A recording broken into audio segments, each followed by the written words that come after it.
This DigiNote video features a reading from an open source book. All content is either in the public domain or shared under a license allowing public distribution. No copyright infringement is intended, and this content is for educational and entertainment purposes only. Chapter 1. Loomings. Call me Ishmael. Some years ago, never mind how long precisely, having little or no money in my purse, and nothing particular to interest me on shore, I thought I would sail about a little and see the watery part of the world. It is the way I have of driving off the spleen and regulating the circulation. Whenever I find myself growing grim about the mouth, whenever it is a damp, drizzly November in my soul, whenever I find myself involuntarily pausing before coffin warehouses, and bringing up the rear of every funeral I meet, and especially whenever my hypos get such an upper hand of me, that it requires a strong moral principle to prevent me from deliberately stepping into the street, and methodically knocking people's hats off, then, I account it high time to get to sea as soon as I can. This is my substitute for pistol and ball. With a philosophical flourish Cato throws himself upon his sword. I quietly take to the ship. There is nothing surprising in this. If they but knew it, almost all men in their degree, some time or other, cherish very nearly the same feelings towards the ocean with me. The now is your insular city of the Manhattoes, belted round by wharves as Indian Isles by coral reefs. Commerce surrounds it with her surf. Right and left, the streets take you waterward. Its extreme downtown is the Battery, where the noble mole is washed by waves, and cooled by breezes, which a few hours previous were out of sight of land. Look at the crowds of water gazers there. Circumambulate the city of a dreamy Sabbath afternoon. Go from Collier's Hook to County's Slip, and from thence, by Whitehall, northward. What do you see? Posted like silent sentinels all around the town, stand thousands upon thousands of mortal men fixed in ocean reveries, some leaning against the spiles, some seated upon the pierheads, some looking over the bulwarks of ships from China, some high aloft in the rigging, as if striving to get a still better seaward peep. But these are all landsmen, of weekdays pent up in lath and plaster, tied to counters, nailed to benches, clinched to desks. How then is this? Are the green fields gone? What do they hear? But look! Here come more crowds, pacing straight for the water, and seemingly bound for a dive. Strange. Nothing will content them but the extremest limit of the land. Loitering under the shady lee of yonder warehouses will not suffice. They must get just as nigh the water as they possibly can without falling in. And there they stand, miles of them, leagues. Inlanders all, they come from lanes and alleys, streets and avenues, north, east, south, and west. Yet here they all unite. Tell me, does the magnetic virtue of the needles of the compasses of all those ships attract them thither? Once more, say you are in the country, in some high land of lakes. Take almost any path you please, and 10 to 1 it carries you down in a dale, and leaves you there by a pool in the stream. There is magic in it. Let the most absent-minded of men be plunged in his deepest reveries, stand that man on his legs, set his feet a-going, and he will infallibly lead you to water, if water there be in all that region. Should you ever be athirst in the great American desert, try this experiment, if your caravan happen to be supplied with a metaphysical professor. Yes, as everyone knows, meditation and water are wedded forever. But here is an artist. He desires to paint you the dreamiest, shadiest, quietest, most enchanting bit of romantic landscape in all the valley of the Saco. What is the chief element he employs? There stand his trees, each with a hollow trunk, as if a hermit and a crucifix were within, and here sleeps his meadow, and there sleep his cattle, and up from yonder cottage goes a sleepy smoke. Deep into distant woodlands winds a mazy way, reaching to overlapping spurs of mountains bathed in their hillside blue. But though the picture lies thus tranced, and though this pine tree shakes down its sighs like leaves upon this shepherd's head, yet all were vain, unless the shepherd's eye were fixed upon the magic stream before him. Go visit the prairies in June, when for scores on scores of miles you wade knee-deep among tiger lilies. What is the one charm wanting? Water. There is not a drop of water there. Were Niagara but a cataract of sand, would you travel your 1,000 miles to see it? Why did the poor poet of Tennessee, upon suddenly receiving 2 handfuls of silver, deliberate whether to buy him a coat, which he sadly needed, or invest his money in a pedestrian trip to Rockaway Beach? Why is almost every robust healthy boy with a robust healthy soul in him, at some time or other crazy to go to sea? Why upon your first voyage as a passenger, did you yourself feel such a mystical vibration, when first told that you and your ship were now out of sight of land? Why did the old Persians hold the sea holy? Why did the Greeks give it a separate deity, and own brother of Jove? Surely all this is not without meaning. And still deeper the meaning of that story of Narcissus, who because he could not grasp the tormenting, mild image he saw in the fountain, plunged into it and was drowned. But that same image, we ourselves see in all rivers and oceans. It is the image of the ungraspable phantom of life, and this is the key to it all. Now, when I say that I am in the habit of going to sea whenever I begin to grow hazy about the eyes, and begin to be over-conscious of my lungs, I do not mean to have it inferred that I ever go to sea as a passenger. For to go as a passenger you must needs have a purse, and a purse is but rag unless you have something in it. Besides, passengers get seasick, grow quarrelsome, don't sleep of nights, do not enjoy themselves much, as a general thing. No, I never go as a passenger, nor, though I am something of a salt, do I ever go to sea as a commodore, or a captain, or a cook. I abandon the glory and distinction of such offices to those who like them. For my part, I abominate all honorable respectable toils, trials, and tribulations of every kind whatsoever. It is quite as much as I can do to take care of myself, without taking care of ships, barks, brigs, schooners, and what not. And as for going as cook, though I confess there is considerable glory in that, a cook being a sort of officer on shipboard, yet, somehow, I never fancied broiling fowls. Though once broiled, judiciously buttered, and judgmatically salted and peppered, there is no one who will speak more respectfully, not to say reverentially, of a broiled fowl than I will. It is out of the idolatrous doatings of the old Egyptians upon broiled ibis and roasted river horse, that you see the mummies of those creatures in their huge bakehouses, the pyramids. No, when I go to sea, I go as a simple sailor, right before the mast, plumb down into the forecastle, aloft to the royal masthead. True, they rather order me about some, and make me jump from spar to spar, like a grasshopper in a May meadow. And at first, this sort of thing is unpleasant enough. It touches one's sense of honor, particularly if you come of an old established family in the land, the Van Rensselaers, or Randolphs, or Hardicanutes, and more than all, if just previous to putting your hand into the tar pot, you have been lording it as a country schoolmaster, making the tallest boys stand in awe of you. The transition is a keen one, I assure you, from a schoolmaster to a sailor, and requires a strong decoction of Seneca and the Stoics to enable you to grin and bear it. But even this wears off in time. What of it,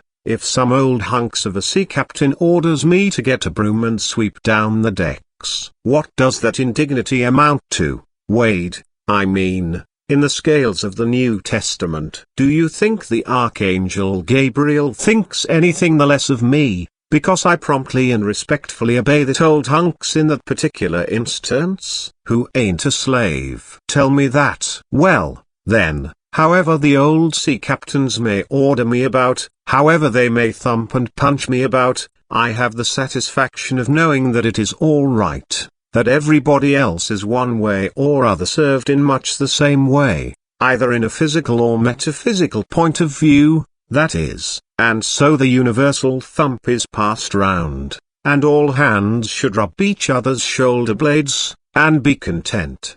Again, I always go to sea as a sailor, because they make a point of paying me for my trouble, whereas they never pay passengers a single penny that I ever heard of. On the contrary, passengers themselves must pay, and there is all the difference in the world between paying and being paid. The act of paying is perhaps the most uncomfortable infliction that the two orchard thieves entailed upon us. But being paid, what will compare with it? The urbane activity with which a man receives money is really marvelous, considering that we so earnestly believe money to be the root of all earthly ills, and that on no account can a moneyed man enter heaven. Ah! How cheerfully we consign ourselves to perdition. Finally, I always go to sea as a sailor, because of the wholesome exercise and pure air of the forecastle deck. For as in this world, headwinds are far more prevalent than winds from astern, that is, if you never violate the Pythagorean maxim, so for the most part the Commodore on the quarter-deck gets his atmosphere at second hand from the sailors on the forecastle. He thinks he breathes it first, but not so. In much the same way do the commonalty lead their leaders in many other things, at the same time that the leaders little suspect it. But wherefore it was that after having repeatedly smelt the sea as a merchant sailor, I should now take it into my head to go on a whaling voyage, this the invisible police officer of the fates, who has the constant surveillance of me, and secretly dogs me, and influences me in some unaccountable way, he can better answer than anyone else. And, doubtless, my going on this whaling voyage formed part of the grand program of Providence that was drawn up a long time ago. It came in as a sort of brief interlude and solo between more extensive performances. I take it that this part of the bill must have run something like this: grand contested election for the presidency of the United States, whaling voyage by one Ishmael, bloody battle in Afghanistan. Though I cannot tell why it was exactly that those stage managers, the fates, put me down for this shabby part of a whaling voyage, when others were set down for magnificent parts in high tragedies, and short and easy parts in genteel comedies, and jolly parts in farces. Though I cannot tell why this was exactly, yet, now that I recall all the circumstances, I think I can see a little into the springs and motives which, being cunningly presented to me under various disguises, induced me to set about performing the part one did, besides cajoling me into the delusion that it was a choice resulting from my own unbiased free will and discriminating judgment.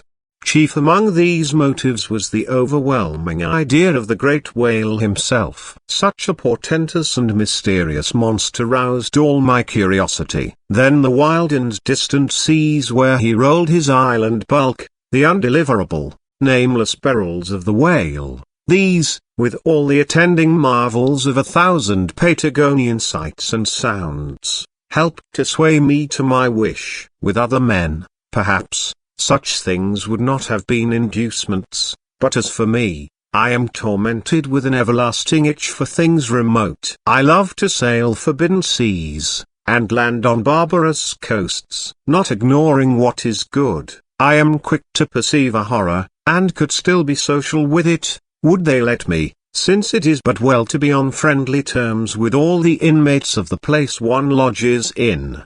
By reason of these things, then, the whaling voyage was welcome, the great floodgates of the wonder world swung open, and in the wild conceits that swayed me to my purpose, two and two there floated into my inmost soul, endless processions of the whale, and, midmost of them all, one grand hooded phantom, like a snow hill in the air. Chapter 2. The Carpetbag. I stuffed a shirt or two into my old carpetbag, tucked it under my arm, and started for Cape Horn and the Pacific. Quitting the good city of Old Manhattan, I duly arrived in New Bedford. It was a Saturday night in December. Much was I disappointed upon learning that the little packet for Nantucket had already sailed, and that no way of reaching that place would offer, till the following Monday. As most young candidates for the pains and penalties of whaling stop at this same New Bedford, thence to embark on their voyage, it may as well be related that I, for one, had no idea of so doing, for my mind was made up to sail in no other than a Nantucket craft, because there was a fine, boisterous something about everything connected with that famous old island, which amazingly pleased me. Besides, though New Bedford has of late been gradually monopolizing the business of whaling, and though in this matter poor old Nantucket is now much behind her, yet Nantucket was her great original, the tire of this Carthage the place where the first dead American whale was stranded. Where else but from Nantucket did those aboriginal whalemen, the red men, first sally out in canoes to give chase to the Leviathan? And where but from Nantucket, too, did that first adventurous little sloop put forth, partly laden with imported cobblestones, so goes the story, to throw at the whales, in order to discover when they were nigh enough to risk a harpoon from the bowsprit. Now having a night, a day, and still another night following before me in New Bedford, ere I could embark for my destined port, it became a matter of concernment where I was to eat and sleep meanwhile. It was a very dubious looking, nay, a very dark and dismal night, bitingly cold and cheerless. I knew no one in the place. With anxious grapnels I had sounded my pocket, and only brought up a few pieces of silver. So, wherever you go, Ishmael, said I to myself, as I stood in the middle of a dreary street shouldering my bag, and comparing the gloom towards the north with the darkness towards the south, wherever in yon wisdom you may conclude to lodge for the night, my dear Ishmael, be sure to inquire the price, and don't be too particular. With halting steps I paced the streets, and passed the sign of the crossed harpoons, but it looked too expensive and jolly there. Further on, from the bright red windows of the Swordfish Inn, there came such fervent rays, that it seemed to have melted the packed snow and ice from before the house, for everywhere else the congealed frost lay 10 inches thick in a hard, asphaltic pavement, rather weary for me, when I struck my foot against the flinty projections, because from hard, remorseless service the soles of my boots were in a most miserable plight. Too expensive and jolly, again thought I, pausing one moment to watch the broad glare in the street, and hear the sounds of the tinkling glasses within. But go on, Ishmael, said I at last, don't you hear? Get away from before the door, your patched boots are stopping the way. So on I went. I now by instinct followed the streets that took me waterward, for there, doubtless, were the cheapest, if not the cheeriest inns. Such dreary streets. Blocks of blackness, not houses, on either hand, and here and there a candle, like a candle moving about in a tomb. At this hour of the night, of the last day of the week, that quarter of the town proved all but deserted. But presently I came to a smoky light proceeding from a low, wide building, the door of which stood invitingly open. It had a careless look, as if it were meant for the uses of the public. So, entering, the first thing I did was to stumble over an ash box in the porch. Ha! Thought I, ha! As the flying particles almost choked me, are these ashes from that destroyed city, Gomorrah? But the crossed harpoons, and the swordfish. This, then, must needs be the sign of the trap. However, I picked myself up and hearing a loud voice within, pushed on and opened a second, interior door. It seemed the great black Parliament sitting in Tophet. 100 black faces turned round in their rows to peer, and beyond, a black angel of doom was beating a book in a pulpit. It was a Negro church, and the preacher's text was about the blackness of darkness, and the weeping and wailing and teeth gnashing there. "Ha, Ishmael," muttered I, backing out. Wretched entertainment at the sign of the trap. Moving on, I at last came to a dim sort of light not far from the docks, and heard a forlorn creaking in the air, and looking up, saw a swinging sign over the door with a white painting upon it, faintly representing a tall straight jet of misty spray, and these words underneath: "The Spouter in : Peter Coffin." Coffin ? Spouter ? Rather ominous in that particular connection, thought I. But it is a common name in Nantucket, they say, and I suppose this Peter here is an emigrant from there. As the light looked so dim, and the place, for the time, looked quiet enough, and the dilapidated little wooden house itself looked as if it might have been carted here from the ruins of some burnt district, and as the swinging sign had a poverty-stricken sort of creak to it, I thought that here was the very spot for cheap lodgings, and the best of pea coffee. It was a queer sort of place, a gable-ended old house, one side palsied as it were, and leaning over sadly. It stood on a sharp bleak corner, where that tempestuous wind Euroclydon kept up a worse howling than ever it did about poor Paul's tossed craft. Euroclydon, nevertheless, is a mighty pleasant zephyr to anyone indoors, with his feet on the hob quietly toasting for bed. In judging of that tempestuous wind called Euroclydon, says an old writer, of whose works I possess the only copy extant, it maketh a marvellous difference, whether thou lookest out at it from a glass window where the frost is all on the outside, or whether thou observest it from that sashless window, where the frost is on both sides, and of which the white death is the only glazier. True enough, thought I, as this passage occurred to my mind, old black letter, thou reasonest well. Yes, these eyes are windows, and this body of mine is the house. What a pity they didn't stop up the chinks and the crannies though, and thrust in a little lint here and there. But it's too late to make any improvements now. The universe is finished. The copestone is on, and the chips were carted off 1,000,000 years ago. Poor Lazarus there, chattering his teeth against the curbstone for his pillow, and shaking off his tatters with his shiverings. He might plug up both ears with rags, and put a corncob into his mouth, and yet that would not keep out the tempestuous Euroclydon. Euroclydon, says old Dives, in his red silken wrapper. He had a redder one afterwards. Pooh, pooh. What a fine frosty night, how Orion glitters, what northern lights. Let them talk of their oriental summer climes of everlasting conservatories. Give me the privilege of making my own summer with my own cools.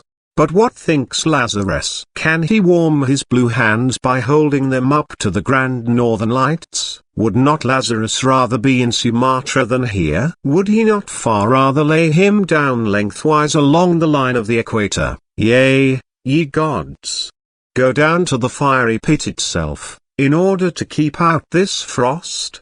Now, that Lazarus should lie stranded there on the curbstone before the door of Dives, this is more wonderful than that an iceberg should be moored to one of the Moluccas. Yet Dives himself, he too lives like a czar in an ice palace made of frozen sighs, and being a president of a temperance society, he only drinks the tepid tears of orphans. But no more of this blubbering now, we are going a-whaling, and there is plenty of that yet to come. Let us scrape the ice from our frosted feet, and see what sort of a place this spouter may be. Chapter 3. The Spouter Inn. Entering that gable-ended Spouter Inn, you found yourself in a wide, low, straggling entry with old-fashioned wainscots, reminding one of the bulwarks of some condemned old craft. On one side hung a very large oil painting so thoroughly besmoked, and every way defaced, that in the unequal cross-lights by which you viewed it, it was only by diligent study and a series of systematic visits to it, and careful inquiry of the neighbors, that you could anyway arrive at an understanding of its purpose. Such unaccountable masses of shades and shadows, that at first you almost thought some ambitious young artist, in the time of the New England hags,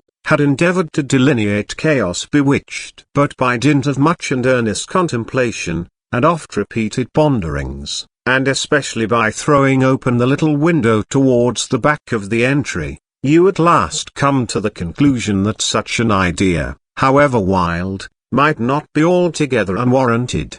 But what most puzzled and confounded you was a long, limber, portentous, black mass of something hovering in the center of the picture over three blue, dim, perpendicular lines floating in a nameless yeast. A boggy, soggy, sketchy picture truly, enough to drive a nervous man distracted. Yet was there a sort of indefinite, half-attained, unimaginable sublimity about it that fairly froze you to it, till you involuntarily took an oath with yourself to find out what that marvelous painting meant. Ever and anon a bright, but, alas, deceptive idea would dart you through.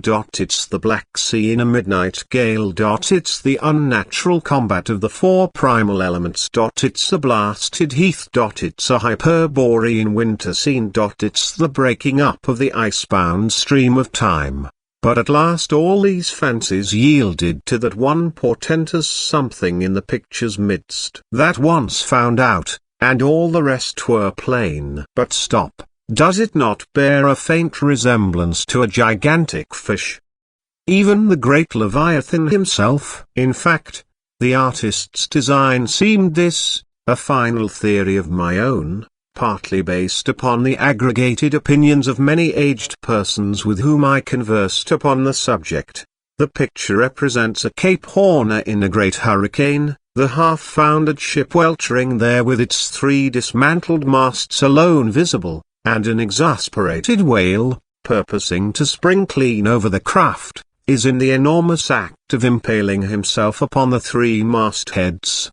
The opposite wall of this entry was hung all over with a heenish array of monstrous clubs and spears. Some were thickly set with glittering teeth resembling ivory saws, others were tufted with knots of human hair, and one was sickle-shaped, with a vast handle sweeping round like the segment made in the new-mown grass by a long-armed mower. You shuddered as you gazed, and wondered what monstrous cannibal and savage could ever have gone a death harvesting with such a hacking, horrifying implement. Mixed with these were rusty old whaling lances and harpoons all broken and deformed. Some were storied weapons. With this once long lance, now wildly elbowed, 50 years ago did Nathan Swain kill 15 whales between a sunrise and a sunset. And that harpoon, so like a corkscrew now, was flung in Javan seas, and run away with by a whale, years afterwards slain off the Cape of Blanco. The original iron entered neither tail,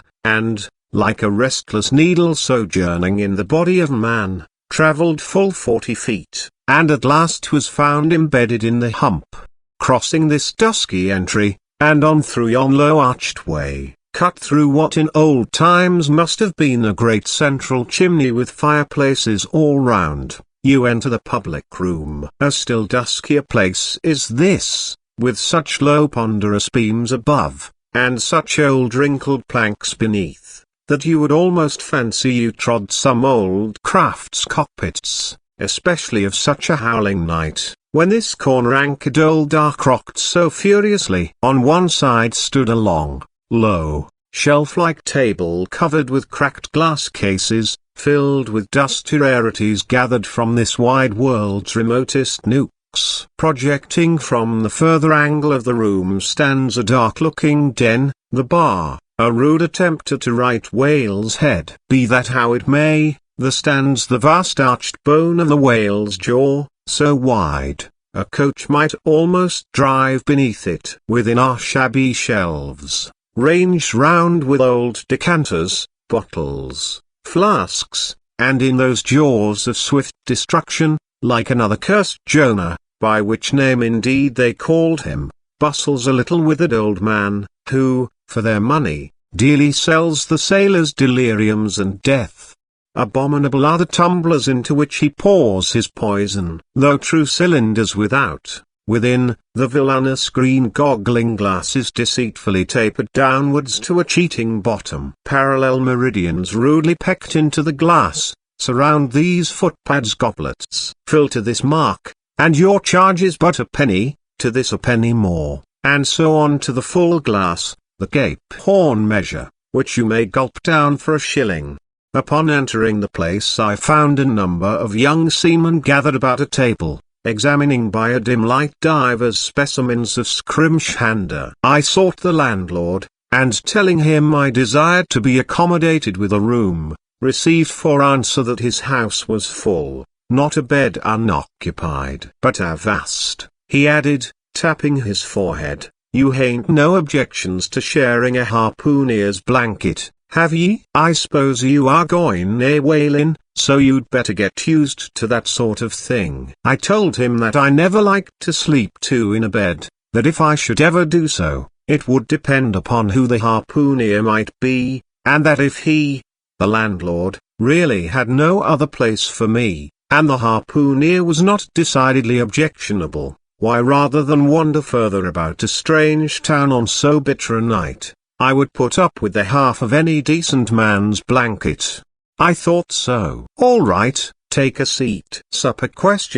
You want supper? Supper'll be ready directly. I sat down on an old wooden settle, carved all over like a bench on the battery. At one end the ruminating tar was still further adorning it with his jackknife, stooping over and diligently working away at the space between his legs. He was trying his hand at a ship under full sail, but he didn't make much headway, I thought. At last some 4 or 5 of us were summoned to our meal in an adjoining room. It was cold as Iceland, no fire at all. The landlord said he couldn't afford it. Nothing but 2 dismal tallow candles, each in a winding sheet. We were fain to button up our monkey jackets, and hold to our lips cups of scalding tea with our half-frozen fingers. But the fare was of the most substantial kind, not only meat and potatoes, but dumplings, good heavens!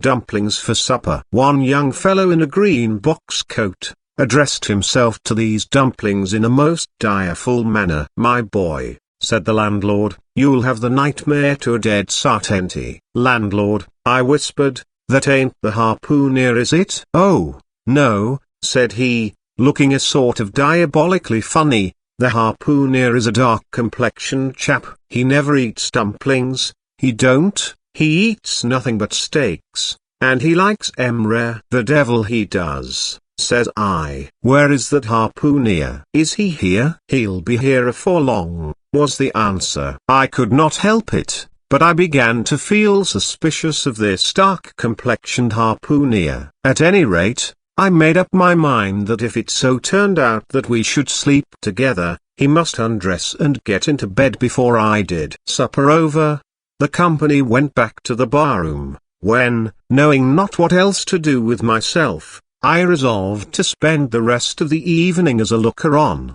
Presently a rioting noise was heard without. Starting up, the landlord cried, "That's the Grampus's crew. I seed her reported in the offing this morning, a 3 years' voyage, and a full ship. Hurrah, boys, now we'll have the latest news from the Fijis." A tramping of sea boots was heard in the entry, the door was flung open, and in rolled a wild set of mariners enough, enveloped in their shaggy watch coats, and with their heads muffled in woolen comforters, all bedimmed and ragged, and their beards stiff with icicles. They seemed an eruption of bears from Labrador. They had just landed from their boat, and this was the first house they entered. No wonder, then, that they made a straight wake for the whale's mouth, the bar, when the wrinkled little old Jonah, there officiating, soon poured them out brimmers all round. One complained of a bad cold in his head, upon which Jonah mixed him a pitch-like potion of gin and molasses, which he swore was a sovereign cure for all colds and catarrhs whatsoever, never mind of how long standing, or whether caught off the coast of Labrador, or on the weather side of an ice island. The liquor soon mounted into their heads, as it generally does even with the errantest topers newly landed from sea, and they began capering about most obstreperously. I observed, however, that one of them held somewhat aloof, and though he seemed desirous not to spoil the hilarity of his shipmates by his own sober face, yet upon the whole he refrained from making as much noise as the rest. This man interested me at once, and since the sea gods had ordained that he should soon become my shipmate, though but a sleeping partner one, so far as this narrative is concerned, I will here venture upon a little description of him. He stood full 6 feet in height, with noble shoulders, and a chest like a cofferdam. I have seldom seen such brawn in a man. His face was deeply brown and burnt, making his white teeth dazzling by the contrast, while in the deep shadows of his eyes floated some reminiscences that did not seem to give him much joy. His voice at once announced that he was a southerner, and from his fine stature, I thought he must be one of those tall mountaineers from the Alleghanian Ridge in Virginia. When the revelry of his companions had mounted to its height,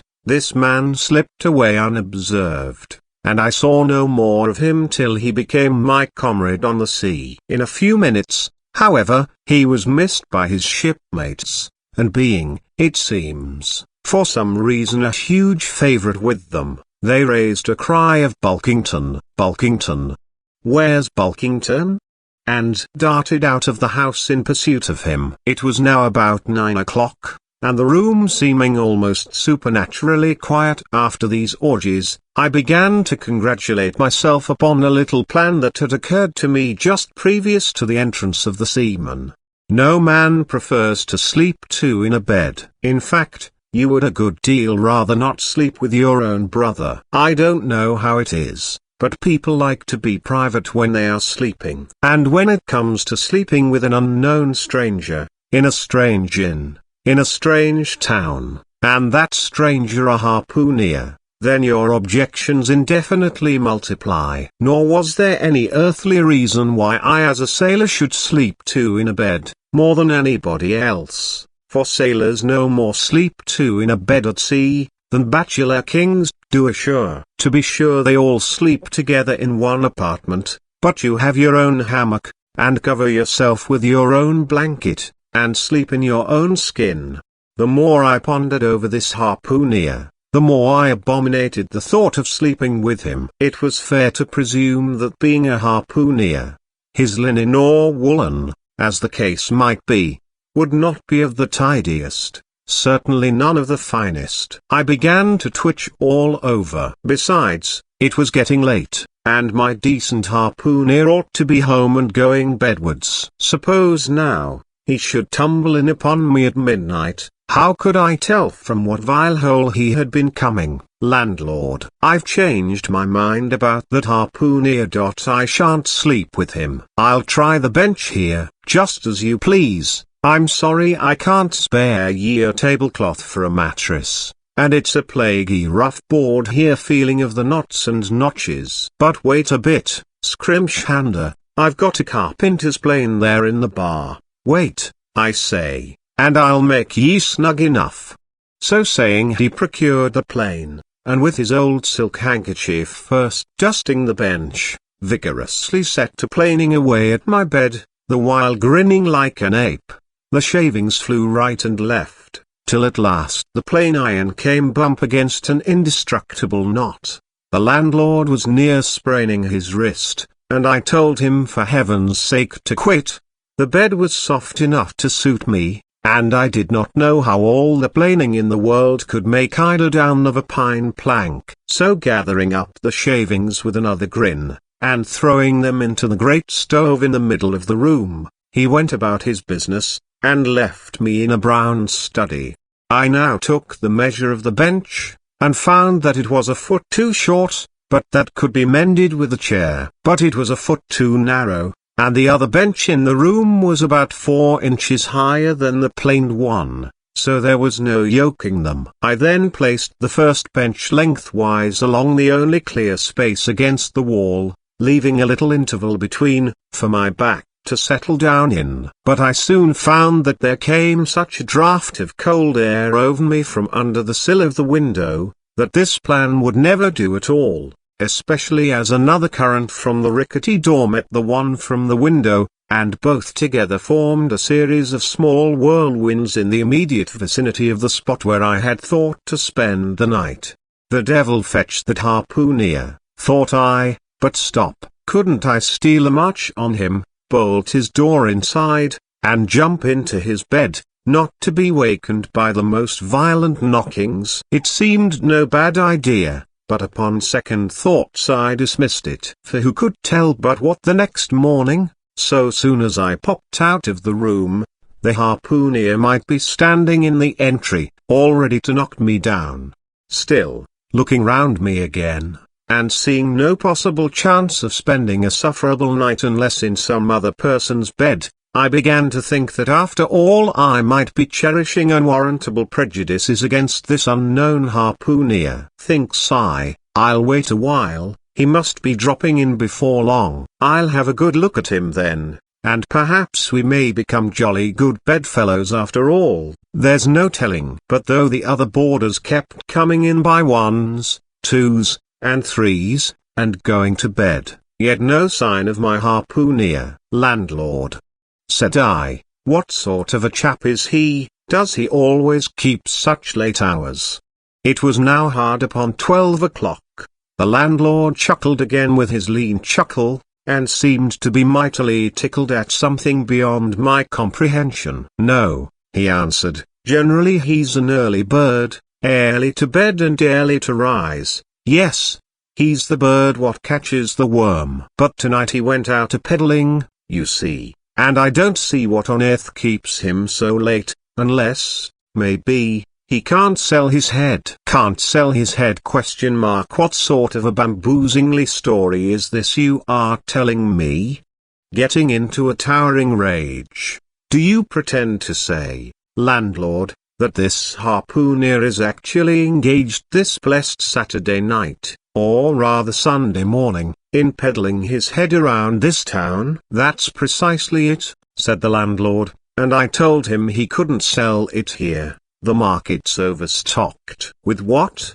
Shouted I. With heads, to be sure. Ain't there too many heads in the world? I tell you what it is, landlord, said I quite calmly, you'd better stop spinning that yarn to me. I'm not green. Maybe not, taking out a stick and whittling a toothpick, but I rather guess you'll be done brown if that harpooner hears you a-slanderin' his head. I'll break it for him, said I, now flying into a passion again at this unaccountable farrago of the landlord's. It's broke already, said he. Broke, said I. Broke, do you mean? Sartain, and that's the very reason he can't sell it, I guess. Landlord, said I, going up to him as cool as Mount Hecla in a snowstorm. Landlord, stop whittling. You and I must understand one another, and that too without delay. I come to your house and want a bed. You tell me you can only give me half a one,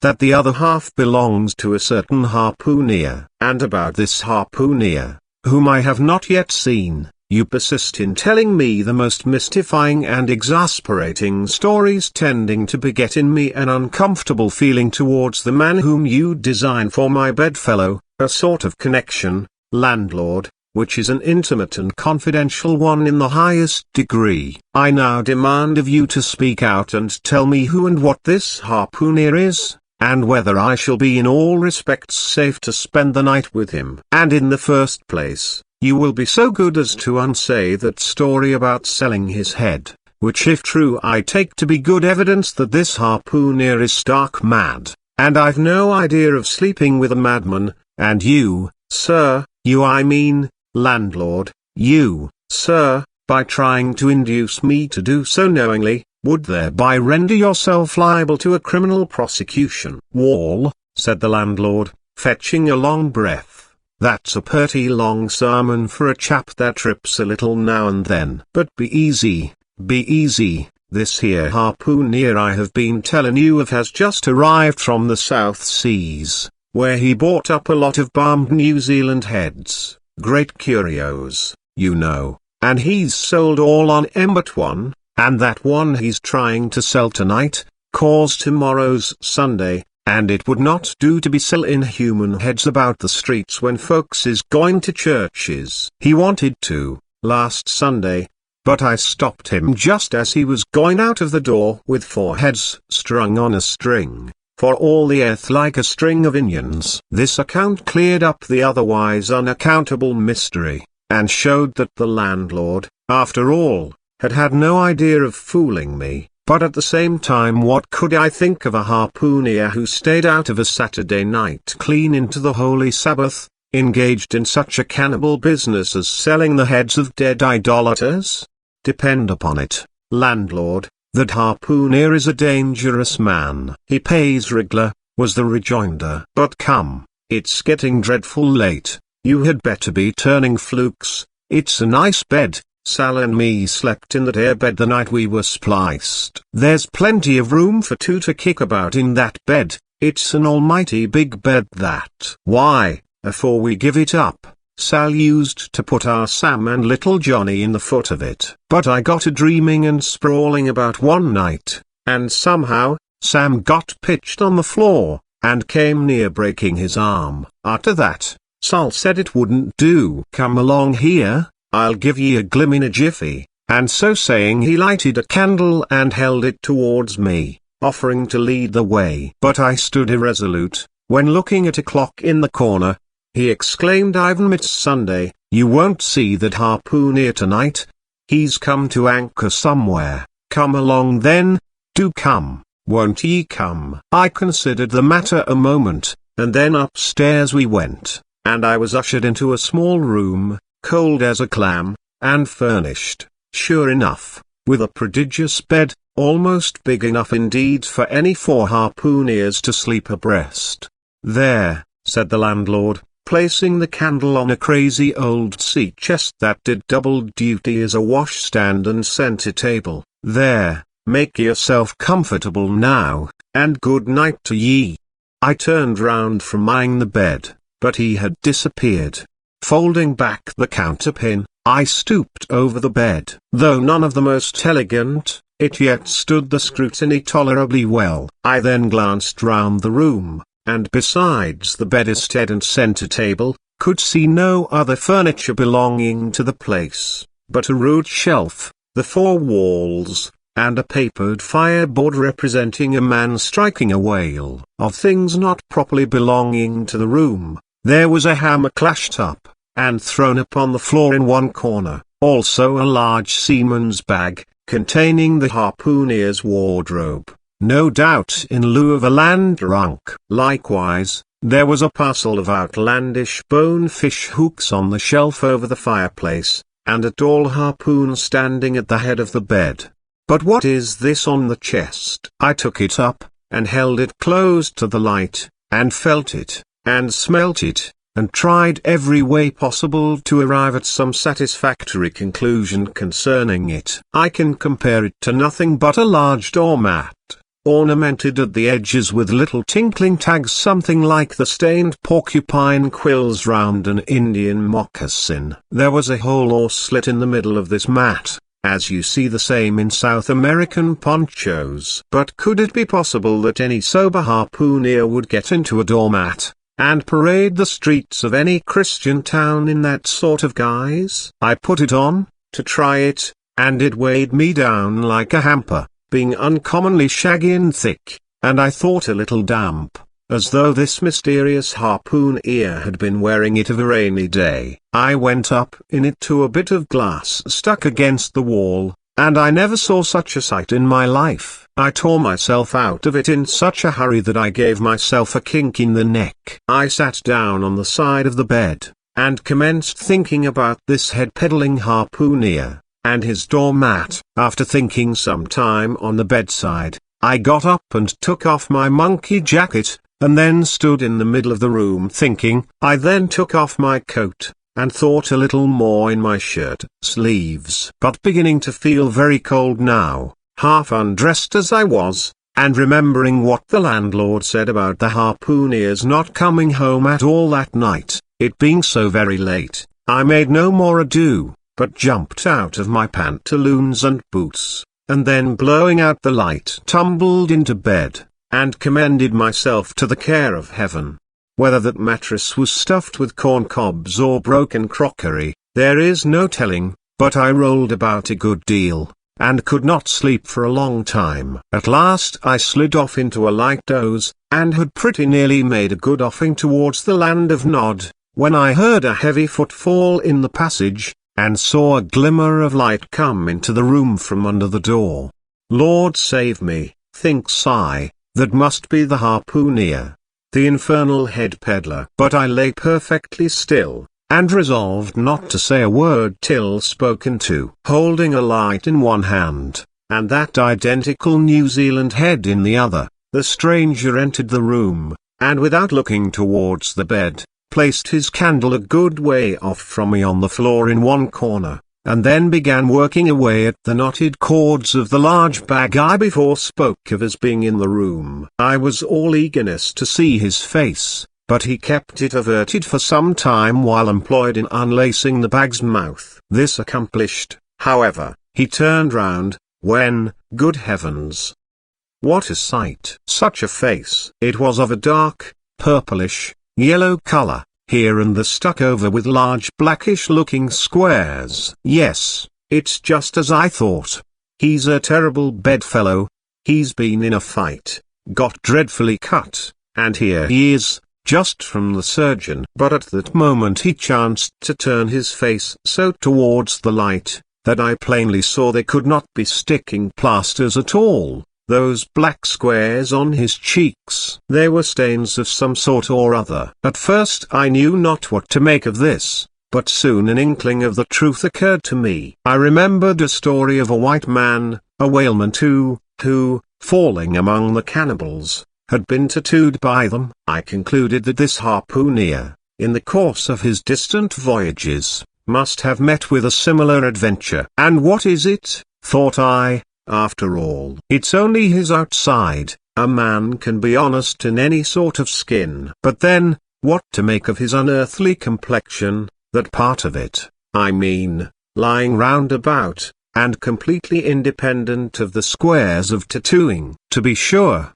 it might be nothing but a good coat of tropical tanning, but I never heard of a hot sun tanning a white man into a purplish yellow one. However, I had never been in the South Seas, and perhaps the sun that produced these extraordinary effects upon the skin. Now, while all these ideas were passing through me like lightning, this harpooner never noticed me at all. But, after some difficulty having opened his bag, he commenced fumbling in it, and presently pulled out a sort of tomahawk, and a sealskin wallet with the hair on. Placing these on the old chest in the middle of the room, he then took the New Zealand head, a ghastly thing enough, and crammed it down into the bag. He now took off his hat, a new beaver hat, when I came nigh singing out with fresh surprise. There was no hair on his head, none to speak of at least, nothing but a small scalp knot twisted upon his forehead. His bald purplish head now looked for all the world like a mildewed skull. Had not the stranger stood between me and the door, I would have bolted out of it quicker than ever I bolted a dinner. Even as it was, I thought something of slipping out of the window, but it was the second floor back. I am no coward, but what to make of this head-peddling purple rascal altogether past my comprehension. Ignorance is the parent of fear, and being completely nonplussed and confounded about the stranger, I confess I was now as much afraid of him as if it was the devil himself who had thus broken into my room at the dead of night. In fact, I was so afraid of him that I was not game enough just then to address him, and demand a satisfactory answer concerning what seemed inexplicable in him. Meanwhile, he continued the business of undressing, and at last showed his chest and arms. As I live, these covered parts of him were checkered with the same squares as his face. His back, too, was all over the same dark squares. He seemed to have been in a 30 years' war, and just escaped from it with a sticking plaster shirt. Still more, his very legs were marked, as if a parcel of dark green frogs were running up the trunks of young palms. It was now quite plain that he must be some abominable savage or other shipped aboard of a whaleman in the South Seas, and so landed in this Christian country. I quaked to think of it. A peddler of heads too, perhaps the heads of his own brothers. He might take a fancy to mine. Heavens! Look at that tomahawk! But there was no time for shuddering, for now the savage went about something that completely fascinated my attention, and convinced me that he must indeed be a heathen. Going to his heavy grego, or rapall, or dreadnought, which he had previously hung on a chair, he fumbled in the pockets, and produced at length a curious little deformed image with a hunch on its back, and exactly the color of a 3-days-old Congo baby. Remembering the embalmed head, at first I almost thought that this black mannequin was a real baby preserved in some similar manner. But seeing that it was not at all limber, and that it glistened a good deal like polished ebony, I concluded that it must be nothing but a wooden idol, which indeed it proved to be. For now the savage goes up to the empty fireplace, and removing the papered fireboard, sets up this little hunchbacked image, like a 10-pin, between the andirons. The chimney jambs and all the bricks inside were very sooty, so that I thought this fireplace made a very appropriate little shrine or chapel for his Congo idol. I now screwed my eyes hard towards the half-hidden image, feeling but ill at ease meantime, to see what was next to follow. First he takes about a double handful of shavings out of his grego pocket, and places them carefully before the idol. Then laying a bit of ship biscuit on top and applying the flame from the lamp, he kindled the shavings into a sacrificial blaze. Presently, after many hasty snatches into the fire, and still hastier withdrawals of his fingers, whereby he seemed to be scorching them badly, he at last succeeded in drawing out the biscuit. Then blowing off the heat and ashes a little, he made a polite offer of it to the little negro. But the little devil did not seem to fancy such dry sort of fare at all. He never moved his lips. All these strange antics were accompanied by still stranger guttural noises from the devotee, who seemed to be praying in a sing-song or else singing some pagan psalmody or other,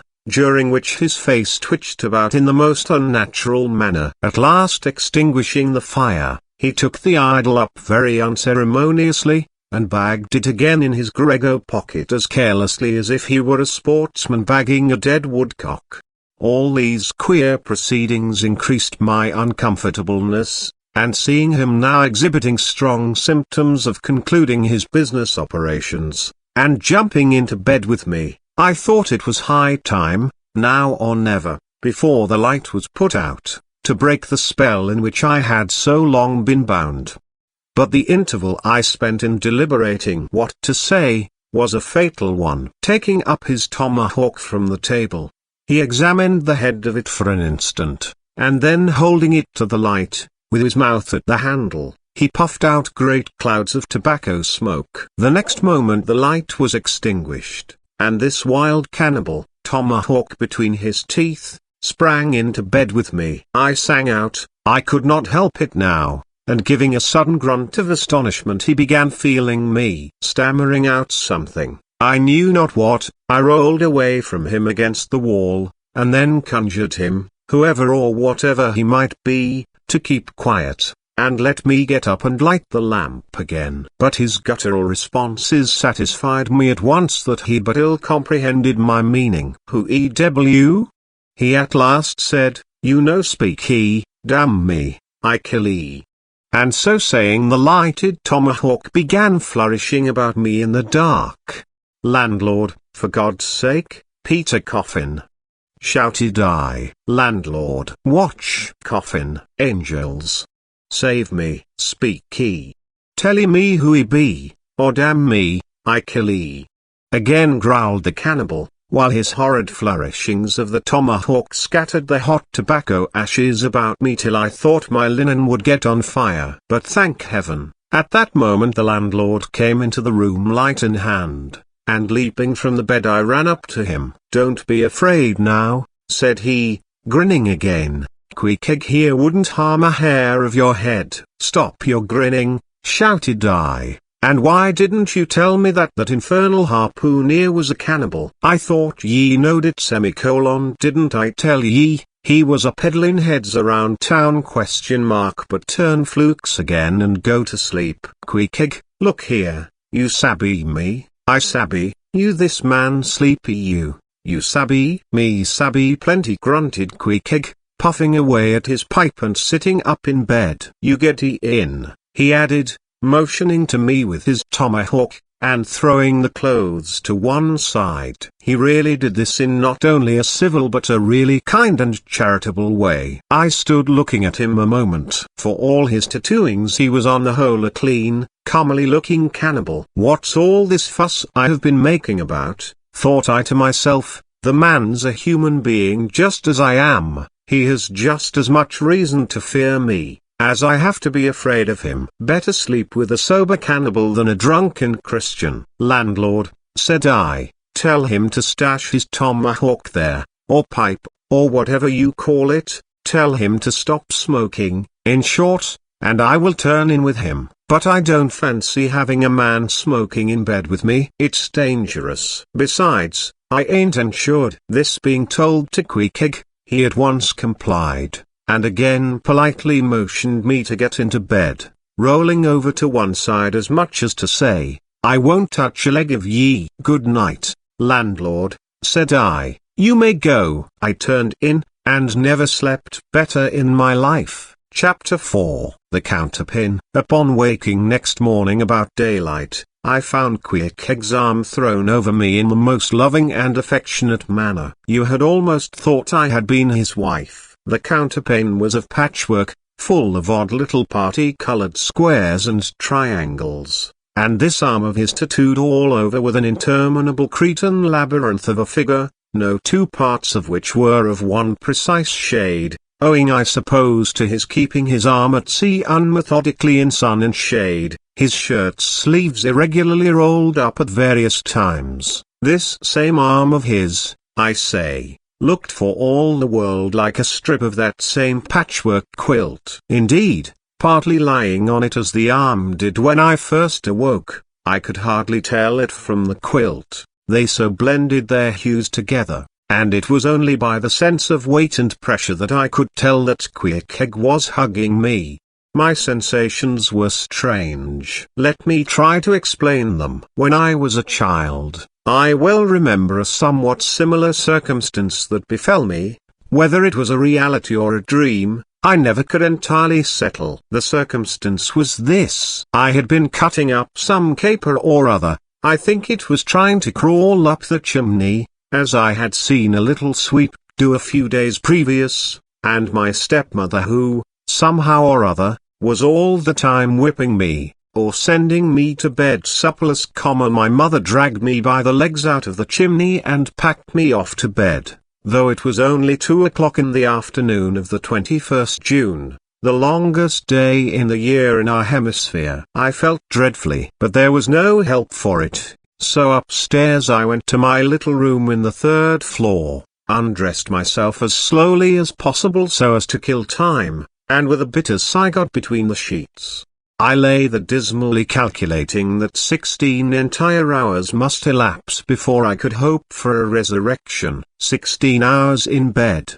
The small of my back ached to think of it. And it was so light too, the sun shining in at the window, and a great rattling of coaches in the streets, and the sound of gay voices all over the house. I felt worse and worse. At last I got up, dressed, and softly going down in my stockinged feet, sought out my stepmother, and suddenly threw myself at her feet, beseeching her as a particular favor to give me a good slippering for my misbehavior, anything indeed but condemning me to lie abed such an unendurable length of time. But she was the best and most conscientious of stepmothers, and back I had to go to my room. For several hours I lay the broad awake, feeling a great deal worse than I have ever done since, even from the greatest subsequent misfortunes.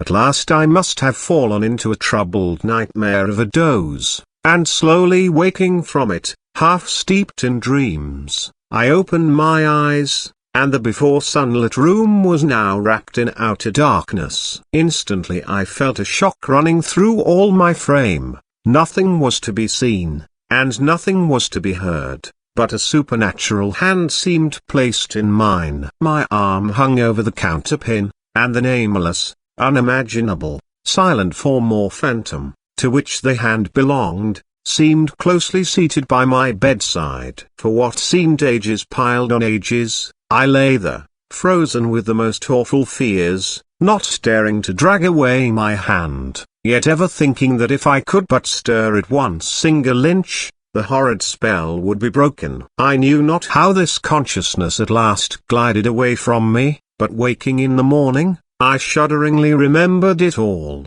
and for days and weeks and months afterwards I lost myself in confounding attempts to explain the mystery. Nay, to this very hour, I often puzzle myself with it. Now, take away the awful fear, and my sensations at feeling the supernatural hand in mine were very similar, in their strangeness, to those which I experienced on waking up and seeing Pequod's pagan arm thrown round me. But at length all the past night's events soberly recurred, one by one, in fixed reality, and then I lay only alive to the comical predicament. For though I tried to move his arm, unlock his bridegroom clasp, yet, sleeping as he was, he still hugged me tightly, as though naught but death should part us twain. I now strove to rouse him, Pequod, but his only answer was a snore. I then rolled over, my neck feeling as if it were in a horse collar,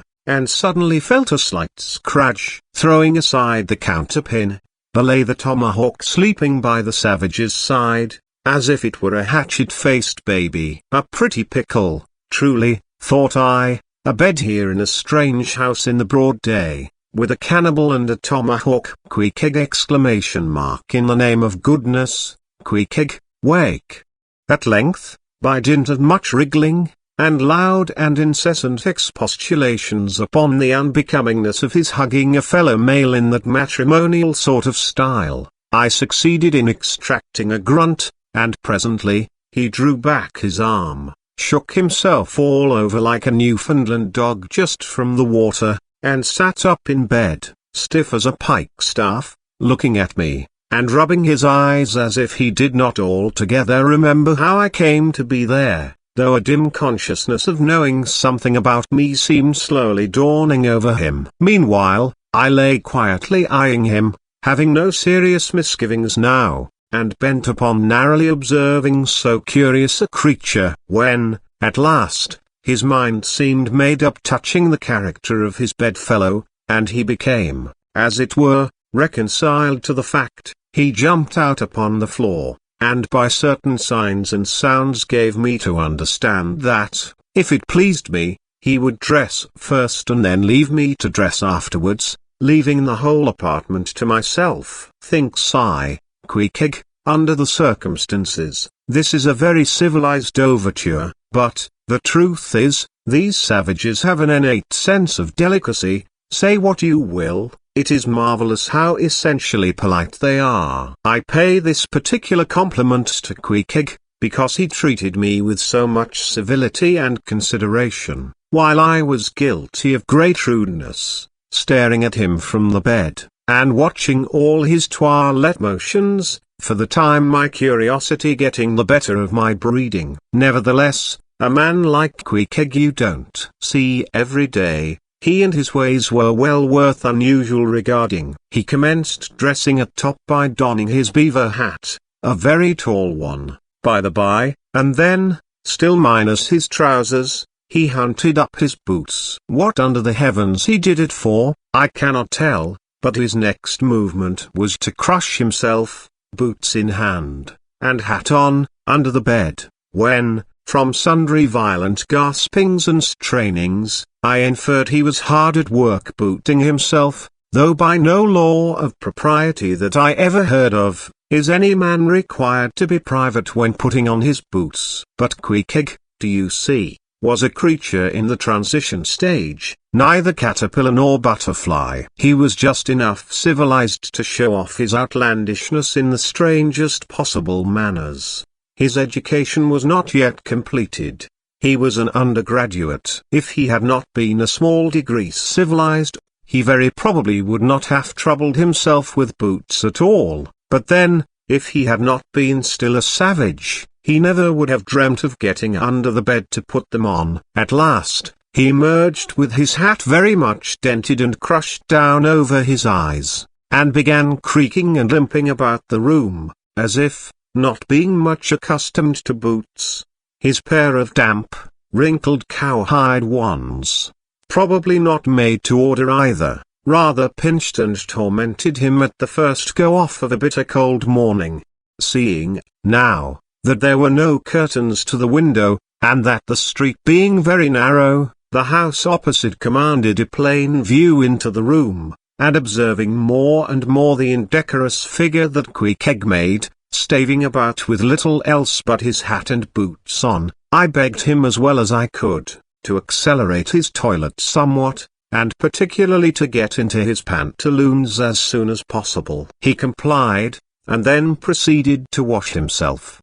At that time in the morning any Christian would have washed his face, but Pequod, to my amazement, contented himself with restricting his ablutions to his chest, arms, and hands. He then donned his waistcoat, and taking up a piece of hard soap on the washstand center table, dipped it into water and commenced lathering his face. I was watching to see where he kept his razor, when lo and behold, he takes the harpoon from the bed corner, slips out the long wooden stock, unsheathes the head, wets it a little on his boot, and striding up to the bit of mirror against the wall, begins a vigorous scraping, or rather harpooning of his cheeks. Thinks I, Pequod, this is using Rogers's best cutlery with a vengeance. Afterwards I wondered the less at this operation when I came to know of what fine steel the head of a harpoon is made, and how exceedingly sharp the long straight edges are always kept.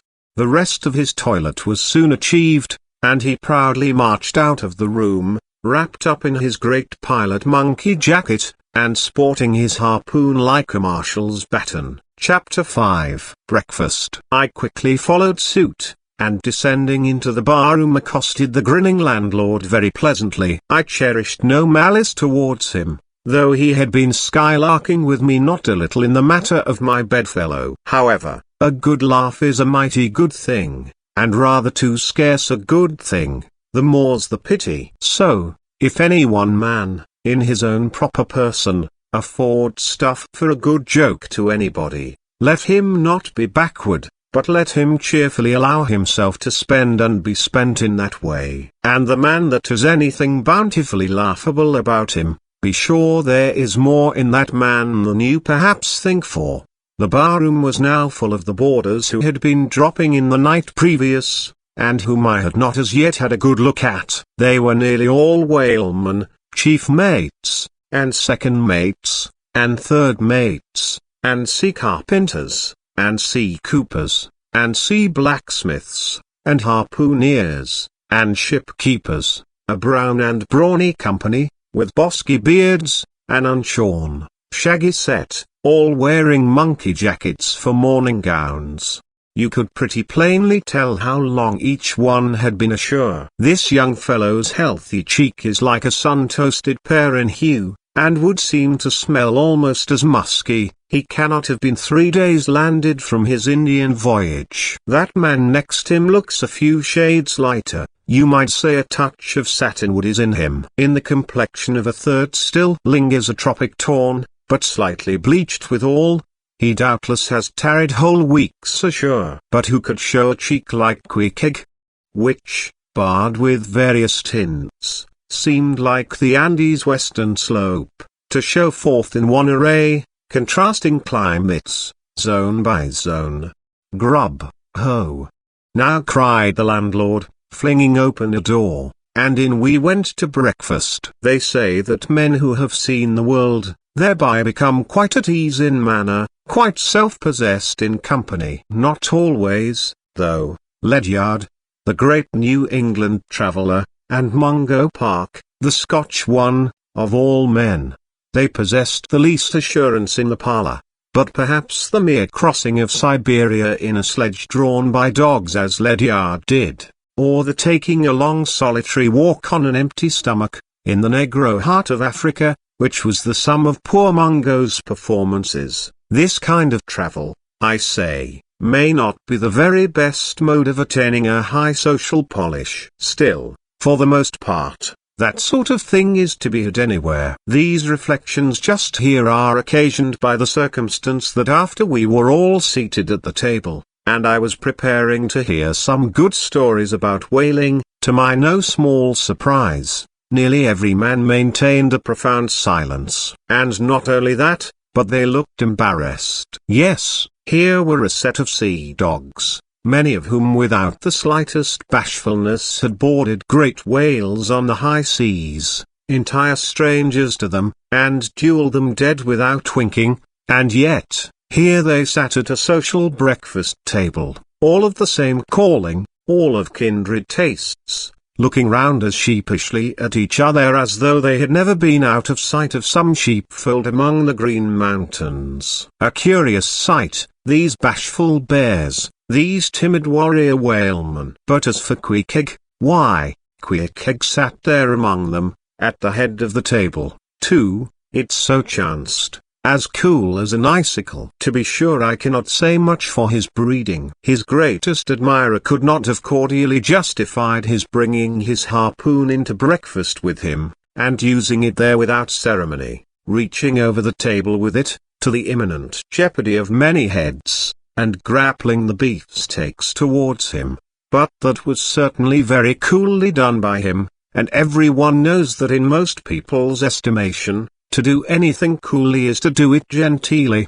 We will not speak of all Queequeg's peculiarities here, how he eschewed coffee and hot rolls, and applied his undivided attention to beefsteaks, done rare enough, that when breakfast was over he withdrew like the rest into the public room, lighted his tomahawk pipe, and was sitting there quietly digesting and smoking with his inseparable hat on, when I sallied out for a stroll. Chapter 6. The Street. If I had been astonished at first catching a glimpse of so outlandish an individual as Queequeg circulating among the polite society of a civilized town, that astonishment soon departed upon taking my first daylight stroll through the streets of New Bedford. In thoroughfares nigh the docks, any considerable seaport will frequently offer to view the queerest-looking nondescripts from foreign parts. Even in Broadway and Chestnut streets, Mediterranean mariners will sometimes jostle the affrighted ladies. Regent Street is not unknown to Lascars and Malays, and at Bombay, in the Apollo Green, live Yankees have often scared the natives. But New Bedford beats all Water Street and Wapping. In these last-mentioned haunts you see only sailors, but in New Bedford, actual cannibals stand chatting at street corners, savages outright, many of whom yet carry on their bones unholy flesh. It makes a stranger stare. But, besides the Fijians, Tongatabuas, Erromangoans, Panangans, and Brigands, and, besides the wild specimens of the whaling craft which unheeded reel about the streets, you will see other sights still more curious, certainly more comical. The weekly arrive in this town scores of green Vermonters and New Hampshire men, all athirst for gain and glory in the fishery. They are mostly young, of stalwart frames, fellows who have felled forests, and now seek to drop the axe and snatch the whale lance. Many are as green as the Green Mountains whence they came. In some things you would think them but a few hours old. Look there.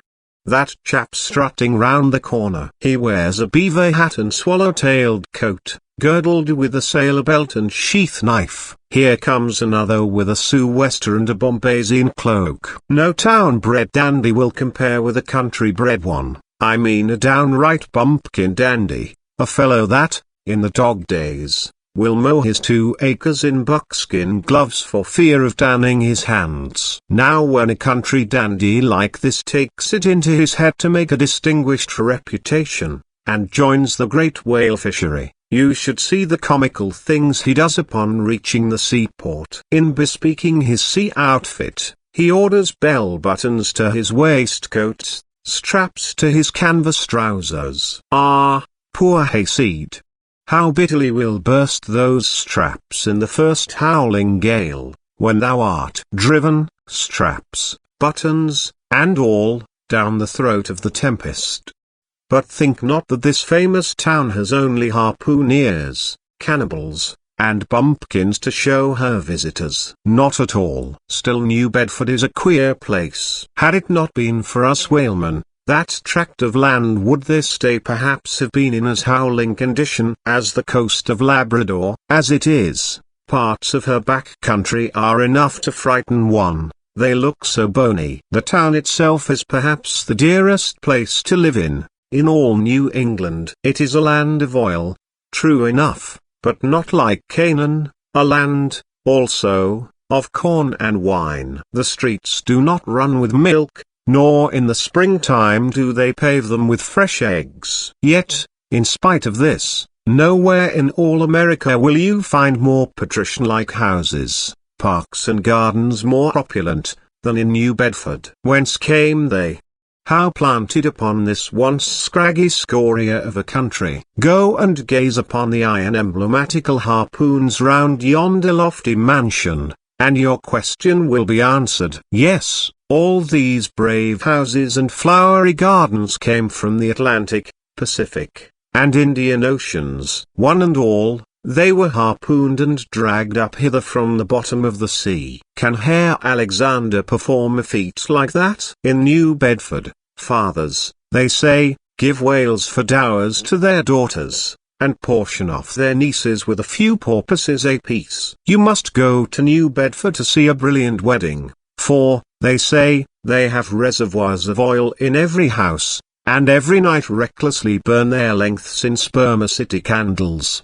In summertime, the town is sweet to see, full of fine maples, long avenues of green and gold. And in August, high in air, the beautiful and bountiful horse chestnuts, candelabra-wise, proffer the passer-by their tapering upright cones of congregated blossoms. So omnipotent is art, which in many a district of New Bedford has superinduced bright terraces of flowers upon the barren refuse rocks thrown aside at creation's final day. And the women of New Bedford, they bloom like their own red roses. But roses only bloom in summer, whereas the fine carnation of their cheeks is perennial as sunlight in the seventh heavens. Elsewhere much that bloom of theirs, ye cannot, save in Salem, where they tell me the young girls breathe such musk, their sailor sweethearts smell them miles offshore, as though they were drawing nigh the odorous Moluccas instead of the puritanic sands. Chapter 7.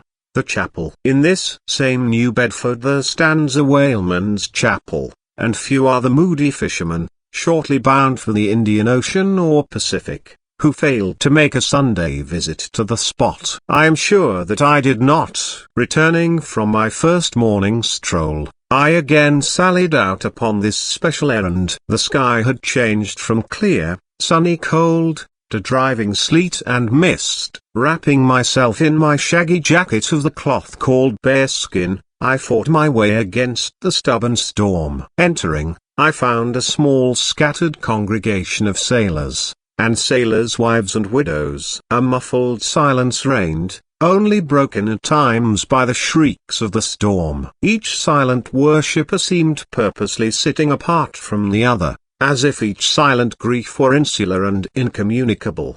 The chaplain had not yet arrived, and there these silent islands of men and women sat steadfastly eyeing several marble tablets, with black borders, masoned into the wall on either side the pulpit. 3 of them ran something like the following, but I do not pretend to quote: sacred to the memory of John Talbot, who, at the age of 18, was lost overboard, near the Isle of Desolation, off Patagonia, November 1st, 1836. This tablet is erected to his memory by his sister. Sacred to the memory of Robert Long, Willis Ellery, Nathan Coleman, Walter Canny, Seth Macy, and Samuel Gleig, forming one of the boat's crews of the ship Eliza, who were towed out of sight by a whale, on the offshore ground in the Pacific.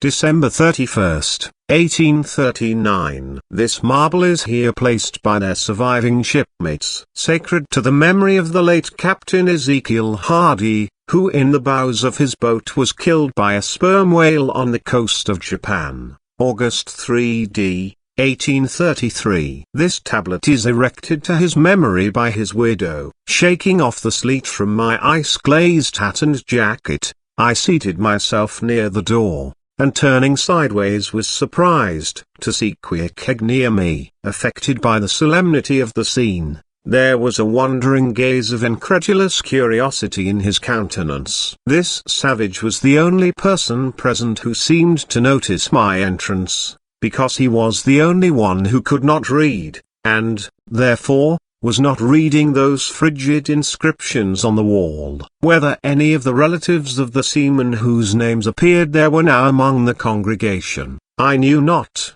but so many are the unrecorded accidents in the fishery, and so plainly did several women present wear the countenance if not the trappings of some unceasing grief, that I feel sure that here before me were assembled those, in whose unhealing hearts the sight of those bleak tablets sympathetically caused the old wounds to bleed afresh. Oh!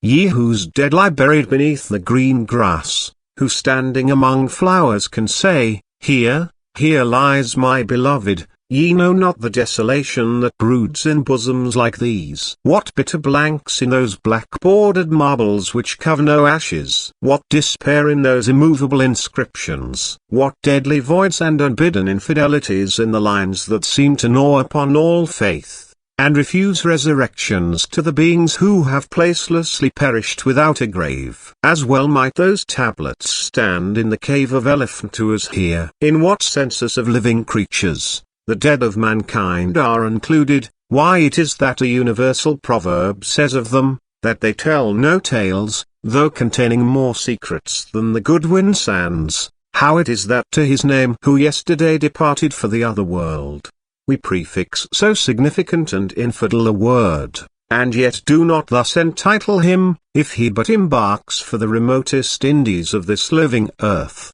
Why the life insurance companies pay death forfeitures upon immortals, in what eternal, unstirring paralysis, and deadly, hopeless trance, yet lies antique Adam who died 60 round centuries ago. How it is that we still refuse to be comforted for those who we nevertheless maintain are dwelling in unspeakable bliss. Why all the living so strive to hush all the dead, wherefore but the rumour of a knocking in a tomb will terrify a whole city. All these things are not without their meanings. But faith, like a jackal, feeds among the tombs, and even from these dead doubts she gathers her most vital hope. It needs scarcely to be told, with what feelings, on the eve of a Nantucket voyage, I regarded those marble tablets, and by the murky light of that darkened, doleful day read the fate of the whaleman who had gone before me. Yes, Ishmael, the same fate may be thine. But somehow I grew merry again.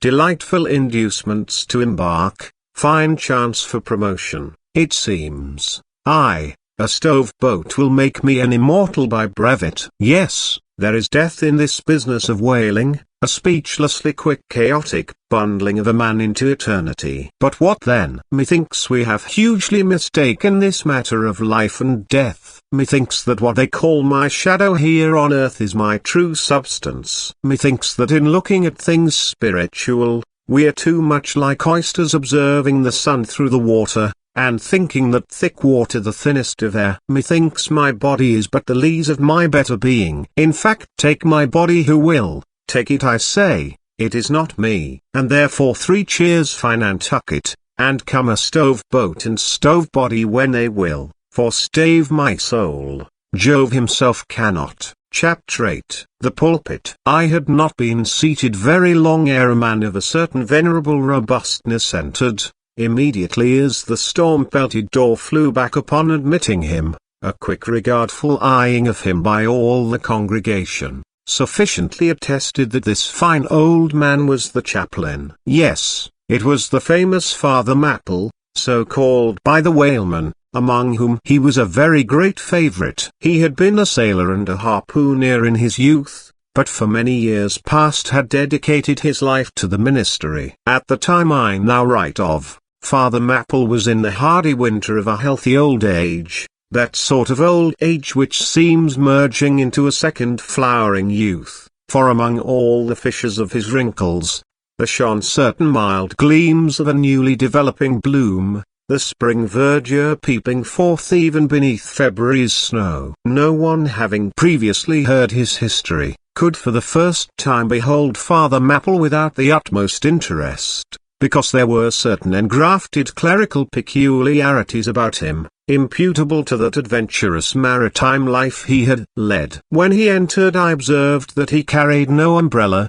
and certainly had not come in his carriage, for his tarpaulin hat ran down with melting sleet, and his great pilot cloth jacket seemed almost to drag him to the floor with the weight of the water it had absorbed. However, hat and coat and overshoes were one by one removed, and hung up in a little space in an adjacent corner, when, arrayed in a decent suit, he quietly approached the pulpit.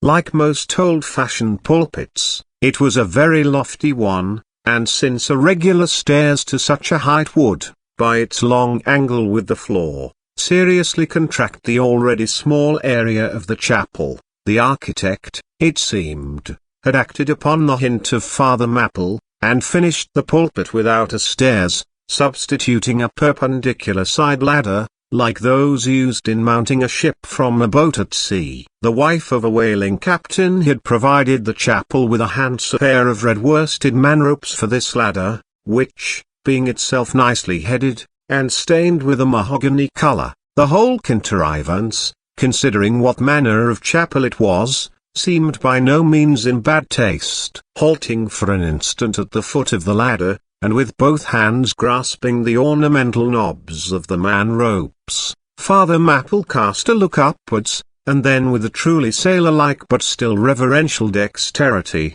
hand over hand, mounted the steps as if ascending the main top of his vessel. The perpendicular parts of this side ladder, as is usually the case with swinging ones, were of cloth-covered rope, only the rounds were of wood, so that at every step there was a joint. At my first glimpse of the pulpit, it had not escaped me that however convenient for a ship, these joints in the present instance seemed unnecessary, for I was not prepared to see Father Mapple after gaining the height, slowly turn round, and stooping over the pulpit, deliberately drag up the ladder step by step, till the whole was deposited within, leaving him impregnable in his little Quebec.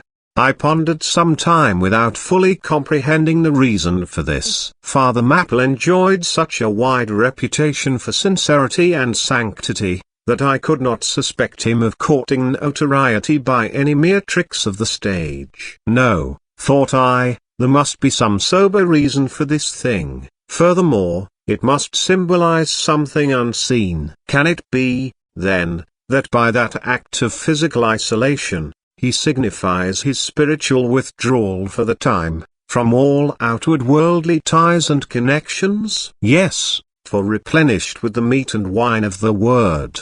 To the faithful man of God, this pulpit, I see, is a self-containing stronghold, a lofty Ambritstein, with a perennial well of water within the walls. But the side ladder was not the only strange feature of the place, borrowed from the chaplain's former seafarings. Between the marble cenotaphs on either hand of the pulpit, the wall which formed its back was adorned with a large painting representing a gallant ship beating against a terrible storm off a lee coast of black rocks and snowy breakers. But high above the flying scud and dark rolling clouds, there floated a little isle of sunlight, from which beamed forth an angel's face, and this bright face shed a distinct spot of radiance upon the ship's tossed deck, something like that silver plate now inserted into the Victory's plank where Nelson fell. "Ah, noble ship," the angel seemed to say, beat on, thou noble ship, and bear a hardy helm, for lo! The sun is breaking through, the clouds are rolling off, serenest as you is at hand." Nor was the pulpit itself without a trace of the same sea taste that had achieved the ladder and the picture. Its panelled front was in the likeness of a ship's bluff bows, and the Holy Bible rested on a projecting piece of scroll work, fashioned after a ship's fiddle-headed beak. What could be more full of meaning? For the pulpit is ever this earth's foremost part, all the rest comes in its rear. The pulpit leads the world. From thence it is the storm of God's quick wrath is first descried, and the bow must bear the earliest brunt. From thence it is the god of breezes fair or foul is first invoked for favorable winds. Yes, the world's a ship on its passage out, and not a voyage complete, and the pulpit is its prow. Chapter 9. The Sermon. Father Maple rose, and in a mild voice of unassuming authority ordered the scattered people to condense. "Starboard gangway, there. Side away to larboard, larboard gangway to starboard. Midships. Midships." There was a low rumbling of heavy sea boots among the benches, and a still slighter shuffling of women's shoes, and all was quiet again, and every eye on the preacher. He paused a little, then kneeling in the pulpit's bows, folded his large brown hands across his chest, uplifted his closed eyes, and offered a prayer so deeply devout that he seemed kneeling and praying at the bottom of the sea. This ended, in prolonged solemn tones, like the continual tolling of a bell in a ship that is foundering at sea in a fog. In such tones he commenced reading the following hymn, but changing his manner towards the concluding stanzas, burst forth with appealing exultation and joy. "The ribs and terrors in the whale, arched over me a dismal gloom, while all God's sunlit waves rolled by, and lift me deepening down to doom. I saw the opening maw of hell, with endless pains and sorrows there, which none but they that feel can tell. Oh, I was plunging to despair. In black distress, I called my God. When I could scarce believe him mine, he bowed his ear to my complaints. No more the whale did me confine. With speed he flew to my relief, as on a radiant dolphin borne. Awful, yet bright, as lightning shone. The face of my deliverer God. My song forever shall record. That terrible, that joyful hour, I give the glory to my God. His all the mercy and the power. Nearly all joined in singing this hymn, which swelled high above the howling of the storm. A brief pause ensued. The preacher slowly turned over the leaves of the Bible, and at last, folding his hand down upon the proper page, said, "Beloved shipmates, clinch the last verse of the first chapter of Jonah, and God had prepared a great fish to swallow up Jonah." Shipmates, this book, containing only 4 chapters, 4 yarns, is one of the smallest strands in the mighty cable of the Scriptures. Yet what depths of the soul does Jonah's deep seal sound! What a pregnant lesson to us is this prophet! What a noble thing is that canticle in the fish's belly! How billow-like and boisterously grand! We feel the floods surging over us, we sound with him to the kelpy bottom of the waters. Seaweed and all the slime of the sea is about us. But what is this lesson that the book of Jonah teaches? Shipmates, it is a 2-stranded lesson, a lesson to us all as sinful men, and a lesson to me as a pilot of the living God. As sinful men, it is a lesson to us all, because it is a story of the sin, hard-heartedness, suddenly awakened fears, the swift punishment, repentance, prayers, and finally the deliverance and joy of Jonah. As with all sinners among men, the sin of this son of Amittai was in his willful disobedience of the command of God. Never mind now what that command was, or how conveyed, which he found a hard command. But all the things that God would have us do are hard for us to do, remember that, and hence, he oftener commands us than endeavors to persuade. And if we obey God, we must disobey ourselves, and it is in this disobeying ourselves, wherein the hardness of obeying God consists. With this sin of disobedience in him, Jonah still further flouts at God, by seeking to flee from him. He thinks that a ship made by men will carry him into countries where God does not reign, but only the captains of this earth. He skulks about the wharves of Joppa, and seeks a ship that's bound for Tarshish. The lurks, perhaps, are hitherto unheeded meaning here. By all accounts Tarshish could have been no other city than the modern Cadiz. That's the opinion of learned men. And where is Cadiz, shipmates? Cadiz is in Spain, as far by water, from Joppa, as Jonah could possibly have sailed in those ancient days, when the Atlantic was an almost unknown sea, because Joppa, the modern Jaffa, shipmates, is on the most easterly coast of the Mediterranean, the Syrian, and Tarshish Orchid is more than 2,000 miles to the westward from that, just outside the Straits of Gibraltar. See ye not then, shipmates, that Jonas ought to flee worldwide from God? Miserable man! Oh! Most contemptible and worthy of all scorn, with slouched hat and guilty eye, skulking from his God, prowling among the shipping like a vile burglar hastening to cross the seas. So disordered, self-condemning is his look, that had there been policemen in those days, Jonah, on the mere suspicion of something wrong, had been arrested ere he touched a deck. How plainly he's a fugitive.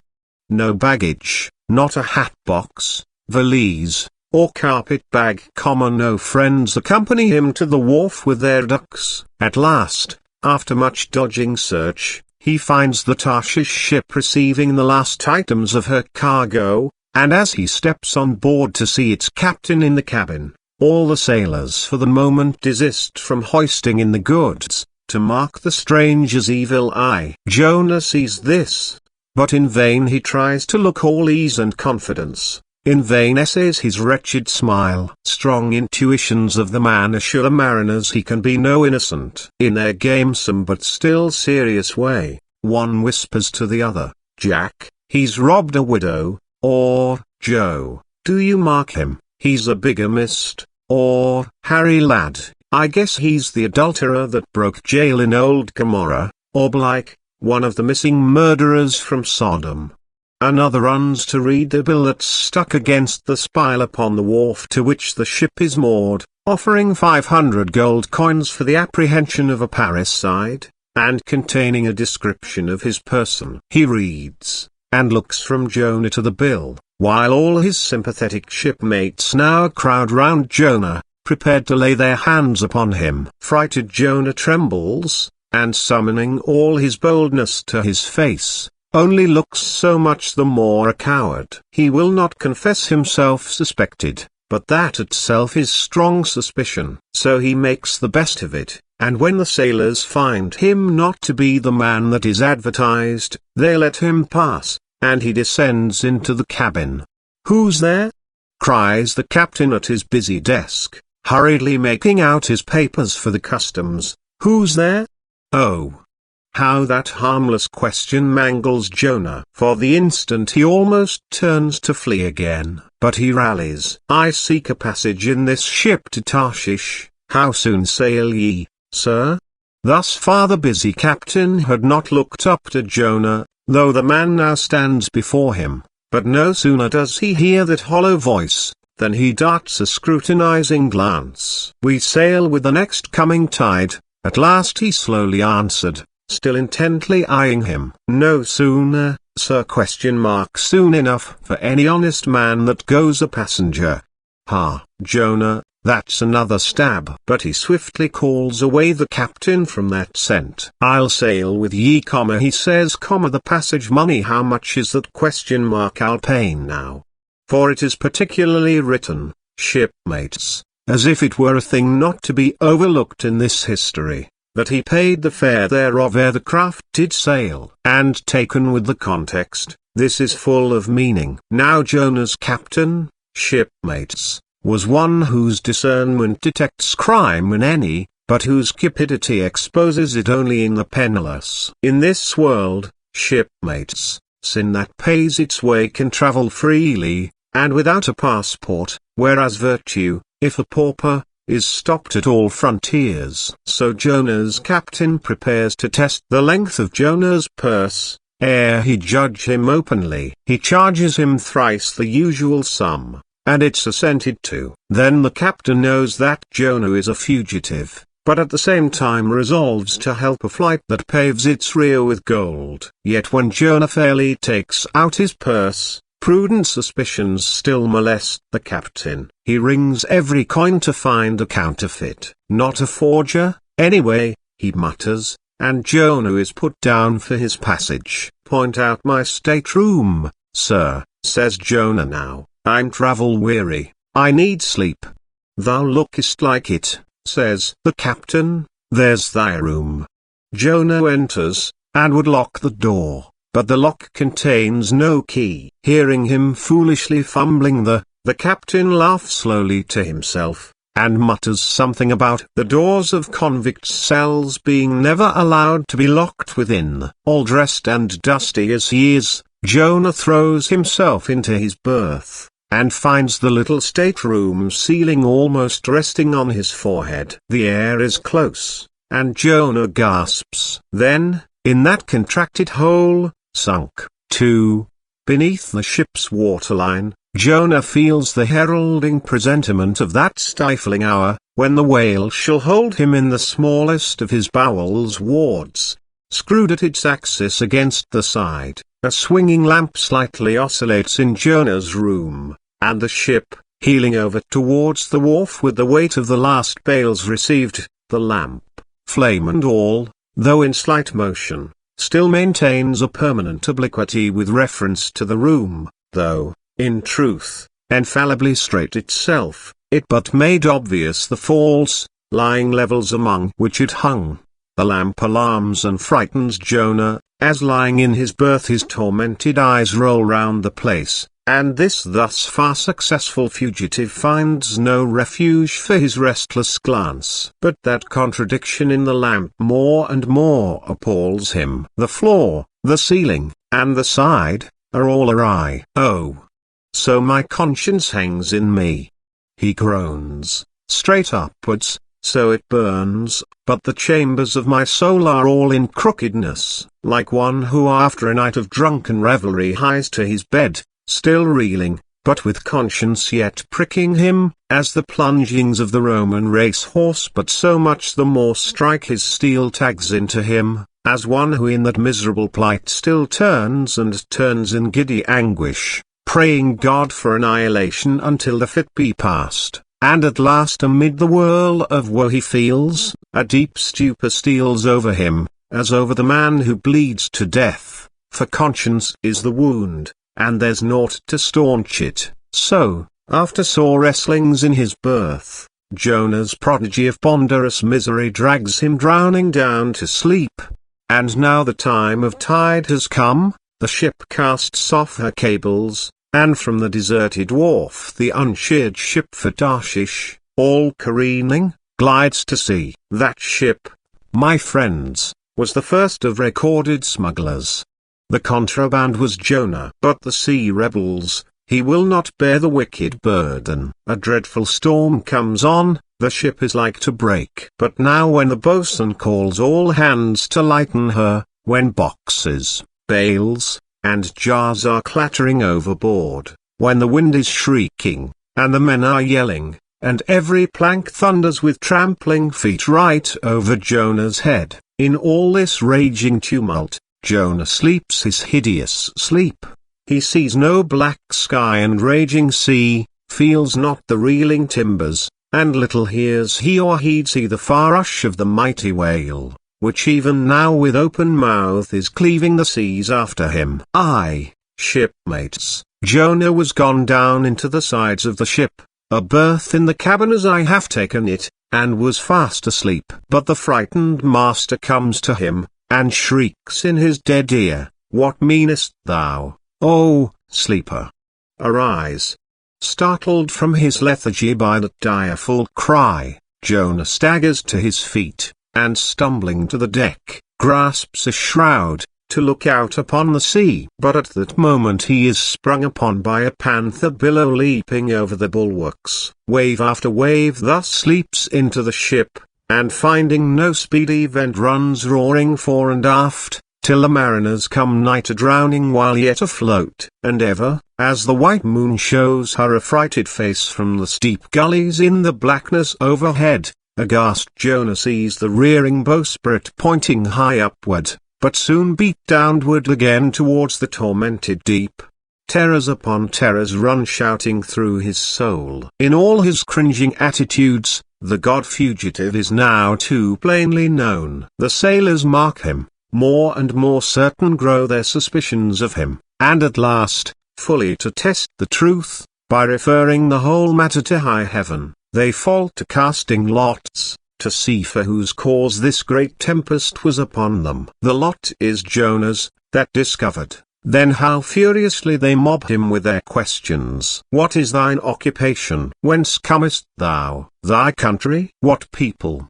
But mark now, my shipmates, the behavior of poor Jonah. The eager mariners but ask him who he is, and where from, whereas, they not only receive an answer to those questions, but likewise another answer to a question not put by them, but the unsolicited answer is forced from Jonah by the hard hand of God that is upon him. "I am a Hebrew," he cries, and then, "I fear the Lord the God of heaven who hath made the sea and the dry land." Fear him, O Jonah? Aye, well mightest thou fear the Lord God then. Straightway, he now goes on to make a full confession, whereupon the mariners became more and more appalled, but still are pitiful. For when Jonah, not yet supplicating God for mercy, since he but too well knew the darkness of his deserts, when wretched Jonah cries out to them to take him and cast him forth into the sea, for he knew that for his sake this great tempest was upon them, they mercifully turn from him, and seek by other means to save the ship. But all in vain. The indignant gale howls louder. Then, with one hand raised invokingly to God, with the other they not unreluctantly lay hold of Jonah. And now behold Jonah taken up as an anchor and dropped into the sea, when instantly an oily calmness floats out from the east, and the sea is still, as Jonah carries down the gale with him, leaving smooth water behind. He goes down in the whirling heart of such a masterless commotion that he scarce heeds the moment when he drops seething into the yawning jaws awaiting him, and the whale shoots to all his ivory teeth, like so many white bolts, upon his prison. Then Jonah prayed unto the Lord out of the fish's belly. But observe his prayer, and learn a weighty lesson. For sinful as he is, Jonah does not weep and wail for direct deliverance. He feels that his dreadful punishment is just. He leaves all his deliverance to God, contenting himself with this, that spite of all his pains and pangs, he will still look towards his holy temple. And here,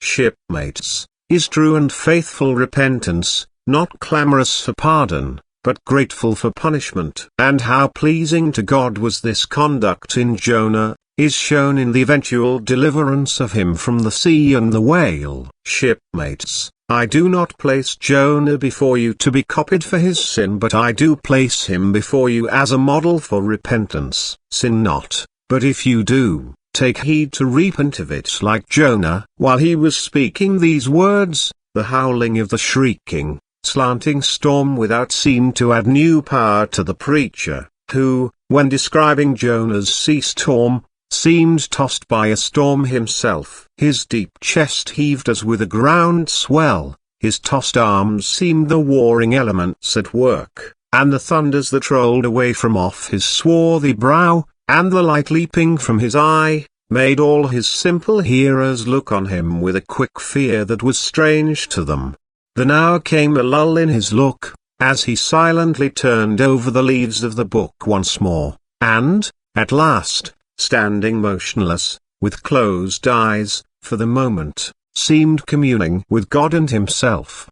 But again he leaned over towards the people, and bowing his head lowly, with an aspect of the deepest yet manliest humility, he spake these words: "Shipmates, God has laid but one hand upon you, both his hands press upon me. I have read ye by what murky light may be mine the lesson that Jonah teaches to all sinners, and therefore to ye, and still more to me, for I am a greater sinner than ye. And now how gladly would I come down from this masthead and sit on the hatches the way you sit, and listen as you listen, while some one of you reads me that other and more awful lesson which Jonah teaches to me, as a pilot of the living God. How being an anointed pilot prophet, or speaker of true things, and bidden by the Lord to sound those unwelcome truths in the ears of a wicked Nineveh, Jonah, appalled at the hostility he should raise, fled from his mission,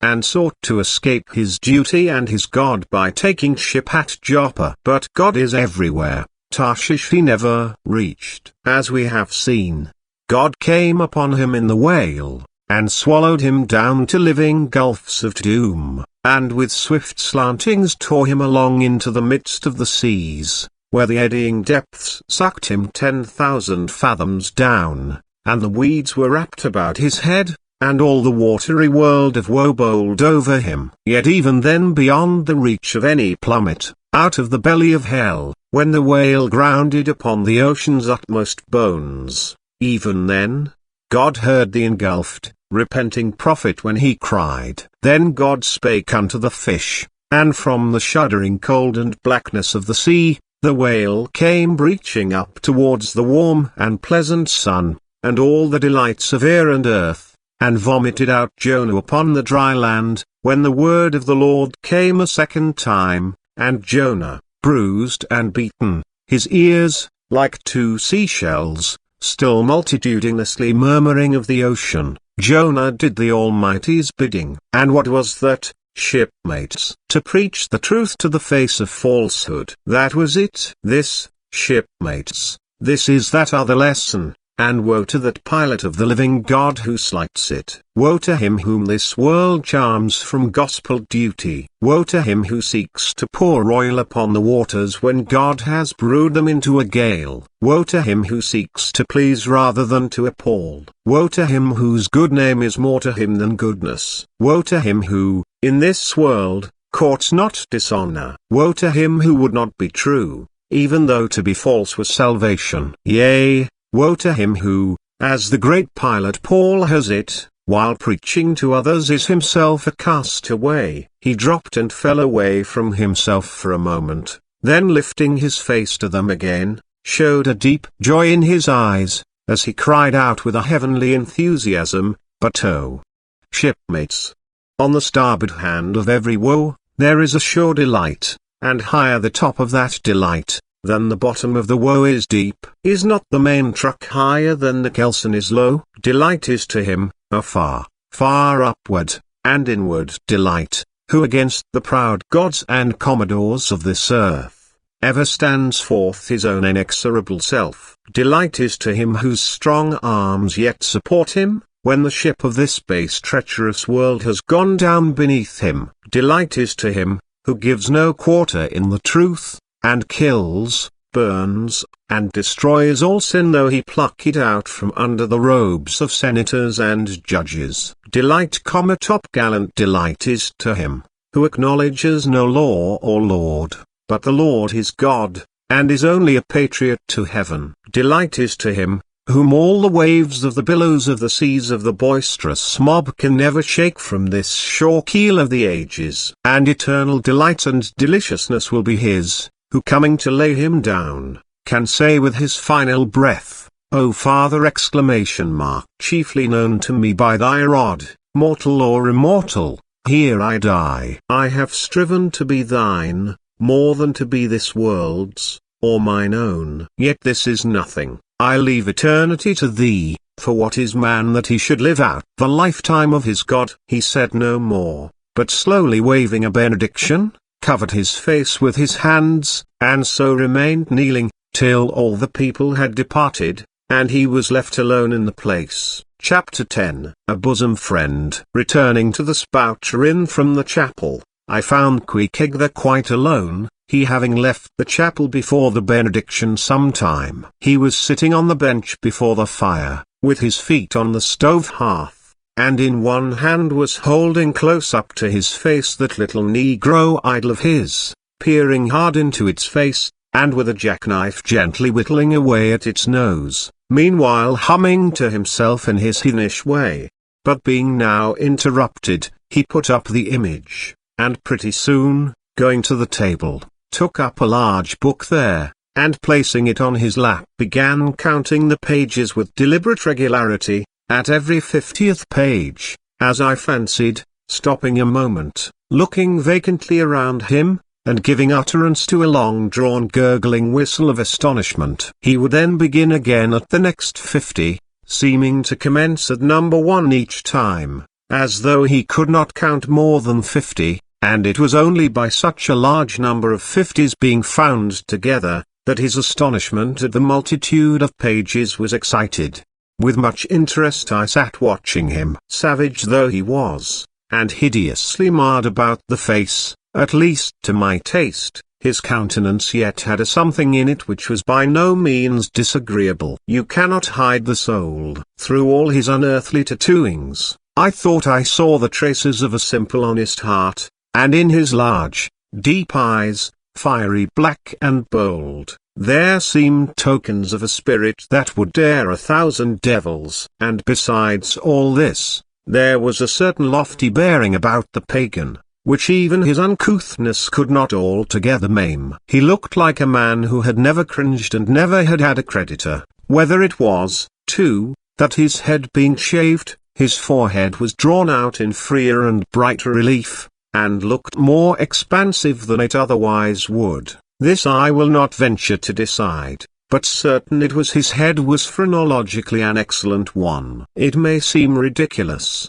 but it reminded me of General Washington's head, as seen in the popular busts of him. It had the same long regularly graded retreating slope from above the brows, which were likewise very projecting, like two long promontories thickly wooded on top. Pequod was George Washington cannibalistically developed. Whilst I was thus closely scanning him, half pretending meanwhile to be looking out at the storm from the casement, he never heeded my presence, never troubled himself with so much as a single glance, but appeared wholly occupied with counting the pages of the marvellous book. Considering how sociably we had been sleeping together the night previous, and especially considering the affectionate arm I had found thrown over me upon waking in the morning, I thought this indifference of his very strange. But savages are strange beings. At times you do not know exactly how to take them. At first they are overawing. Their calm self-collectedness of simplicity seems a Socratic wisdom. I had noticed also that Pequod never consorted at all, or but very little, with the other seamen in the inn. He made no advances whatever,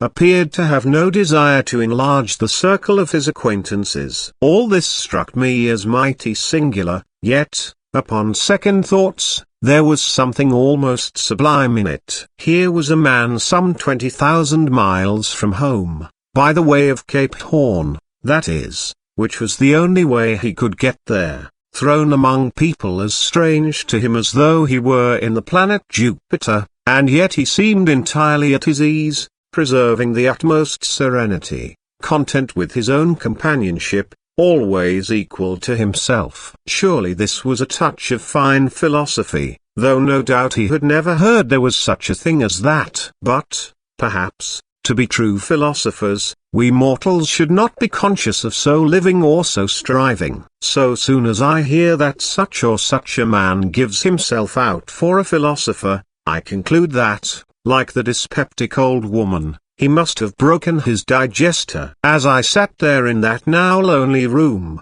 the fire burning low, in that mild stage when, after its first intensity has warmed the air, it then only glows to be looked at, the evening shades and phantoms gathering round the casements, and peering in upon us silent, solitary twain, the storm booming without in solemn swells, I began to be sensible of strange feelings. I felt a melting in me. No more my splintered heart and maddened hand were turned against the wolfish world. This soothing savage had redeemed it. There he sat, his very indifference speaking a nature in which there lurked no civilized hypocrisies and bland deceits. Wild he was, a very sight of sights to see, yet I began to feel myself mysteriously drawn towards him. And those same things that would have repelled most others, they were the very magnets that thus drew me. I'll try a pagan friend, thought I, since Christian kindness has proved but hollow courtesy. I drew my bench near him,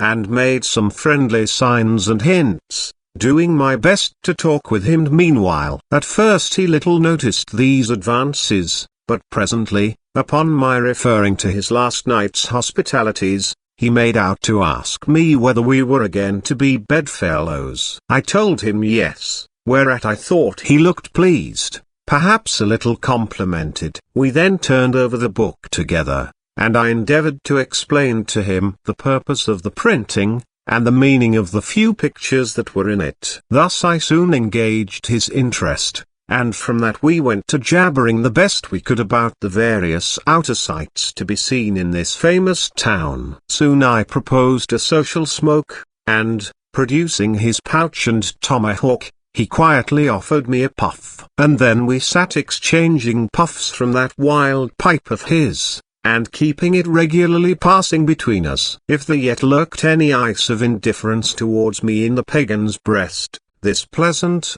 genial smoke we had soon thawed it out, and left us cronies. He seemed to take to me quite as naturally and unbiddenly as I to him, and when our smoke was over, he pressed his forehead against mine, clasped me round the waist, and said that henceforth we were married, meaning, in his country's phrase, that we were bosom friends. He would gladly die for me, if need should be. In a countryman, this sudden flame of friendship would have seemed far too premature, a thing to be much distrusted, but in this simple savage those old rules would not apply.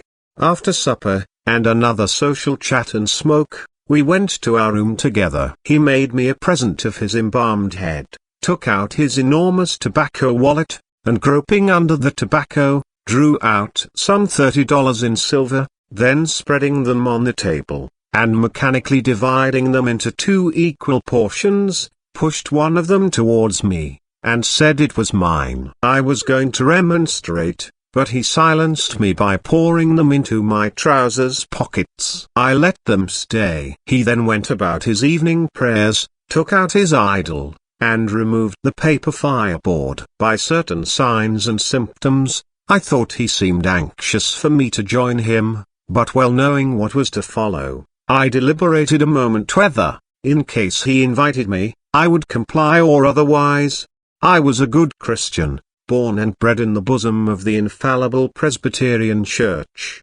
How then could I unite with this wild idolater in worshipping his piece of wood? But what is worship?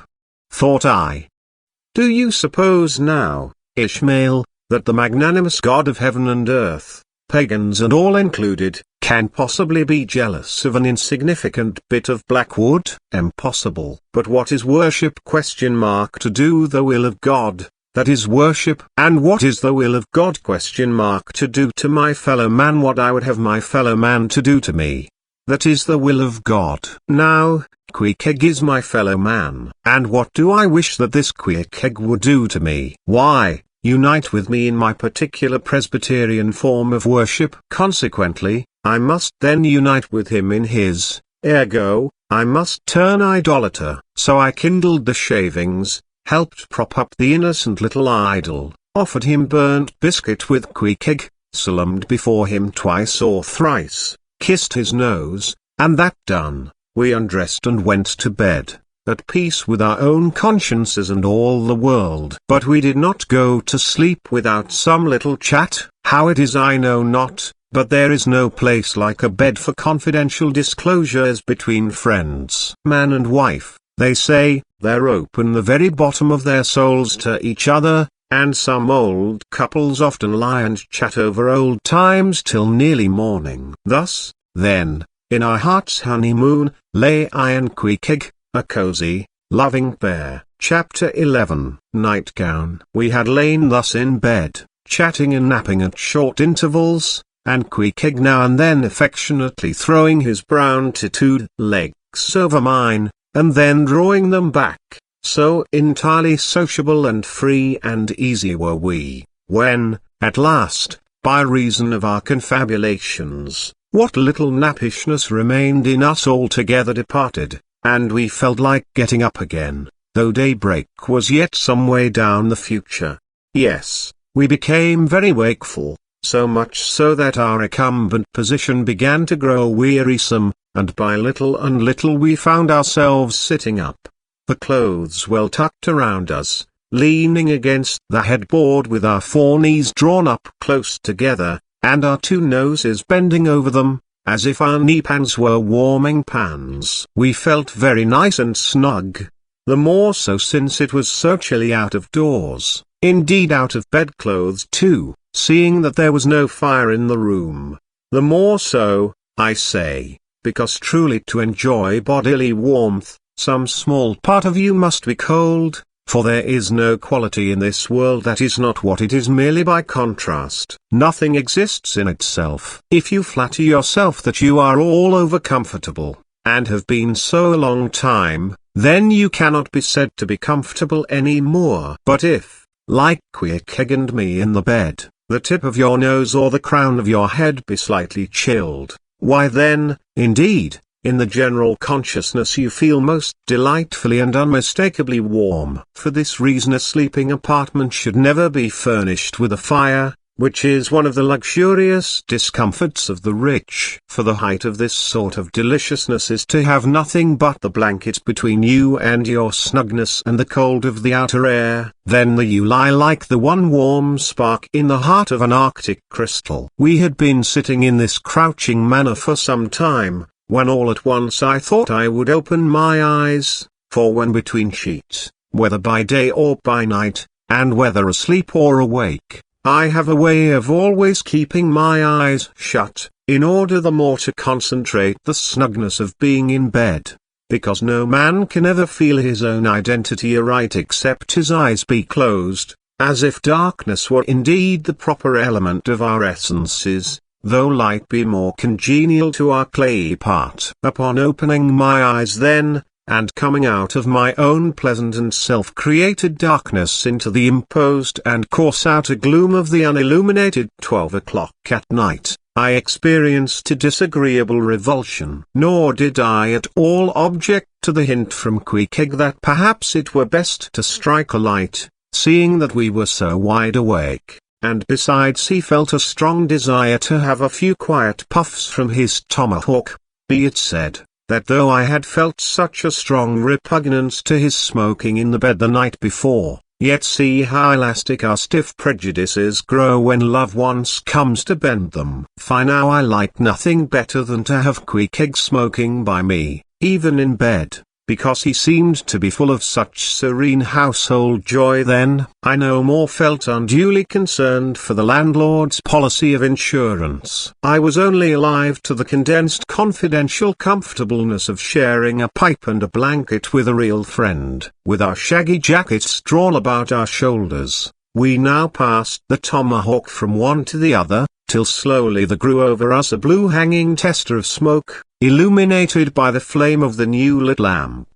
Whether it was that this undulating tester rolled the savage away to far distant scenes, I know not, but he now spoke of his native island, and, eager to hear his history, I begged him to go on and tell it. He gladly complied, though at the time I but ill comprehended not a few of his words, yet subsequent disclosures, when I had become more familiar with his broken phraseology, now enable me to present the whole story such as it may prove in the mere skeleton I give. Chapter 12.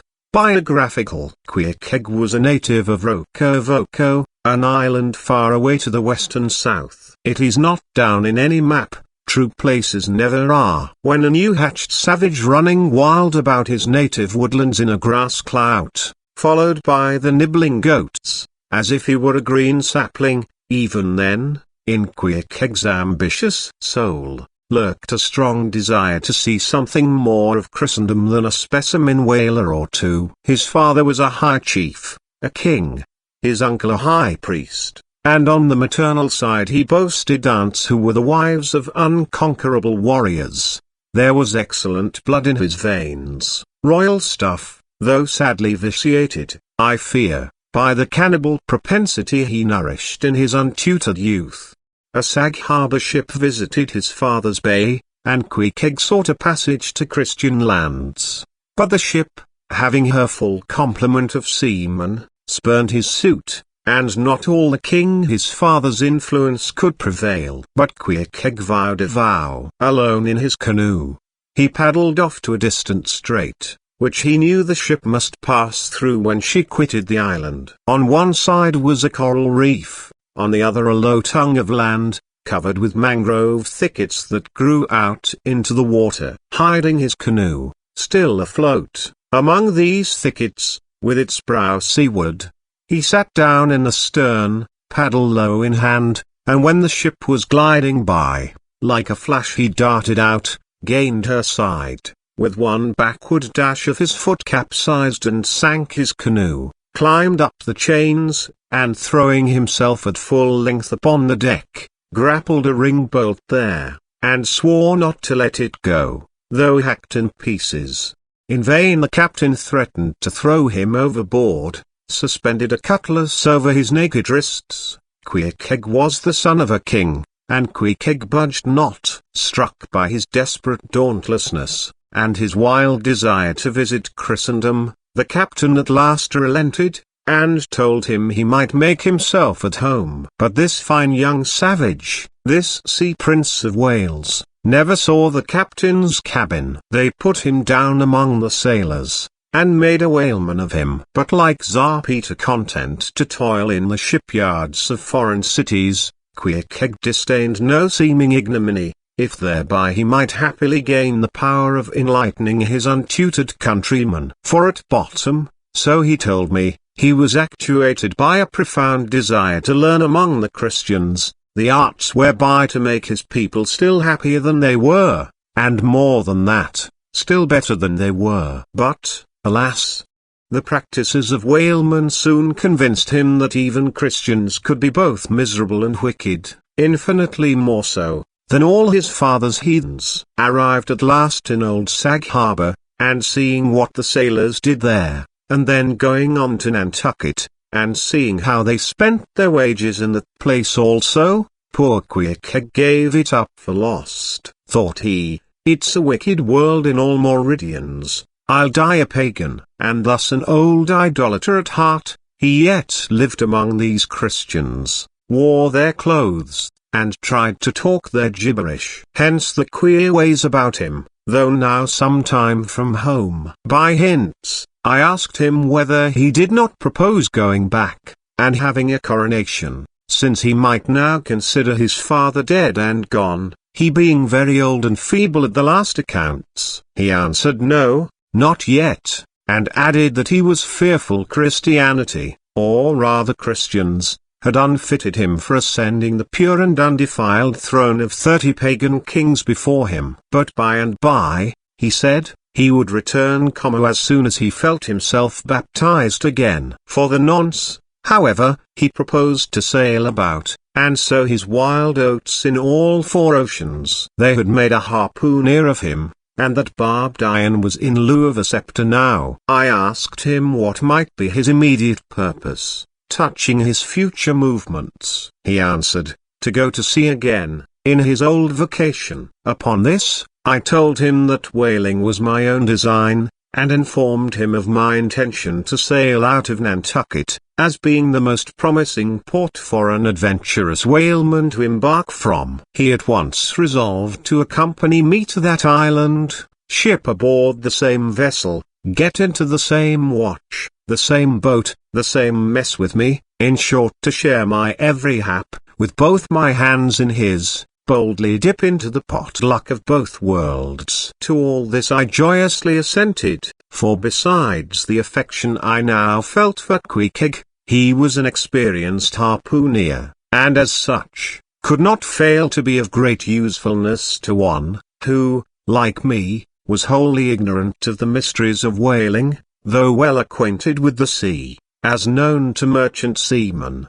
His story being ended with his pipe's last dying puff, Pequod embraced me, pressed his forehead against mine, and blowing out the light, we rolled over from each other, this way and that, and very soon were sleeping. Chapter 13 Wheelbarrow. Next morning, Monday, after disposing of the embalmed head to a barber, for a block, I settled my own and comrade's bill, using, however, my comrade's money. The grinning landlord, as well as the boarders, seemed amazingly tickled at the sudden friendship which had sprung up between me and Pequod, especially as Peter Coffin's cock and bull stories about him had previously so much alarmed me concerning the very person whom I now companied with.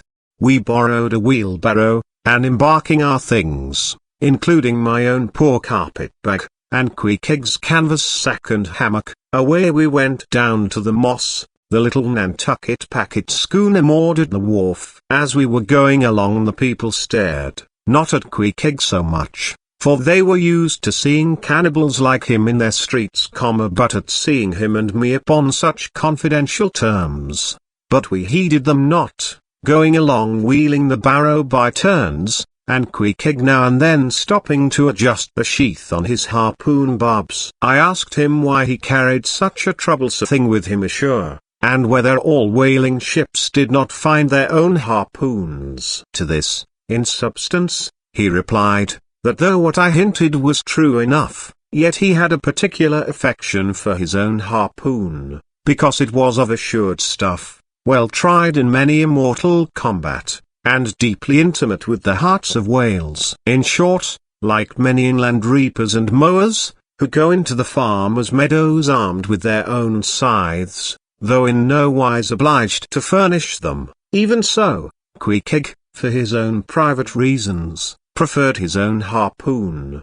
Shifting the barrow from my hand to his, he told me a funny story about the first wheelbarrow he had ever seen. It was in Sag Harbor. The owners of his ship, it seems, had lent him one, in which to carry his heavy chest to his boarding house. Not to seem ignorant about the thing, though in truth he was entirely so, concerning the precise way in which to manage the barrow, Pequod puts his chest upon it, lashes it fast, and then shoulders the barrow and marches up the wharf. Why, said I, Pequod, you might have known better than that, one would think.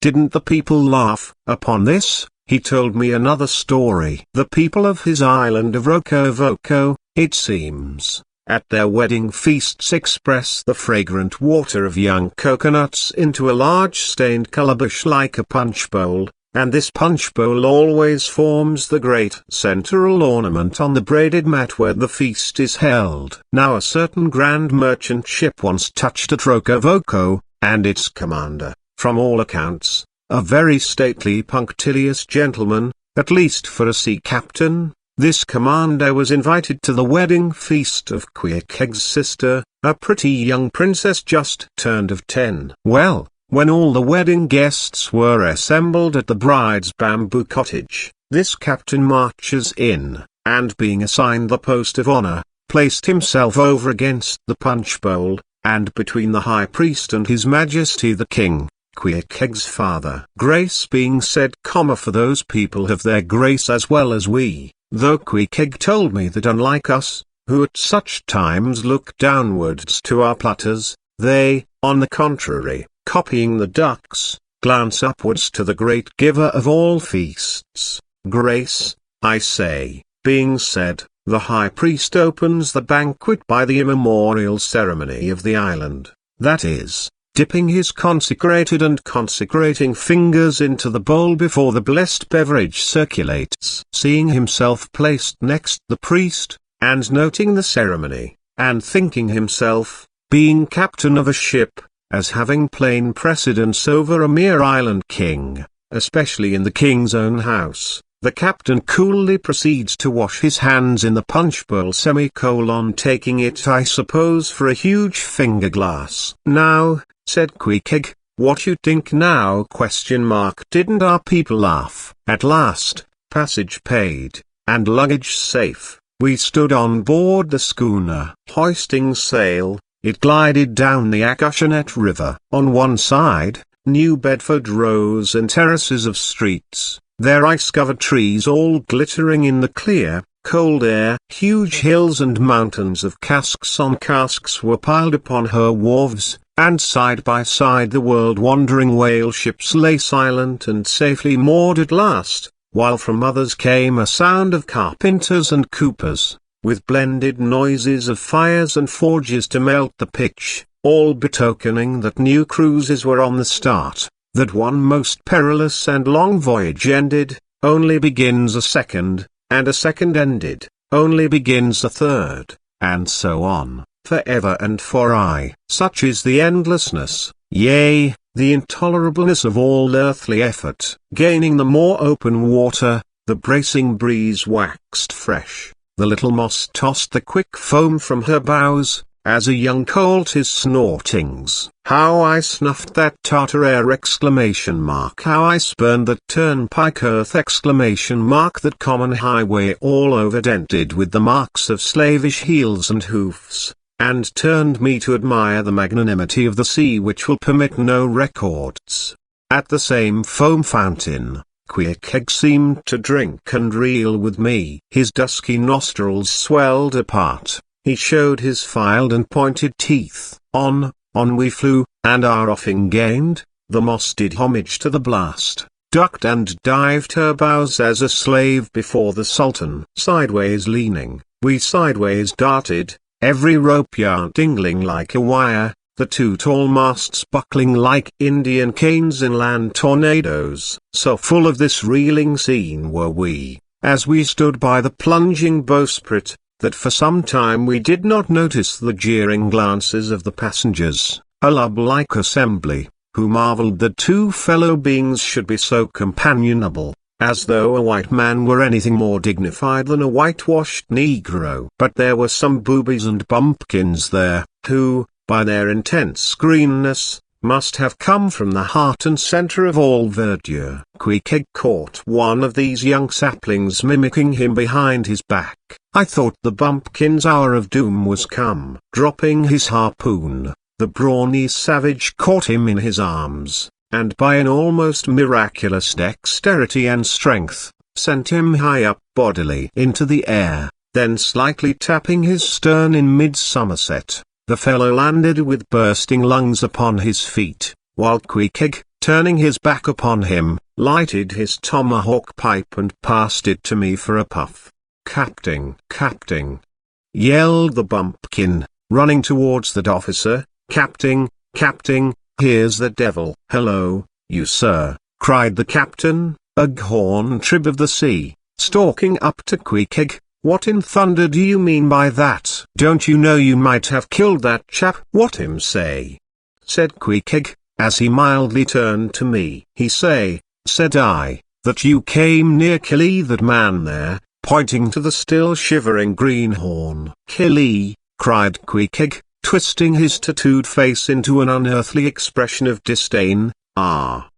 Him bevy small-lee fishay, Queequeg no killee so small-lee fishay, Queequeg killee big whale." "Look you," roared the captain, "I'll killee you, you cannibal, if you try any more of your tricks aboard here, so mind your eye." But it so happened just then, that it was high time for the captain to mind his own eye. The prodigious strain upon the mainsail had parted the weather sheet, and the tremendous boom was now flying from side to side, completely sweeping the entire after part of the deck. The poor fellow whom Queequeg had handled so roughly, was swept overboard. All hands were in a panic, and to attempt snatching at the boom to stay it, seemed madness. It flew from right to left, and back again, almost in one ticking of a watch, and every instant seemed on the point of snapping into splinters. Nothing was done, and nothing seemed capable of being done. Those on deck rushed towards the bows, and stood eyeing the boom as if it were the lower jaw of an exasperated whale. In the midst of this consternation, Pequod dropped deftly to his knees, and crawling under the path of the boom, whipped hold of a rope, secured one end to the bulwarks, and then flinging the other like a lasso, caught it round the boom as it swept over his head, and at the next jerk, the spar was that way trapped, and all was safe.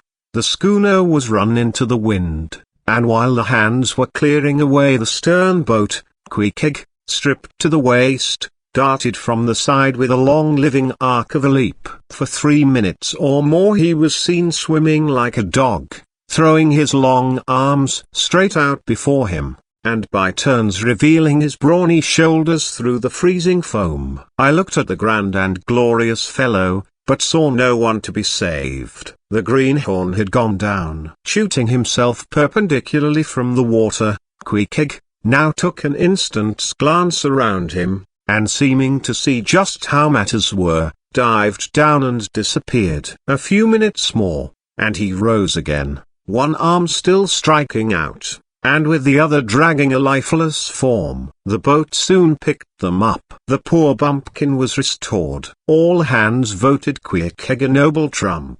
The captain begged his pardon. From the tower I clove to Pequod like a barnacle, yea, till poor Pequod took his last long dive. Was there ever such unconsciousness? He did not seem to think that he at all deserved a medal from the humane and magnanimous societies. He only asked for water, fresh water, something to wipe the brine off. That done, he put on dry clothes, lighted his pipe, and leaning against the bulwarks, and mildly eyeing those around him, seemed to be saying to himself, "It's a mutual, joint stock world, in all meridians. We cannibals must help these Christians." Chapter 14. Nantucket. Nothing more happened on the passage worthy the mentioning, so, after a fine run, we safely arrived in Nantucket. Nantucket. Take out your map and look at it. See what a real corner of the world it occupies, how it stands there, away offshore, more lonely than the Eddystone Lighthouse. Look at it, a mere hillock, an elbow of sand, all beach, without a background. There is more sand there than you would use in 20 years as a substitute for blotting paper. Some gamesome whites will tell you that they have to plant weeds there, they don't grow naturally, that they import Canada thistles, that they have to send beyond seas for a spile to stop a leak in an oil cask, that pieces of wood in Nantucket are carried about like bits of the true cross in Rome, that people plant toadstools before their houses, to get under the shade in summertime, that one blade of grass makes an oasis, 3 blades in a day's walk a prairie, that they wear quicksand shoes, something like Lapland snowshoes, that they are so shut up, belted about, every way enclosed, surrounded, and made an utter island of by the ocean, that to their very chairs and tables small clams will sometimes be found adhering, as to the backs of sea turtles. But these extravaganzas only show that Nantucket is no Illinois. Look now at the wondrous traditional story of how this island was settled by the red men. Thus goes the legend. In olden times an eagle swooped down upon the New England coast, and carried off an infant Indian in his talons. With loud lament the parents saw their child borne out of sight over the wide waters. They resolved to follow in the same direction. Setting out in their canoes, after a perilous passage they discovered the island, and there they found an empty ivory casket, the poor little Indian's skeleton. What wonder, then, that these Nantucketers, born on a beach, should take to the sea for a livelihood. They first caught crabs and quahogs in the sand, grown bolder. They waded out with nets for mackerel. More experienced, they pushed off in boats and captured cod, and at last, launching a navy of great ships on the sea, explored this watery world, put an incessant belt of circumnavigations round it, peeped in at Bering's Straits, and in all seasons and all oceans declared everlasting war with the mightiest animated mass that has survived the flood, most monstrous and most mountainous. That Himalayan, salt sea mastodon, clothed with such portentousness of unconscious power, that his very panics are more to be dreaded than his most fearless and malicious assaults. And thus have these naked Nantucketers, these sea hermits, issuing from their anthill in the sea, overrun and conquered the watery world like so many Alexanders, parceling out among them the Atlantic, Pacific, and Indian Oceans, as the three pirate powers did Poland. Let America add Mexico to Texas, and pile Cuba upon Canada. Let the English overswarm all India, and hang out their blazing banner from the sun. 2/3 of this terraqueous globe are the Nantucketers, for the sea is his, he owns it, as emperors own empires, other seamen having but a right of way through it. Merchant ships are but extension bridges, armed ones but floating forts, even pirates and privateers, though following the sea as highwaymen the road, they but plunder other ships, other fragments of the land like themselves, without seeking to draw their living from the bottomless deep itself. The Nantucketer, he alone resides and riots on the sea, he alone, in Bible language, goes down to it in ships, to and fro plowing it as his own special plantation. There is his home, there lies his business, which a Noah's flood would not interrupt, though it overwhelmed all the millions in China. He lives on the sea, as prairie cocks in the prairie. He hides among the waves, he climbs them as chamois hunters climb the Alps. For years he knows not the land, so that when he comes to it at last, it smells like another world, more strangely than the moon would to an earthsman. With the landless gull, that at sunset folds her wings and is rocked to sleep between billows, so at nightfall, the Nantucketer, out of sight of land, furls his sails, and lays him to his rest, while under his very pillow rush herds of walruses and whales. Chapter 15. Chowder. It was quite late in the evening when the little Moss came snugly to anchor, and Queequeg and I went ashore, so we could attend to no business that day, at least none but a supper and a bed. The landlord of the Spoutrin had recommended us to his cousin Hosie Hussey of the Tripots, whom he asserted to be the proprietor of one of the best-kept hotels in all Nantucket, and moreover he had assured us that Cousin Hosie, as he called him, was famous for his chowders. In short, he plainly hinted that we could not possibly do better than try pot luck at the Tripots. But the directions he had given us about keeping a yellow warehouse on our starboard hand till we opened a white church to the larboard, and then keeping that on the larboard hand till we made a corner 3 points to the starboard, and that done, then ask the first man we met where the place was. These crooked directions of his very much puzzled us at first, especially as, at the outset, Queequeg insisted that the yellow warehouse, our first point of departure, must be left on the larboard hand, whereas I had understood Peter Coffin to say it was on the starboard. However, by dint of beating about a little in the dark, and now and then knocking up a peaceable inhabitant to inquire the way, we at last came to something which there was no mistaking. 2 enormous wooden pots painted black, and suspended by asses' ears, swung from the cross trees of an old topmast, planted in front of an old doorway. The horns of the cross trees were sawed off on the other side, so that this old topmast looked not a little like a gallows. Perhaps I was oversensitive to such impressions at the time, but I could not help staring at this gallows with a vague misgiving. A sort of crick was in my neck as I gazed up to the 2 remaining horns. Yes, 2 of them, one for Queequeg, and one for me. It's ominous, thinks I.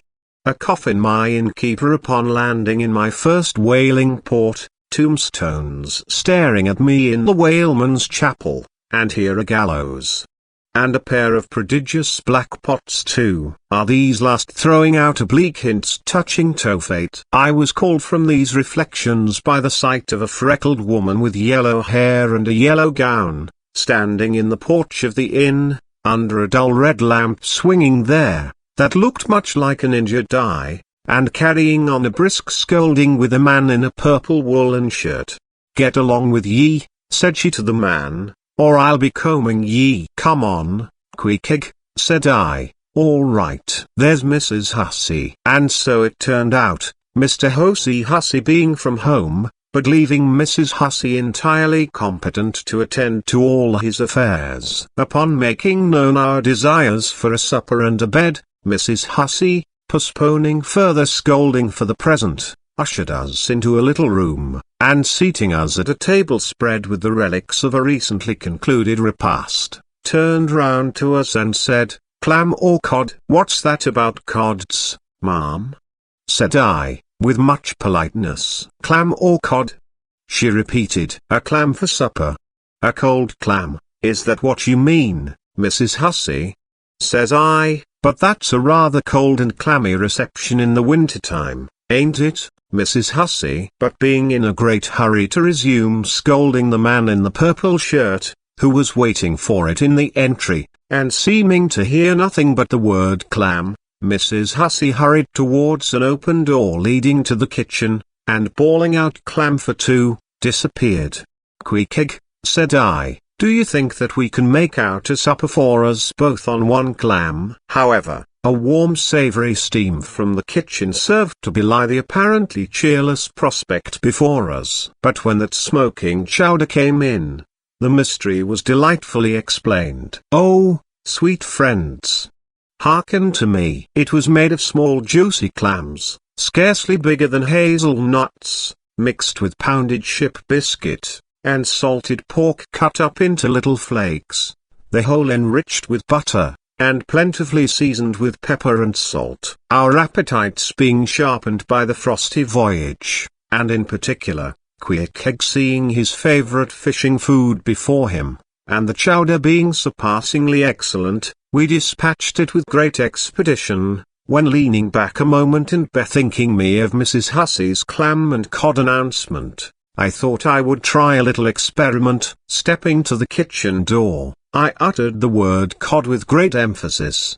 and resumed my seat. In a few moments the savoury steam came forth again, but with a different flavour, and in good time a fine cod chowder was placed before us. We resumed business, and while plying our spoons in the bowl, thinks I to myself, I wonder now if this here has any effect on the head. What's that stultifying saying about chowder-headed people? But look, Queequeg, ain't that a live eel in your bowl? Where's your harpoon? Fishiest of all fishy places was the trypots, which well deserved its name, for the pots there were always boiling chowders, chowder for breakfast, and chowder for dinner, and chowder for supper, till you began to look for fish bones coming through your clothes. The area before the house was paved with clamshells. Mrs. Hussey wore a polished necklace of codfish vertebra, and Hosey Hussey had his account books bound in superior old shark skin. There was a fishy flavour to the milk, too, which I could not at all account for, till one morning happening to take a stroll along the beach among some fishermen's boats, I saw a Hosey's brindled cow feeding on fish remnants, and marching along the sand with each foot in a cod's decapitated head, looking very slipshod, I assure ye.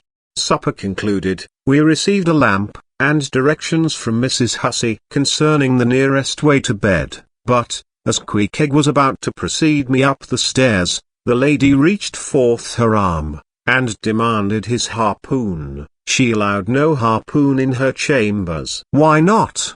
said I. "Every true whaleman sleeps with his harpoon, but why not?" "Because it's dangerous," says she. "Ever since young Stiggs coming from that unfortunate voyage of his, when he was gone 4 years and a half, with only 3 barrels of eel, was found dead in my first floor back, with his harpoon in his side, ever since then I allow no boarders to take sich dangerous weapons in their rooms at night." So, Mr. Queequeg, for she had learned his name, I will just take this here iron, and keep it for you till morning. But the chowder, clam or cod tomorrow for breakfast, men? Both, says I, and let's have a couple of smoked herring by way of variety. Chapter 16. The ship. In bed we concocted our plans for the morrow. But to my surprise and no small concern, Queequeg now gave me to understand that he had been diligently consulting Yojo, the name of his black little god, and Yojo had told him 2 or 3 times over, and strongly insisted upon it every way, that instead of our going together among the whaling fleet in harbour, and in concert selecting our craft, instead of this, I say, Yojo earnestly enjoined that the selection of the ship should rest wholly with me, inasmuch as Yojo purposed befriending us, and, in order to do so, had already pitched upon a vessel, which, if left to myself, I, Ishmael, should infallibly light upon, for all the world as though it had turned out by chance, and in that vessel I must immediately ship myself, for the present irrespective of Queequeg. I have forgotten to mention that, in many things, Queequeg placed great confidence in the excellence of Yojo's judgment and surprising forecast of things, and cherished Yojo with considerable esteem, as a rather good sort of god, who perhaps meant well enough upon the whole, but in all cases did not succeed in his benevolent designs. Now, this plan of Queequeg's, or rather Yojo's, touching the selection of our craft, I did not like that plan at all. I had not a little relied upon Queequeg's sagacity to point out the whaler best fitted to carry us and our fortunes securely. But as all my remonstrances produced no effect upon Queequeg, I was obliged to acquiesce, and accordingly prepared to set about this business with a determined rushing sort of energy and vigour, that should quickly settle that trifling little affair. Next morning early, leaving Queequeg shut up with Yojo in our little bedroom, for it seemed that it was some sort of Lent or Ramadan, or day of fasting, humiliation, and prayer with Queequeg and Yojo that day. How it was I never could find out, for, though I applied myself to it several times, I never could master his liturgies and 39 articles, leaving Queequeg, then, fasting on his tomahawk pipe, and Yojo warming himself at his sacrificial fire of shavings. I sallied out among the shipping. After much prolonged sauntering and many random inquiries, I learnt that there were 3 ships up for 3 years' voyages, the Devil Dam, the Titbit, and the Pequod. Devil Dam, I do not know the origin of. Titbit is obvious. Pequod, you will no doubt remember, was the name of a celebrated tribe of Massachusetts Indians, now extinct as the ancient Meds. I peered and pried about the Devil Dam, from her, hopped over to the Titbit, and finally, going on board the Pequod, looked around her for a moment, and then decided that this was the very ship for us. You may have seen many a quaint craft in your day, for aught I know square toadlers, mountainous Japanese junks, butterbox galliots, and what not, but take my word for it, you never saw such a rare old craft as this same rare old Pequod. She was a ship of the old school, rather small if anything, with an old-fashioned claw-footed look about her. Long seasoned and weather-stained in the typhoons and calms of all 4 oceans, her old hull's complexion was darkened like a French grenadier's, who has alike fought in Egypt and Siberia. Her venerable bows looked bearded. Her masts, cut somewhere on the coast of Japan, where her original ones were lost overboard in a gale. Her masts stood stiffly up like the spines of the 3 old kings of Cologne. Her ancient decks were worn and wrinkled, like the pilgrim-worshipped flagstone in Canterbury Cathedral where Becket bled.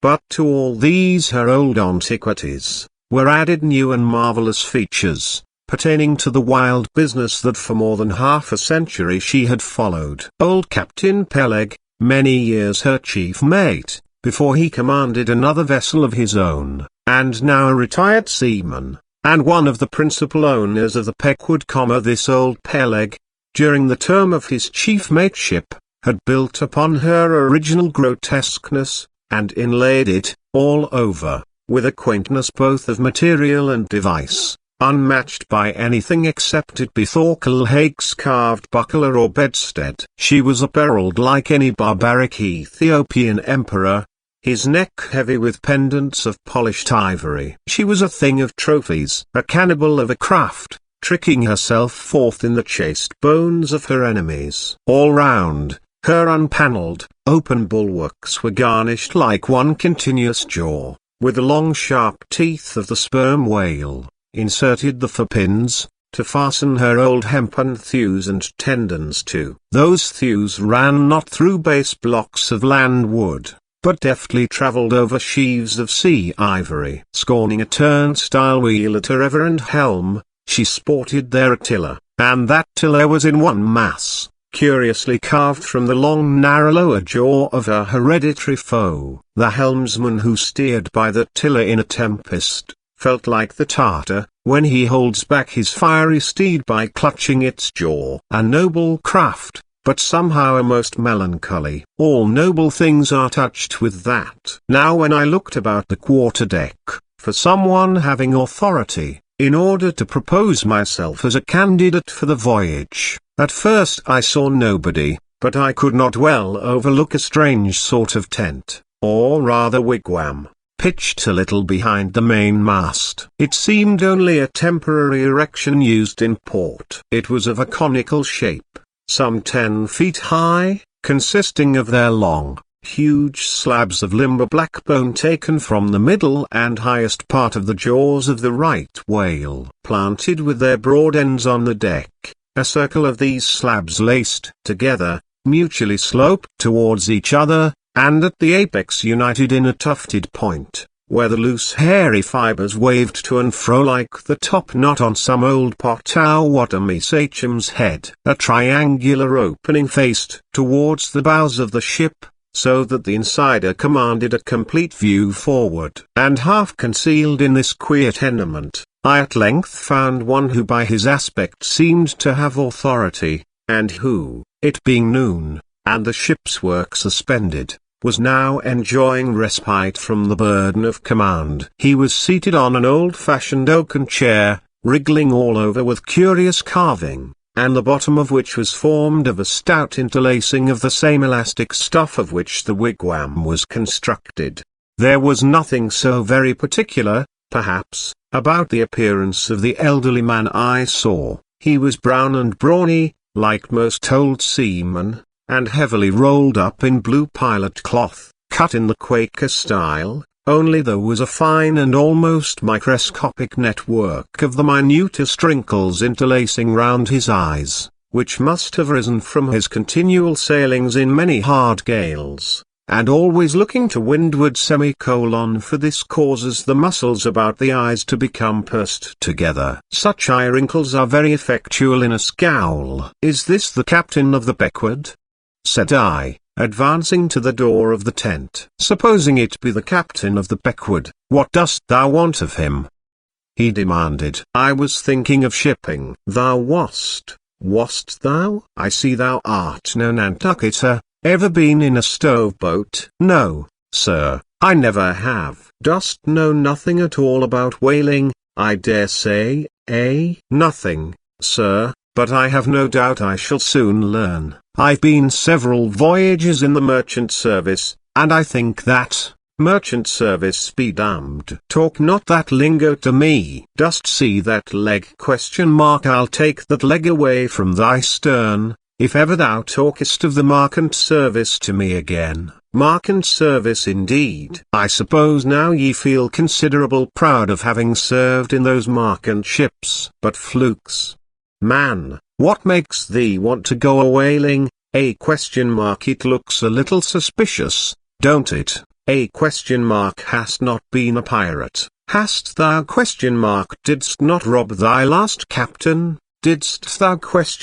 Dost not think of murdering the officers when thou gettest to sea? I protested my innocence of these things. I saw that under the mask of these half-humorous innuendos, this old seaman, as an insulated Quakerish Nantucketer, was full of his insular prejudices, and rather distrustful of all aliens, unless they hailed from Cape Cod or the Vineyard.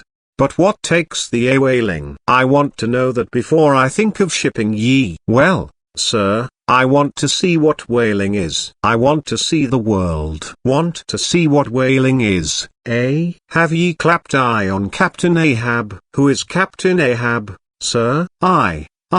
I thought so. Captain Ahab is the captain of this ship. I am mistaken then. I thought I was speaking to the captain himself. Thou art speaking to Captain Peleg, that's who ye are speaking to, young man. It belongs to me and Captain Baldad to see the Pequod fitted out for the voyage, and supplied with all her needs, including crew. We are part owners and agents. But as I was going to say, if thou wantest to know what whaling is, as thou tellest ye do, I can put ye in a way of finding it out before ye bind yourself to it, past backing out. Clap eye on Captain Ahab, young man, and thou wilt find that he has only one leg. What do you mean, sir? Was the other one lost by a whale? Lost by a whale? Young man, come nearer to me. It was devoured, chewed up, crunched by the monstrosest parmacetti that ever chipped a boat! I was a little alarmed by his energy, perhaps also a little touched at the hearty grief in his concluding exclamation, but said as calmly as I could, what you say is no doubt true enough, sir, but how could I know there was any peculiar ferocity in that particular whale? Though indeed I might have inferred as much from the simple fact of the accident. Look ye now, young man, thy lungs are a sort of soft, do ye see? Thou dost not talk shark a bit. Sure, ye've been to sea before now? Sure of that? Sir, said I thought I told you that I had been 4 voyages in the Merchant. Hard down out of that. Mind what I said about the merchant service. Don't aggravate me. I won't have it. But let us understand each other. I had given thee a hint about what whaling is. Do ye yet feel inclined for it? I do, sir. Very good. Now, art thou the man to pitch a harpoon down a live whale's throat, and then jump after it? Answer, quick. I am, sir, if it should be positively indispensable to do so, not to be got rid of, that is. Which I don't take to be the fact. Good again. Now then, thou not only wantest to go a whaling, to find out by experience what whaling is, but ye also want to go in order to see the world? Was not that what ye said? I thought so. Well then, just step forward there, and take a peep over the weather bow, and then back to me and tell me what ye see there. For a moment I stood a little puzzled by this curious request, not knowing exactly how to take it, whether humorously or in earnest, but concentrating all his crow's feet into one scowl. Captain Peleg started me on the errand. Going forward and glancing over the weather bow, I perceived that the ship swinging to her anchor with the flood tide, was now obliquely pointing towards the open ocean. The prospect was unlimited, but exceedingly monotonous and forbidding. Not the slightest variety that I could see. Well, what's the report? Said Peleg when I came back. What did ye see? Not much, I replied. Nothing but water, considerable horizon though, and there's a squall coming up, I think. Well, what dost thou think then of seeing the world? Do ye wish to go round Cape Horn to see any more of it? Can't ye see the world where you stand? I was a little staggered. But go a whaling I must, and I would, and the Pequod was as good a ship as any, I thought the best, and all this I now repeated to Peleg. Seeing me so determined, he expressed his willingness to ship me. And thou mayest as well sign the papers right off, he added, come along with ye. And so saying, he led the way below deck into the cabin. Seated on the transom was what seemed to me a most uncommon and surprising figure. It turned out to be Captain Baldad, who along with Captain Peleg was one of the largest owners of the vessel. The other shares, as is sometimes the case in these ports, being held by a crowd of old and new itants, widows, fatherless children, and chancery wards, each owning about the value of a timber head, or a foot of plank, or a nail or two in the ship. People in Nantucket invest their money in whaling vessels, the same way that you do yours in approved state stocks bringing in good interest. Now, Bildad, like Peleg, and indeed many other Nantucketers, was a Quaker, the island having been originally settled by that sect, and to this day its inhabitants in general retain in an uncommon measure the peculiarities of the Quaker, only variously and anomalously modified by things altogether alien and heterogeneous. For some of these same Quakers are the most sanguinary of all sailors and whale hunters.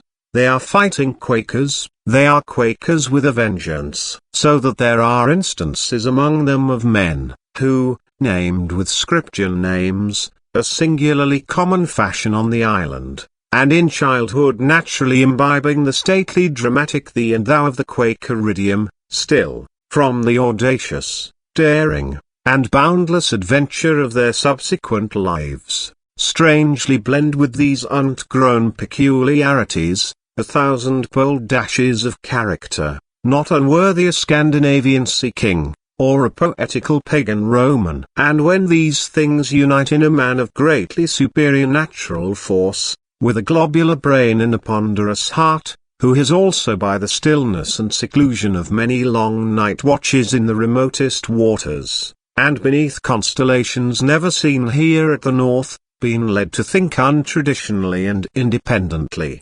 receiving all nature's sweet or savage impressions fresh from her own virgin voluntary and confiding breast, and thereby chiefly, but with some help from accidental advantages, to learn the bold and nervous lofty language, that man makes one in a whole nation's census, a mighty pageant creature, formed for noble tragedies. Nor will it at all detract from him, dramatically regarded, if either by birth or other circumstances, he have what seems a half-wilful overruling morbidness at the bottom of his nature. For all men tragically great are made so through a certain morbidness. Be sure of this, O young ambition, all mortal greatness is but disease. But, as yet we have not to do with such an one, but with quite another, and still a man, who, if indeed peculiar, it only results again from another phase of the Quaker, modified by individual circumstances.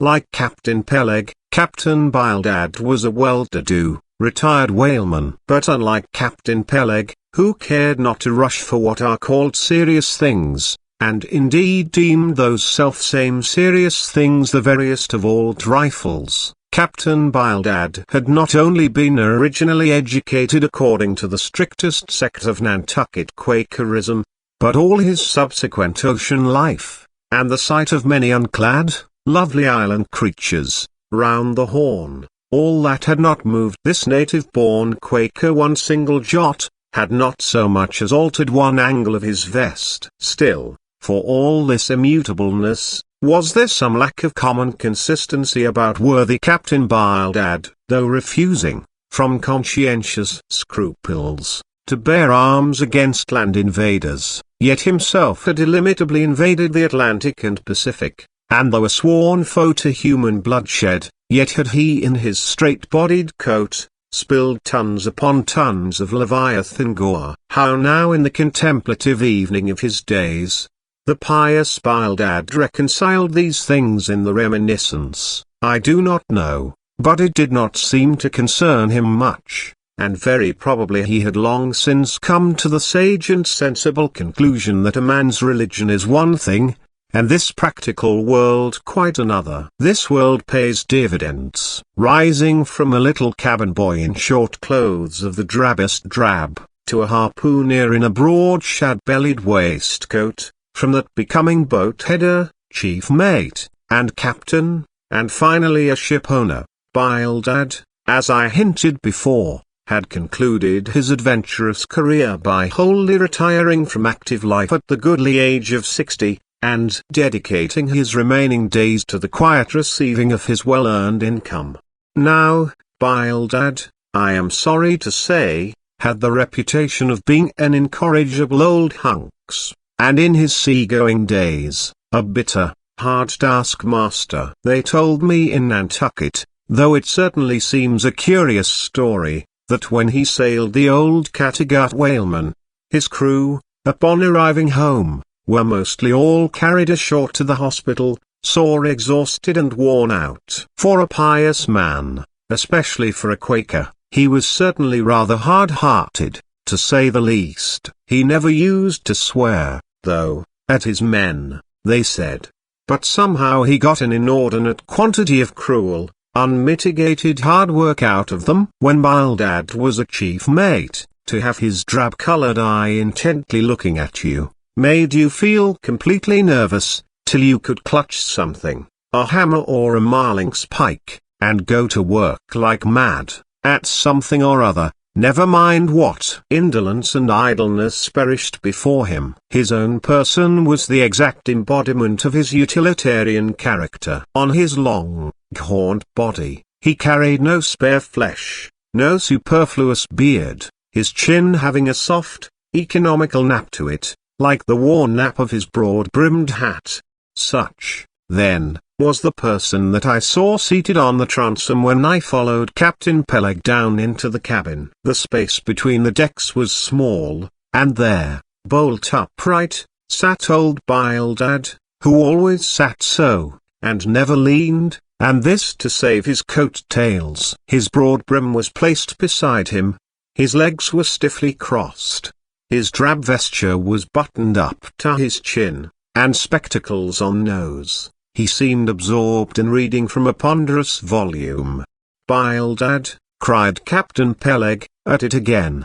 "Bildad, eh? Ye have been studying those scriptures, now, for the last 30 years, to my certain knowledge. How far ye got, Bildad?" As if long habituated to such profane talk from his old shipmate, Bildad, without noticing his present irreverence, quietly looked up, and seeing me, glanced again enquiringly towards Peleg. "He says he's our man, Bildad," said Peleg. "He wants to ship." "Dost thee?" said Bildad, in a hollow tone, and turning round to me. "I dost," said I unconsciously, he was so intense a Quaker. "What do ye think of him, Bildad?" said Peleg. "He'll do," said Bildad, eyeing me, and then went on spelling away at his book in a mumbling tone quite audible. I thought him the queerest old Quaker I ever saw, especially as Peleg, his friend and old shipmate, seemed such a blusterer.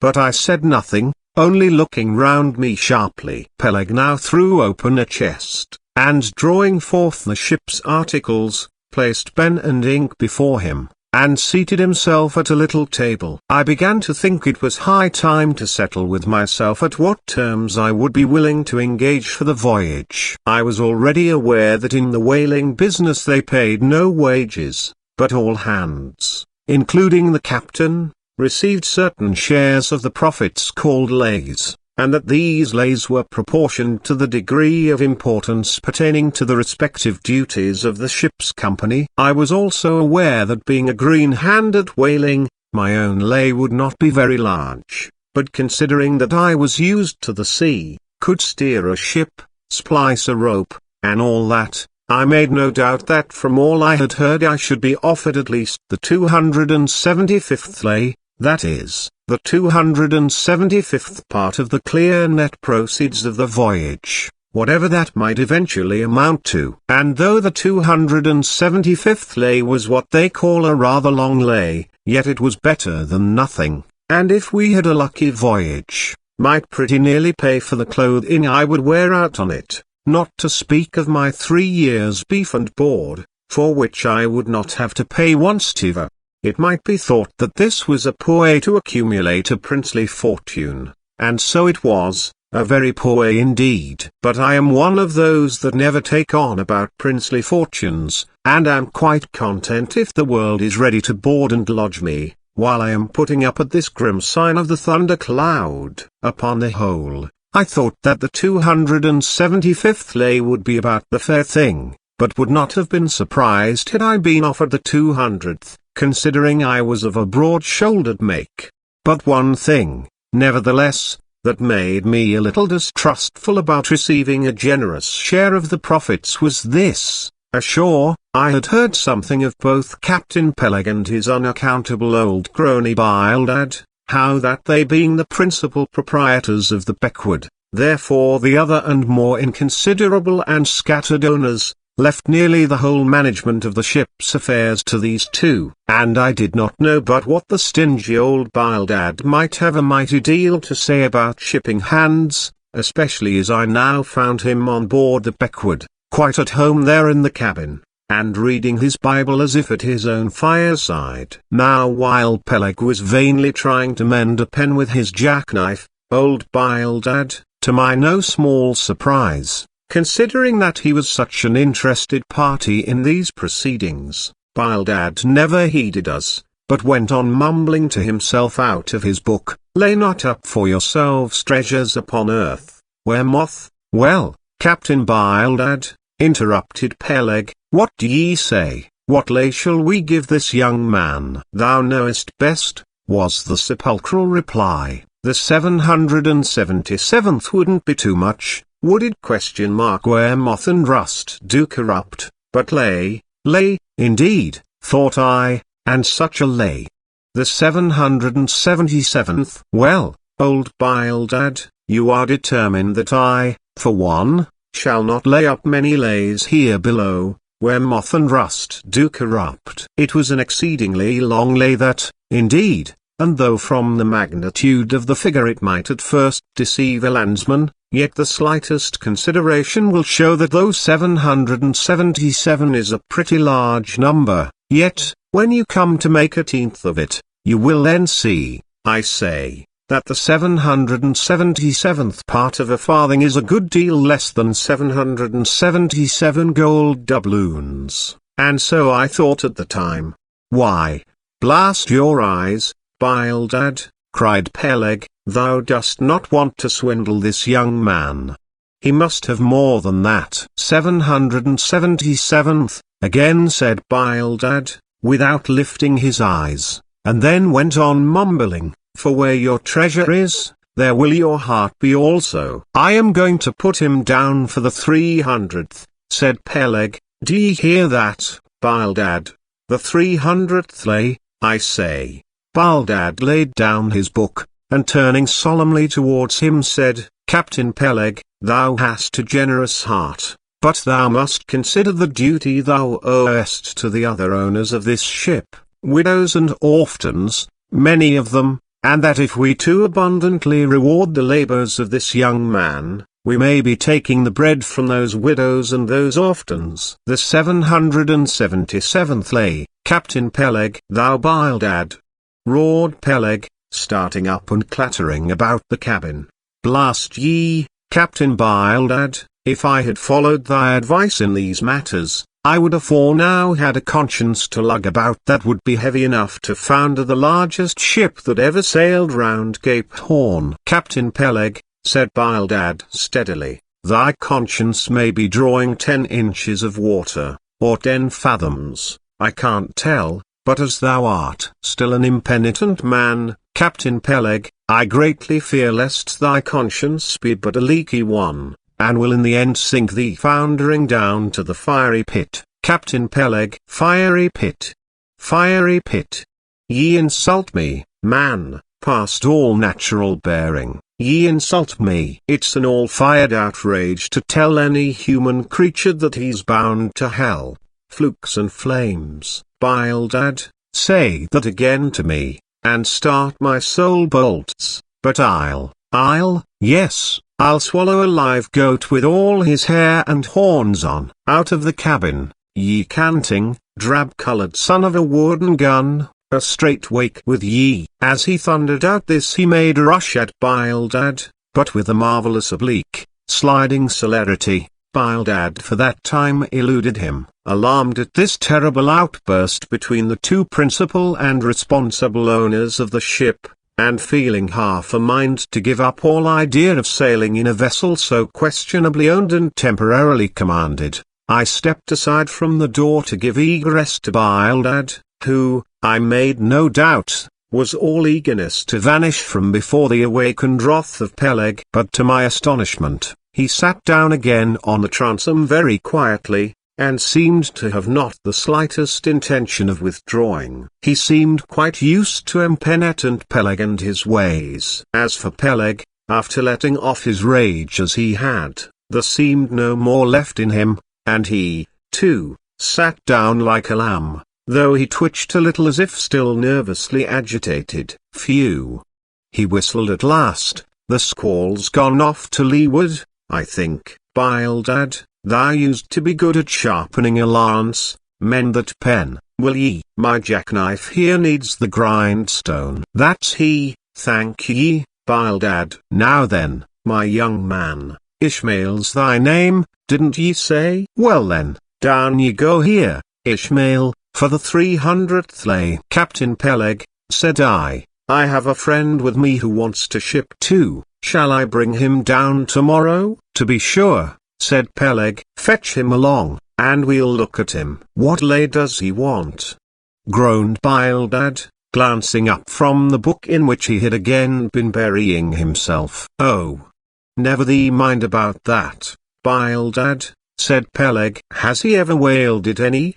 Turning to me. Killed more whales than I can count, Captain Peleg. Well, bring him along then. And, after signing the papers, off I went, nothing doubting but that I had done a good morning's work, and that the Pequod was the identical ship that Yojo had provided to carry Queequeg and me round the Cape.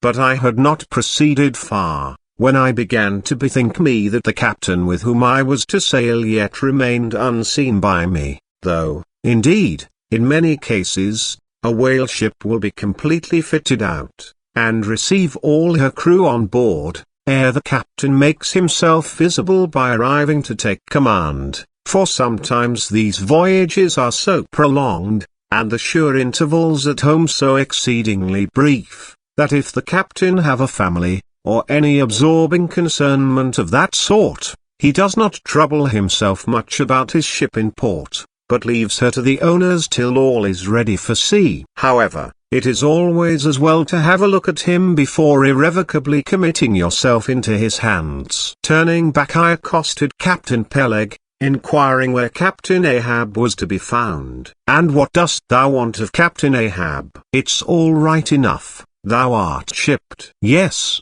but I should like to see him. But I don't think thou wilt be able to at present. I don't know exactly what's the matter with him, but he keeps close inside the house, a sort of sick, and yet he don't look so. In fact, he ain't sick, but no, he isn't well either. Anyhow, young man, he won't always see me, so I don't suppose he will thee. He's a queer man, Captain Ahab, so some think, but a good one. Oh, thou'lt like him well enough, no fear, no fear. He's a grand, ungodly, godlike man. Captain Ahab doesn't speak much, but, when he does speak, then you may well listen. Mark ye, be forewarned, Ahab's above the common. Ahab's been in colleges, as well as 'mong the cannibals, been used to deeper wonders than the waves, fixed his fiery lance in mightier, stranger foes than whales. His lance,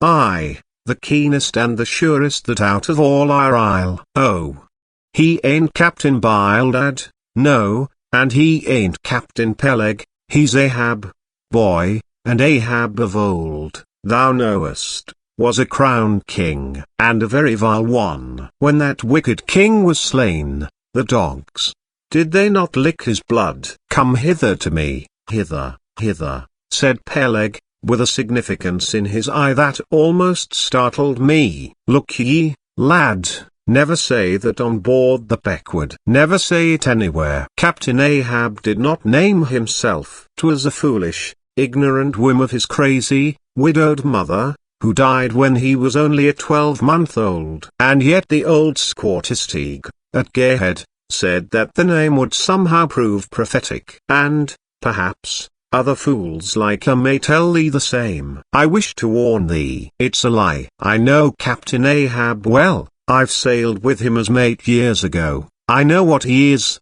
a good man, not a pious, good man, like Bildad, but a swearing good man, something like me, only there's a good deal more of him. I know that he was never very jolly, and I know that on the passage home, he was a little out of his mind for a spell, but it was the sharp shooting pains in his bleeding stump that brought that about, as anyone might see. I know, too, that ever since he lost his leg last voyage by that accursed whale, he's been a kind of moody, desperate moody, and savage sometimes, but that will all pass off. And once for all, let me tell thee and assure thee, young man, it's better to sail with a moody good captain than a laughing bad one. So goodbye to thee, and wrong not Captain Ahab, because he happens to have a wicked name. Besides, my boy, he has a wife, not 3 voyages wedded,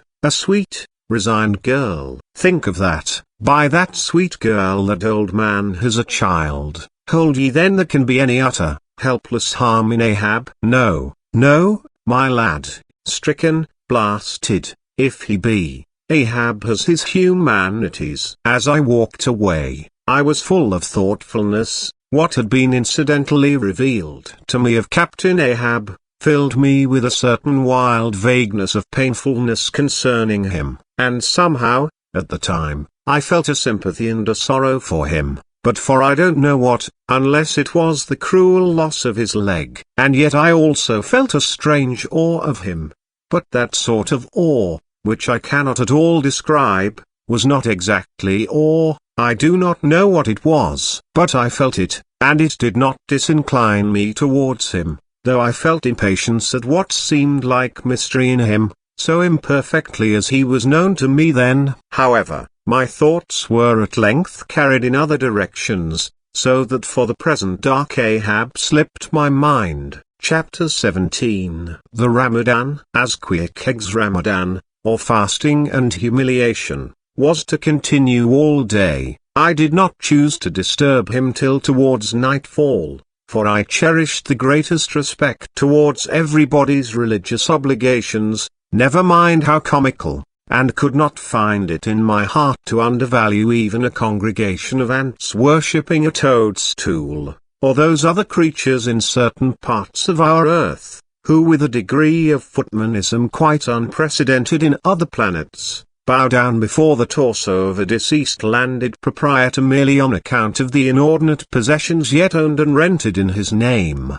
I say, we good Presbyterian Christians should be charitable in these things, and not fancy ourselves so vastly superior to other mortals, pagans and what not, because of their half-crazy conceits on these subjects. There was Queequeg, now, certainly entertaining the most absurd notions about Yojo and his Ramadan but what of that? Queequeg thought he knew what he was about, I suppose. He seemed to be content, and let him rest. All our arguing with him would not avail. Let him be, I say, and heaven have mercy on us all, Presbyterians and pagans alike, for we are all somehow dreadfully cracked about the head, and sadly need mending.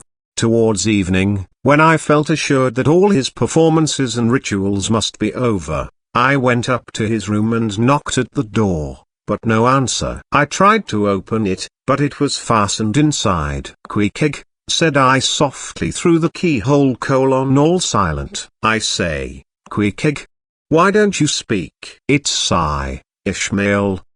But all remained still as before. I began to grow alarmed. I had allowed him such abundant time, I thought he might have had an apoplectic fit. I looked through the keyhole, but the door opening into an odd corner of the room, the keyhole prospect was but a crooked and sinister one. I could only see part of the footboard of the bed and a line of the wall, but nothing more. I was surprised to behold resting against the wall the wooden shaft of Queequeg's harpoon, which the landlady the evening previous had taken from him, before our mounting to the chamber. That's strange, thought I, but at any rate, since the harpoon stands yonder, and he seldom or never goes abroad without it, therefore he must be inside here, and no possible mistake. Queequeg! Queequeg!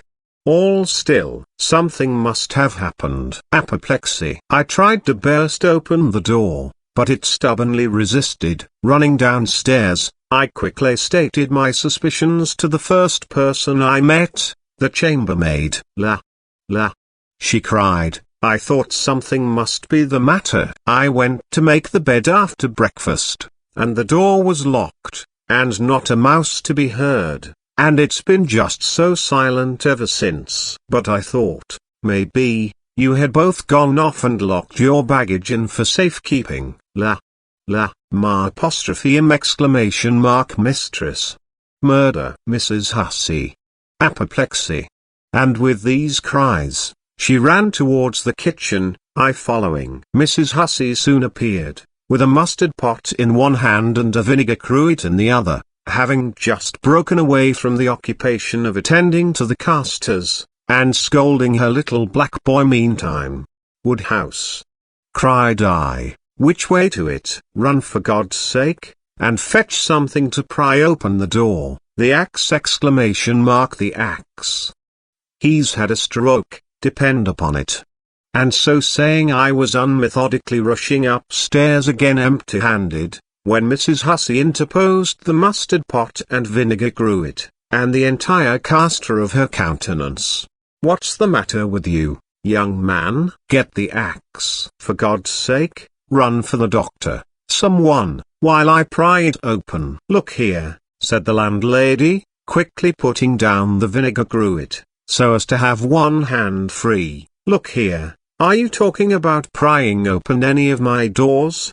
And with that she seized my arm. What's the matter with you? What's the matter with you, shipmate? In as calm, but rapid a manner as possible, I gave her to understand the whole case. Unconsciously clapping the vinegar cruet to one side of her nose, she ruminated for an instant, then exclaimed, No, I haven't seen it since I put it there. Running to a little closet under the landing of the stairs, she glanced in, and returning, told me that Queequeg's harpoon was missing. He's killed himself, she cried. It's unfortunate Stig's done over again. There goes another counterpin. God pity his poor mother! It will be the ruin of my house. Has the poor lad a sister? Where's that girl? There. Betty, go to Snarls the painter, and tell him to paint me a sign, with, no suicides permitted here, and no smoking in the parlor. Might as well kill both birds at once. Kill. The Lord be merciful to his ghost. What's that noise there? You, young man, avast there. And running up after me, she caught me as I was again trying to force open the door. I don't allow it. I won't have my premises spoiled. Go for the locksmith. There's one about a mile from here. But avast. Putting her hand in her side pocket, here's a key that'll fit, I guess. Let's see. And with that, she turned it in the lock, but, alas, Queequeg's supplemental bolt remained unwithdrawn within. Have to burst it open, said I, and was running down the entry a little, for a good start, when the landlady caught at me, again vowing I should not break down her premises, but I tore from her, and with a sudden bodily rush dashed myself full against the mark. With a prodigious noise the door flew open, and the knob slamming against the wall, sent the plaster to the ceiling, and there, good heavens!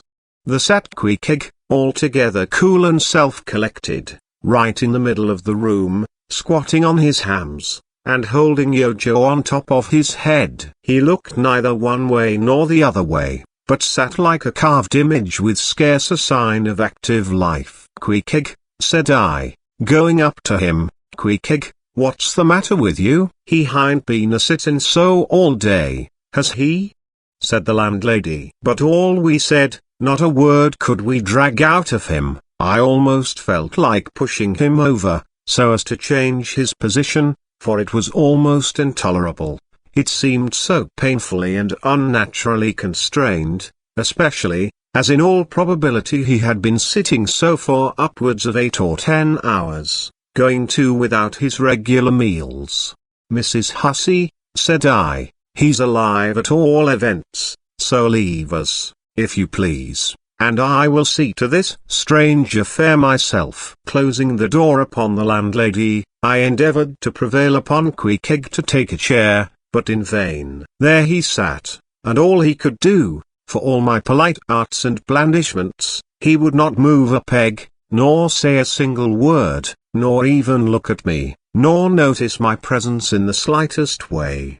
I wonder, thought I, if this can possibly be a part of his Ramadan. Do they fast on their hams that way in his native island? It must be so. Yes, it's part of his creed, I suppose. Well, then, let him rest. He'll get up sooner or later, no doubt. It can't last forever, thank God, and his Ramadan only comes once a year, and I don't believe it's very punctual then. I went down to supper after sitting a long time listening to the long stories of some sailors who had just come from a plum-pudding voyage, as they called it, that is, a short whaling voyage in a schooner or brig, confined to the north of the line, in the Atlantic Ocean only. After listening to these plum-puddingers till nearly 11 o'clock, I went upstairs to go to bed, feeling quite sure by this time Queequeg must certainly have brought his Ramadan to a termination. But no, there he was just where I had left him. He had not stirred an inch. I began to grow vexed with him. It seemed so downright senseless and insane to be sitting there all day and half the night on his hams in a cold room, holding a piece of wood on his head. For heaven's sake, Queequeg, get up and shake yourself. Get up and have some supper. You'll starve, you'll kill yourself, Queequeg. But not a word did he reply. Despairing of him, therefore, I determined to go to bed and to sleep, and no doubt, before a great while, he would follow me. But previous to turning in, I took my heavy bearskin jacket, and threw it over him, as it promised to be a very cold night, and he had nothing but his ordinary round jacket on. For some time, do all I would, I could not get into the faintest doze. I had blown out the candle, and the mere thought of Queequeg, not 4 feet off, sitting there in that uneasy position, stark alone in the cold and dark, this made me really wretched. Think of it, sleeping all night in the same room with a wide-awake pagan on his hams in this dreary, unaccountable Ramadan. But somehow I dropped off at last, and knew nothing more till break of day, when, looking over the bedside, there squatted Queequeg, as if he had been screwed down to the floor. But as soon as the first glimpse of sun entered the window, up he got, with stiff and grating joints, but with a cheerful look, limped towards me where I lay, pressed his forehead again against mine, and said his Ramadan was over. Now, as I before hinted, I have no objection to any person's religion, be it what it may, so long as that person does not kill or insult any other person, because that other person don't believe it also. But when a man's religion becomes really frantic, when it is a positive torment to him, and, in fine, makes this earth of ours an uncomfortable interloge in, then I think it high time to take that individual aside and argue the point with him. And just so I now did with Queequeg. Queequeg, said I, get into bed now, and lie and listen to me. I then went on, beginning with the rise and progress of the primitive religions, and coming down to the various religions of the present time, during which time I laboured to show Queequeg that all these Lents, Ramadans, and prolonged ham-squattings in cold, cheerless rooms were stark nonsense, bad for the health, useless for the soul, opposed, in short, to the obvious laws of hygiene and common sense. I told him, too, that he being in other things such an extremely sensible and sagacious savage, it pained me, very badly pained me, to see him now so deplorably foolish about this ridiculous Ramadan of his. Besides, argued I, fasting makes the body cave in, hence the spirit caves in, and all thoughts born of a fast must necessarily be half-starved. This is the reason why most dyspeptic religionists cherish such melancholy notions about their hereafters. In one word, Queequeg, said I, rather digressively, hell is an idea first born on an undigested apple dumpling, and since then perpetuated through the hereditary dyspepsias nurtured by Ramaddans. I then asked Queequeg whether he himself was ever troubled with dyspepsia, expressing the idea very plainly, so that he could take it in. He said no, only upon one memorable occasion. It was after a great feast given by his father the king, on the gaining of a great battle wherein 50 of the enemy had been killed by about 2 o'clock in the afternoon, and all cooked and eaten that very evening. No more, Queequeg, said I, shuddering, that will do, for I knew the inferences without his further hinting them. I had seen a sailor who had visited that very island, and he told me that it was the custom, when a great battle had been gained there, to barbecue all the slain in the yard or garden of the victor, and then, one by one, they were placed in great wooden trenchers, and garnished round like a pillow, with breadfruit and coconuts, and with some parsley in their mouths, were sent round with the victor's compliments to all his friends, just as though these presents were so many Christmas turkeys.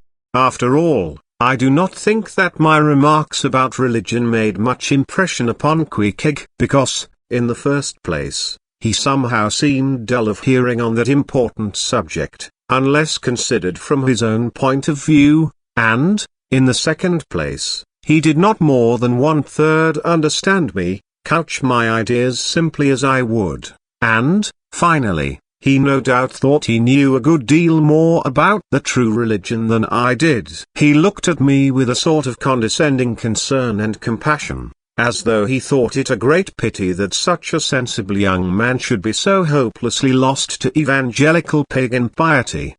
At last we rose and dressed, and Queequeg, taking a prodigiously hearty breakfast of chowders of all sorts, so that the landlady should not make much profit by reason of his Ramadan, we sallied out to board the Pequod, sauntering along, and picking our teeth with halibut bones. Chapter 18. His mark. As we were walking down the end of the wharf towards the ship, Queequeg carrying his harpoon, Captain Peleg in his gruff voice loudly hailed us from his wigwam, saying he had not suspected my friend was a cannibal, and furthermore announcing that he let no cannibals on board that craft, unless they previously produced their papers. "What do you mean by that, Captain Peleg?"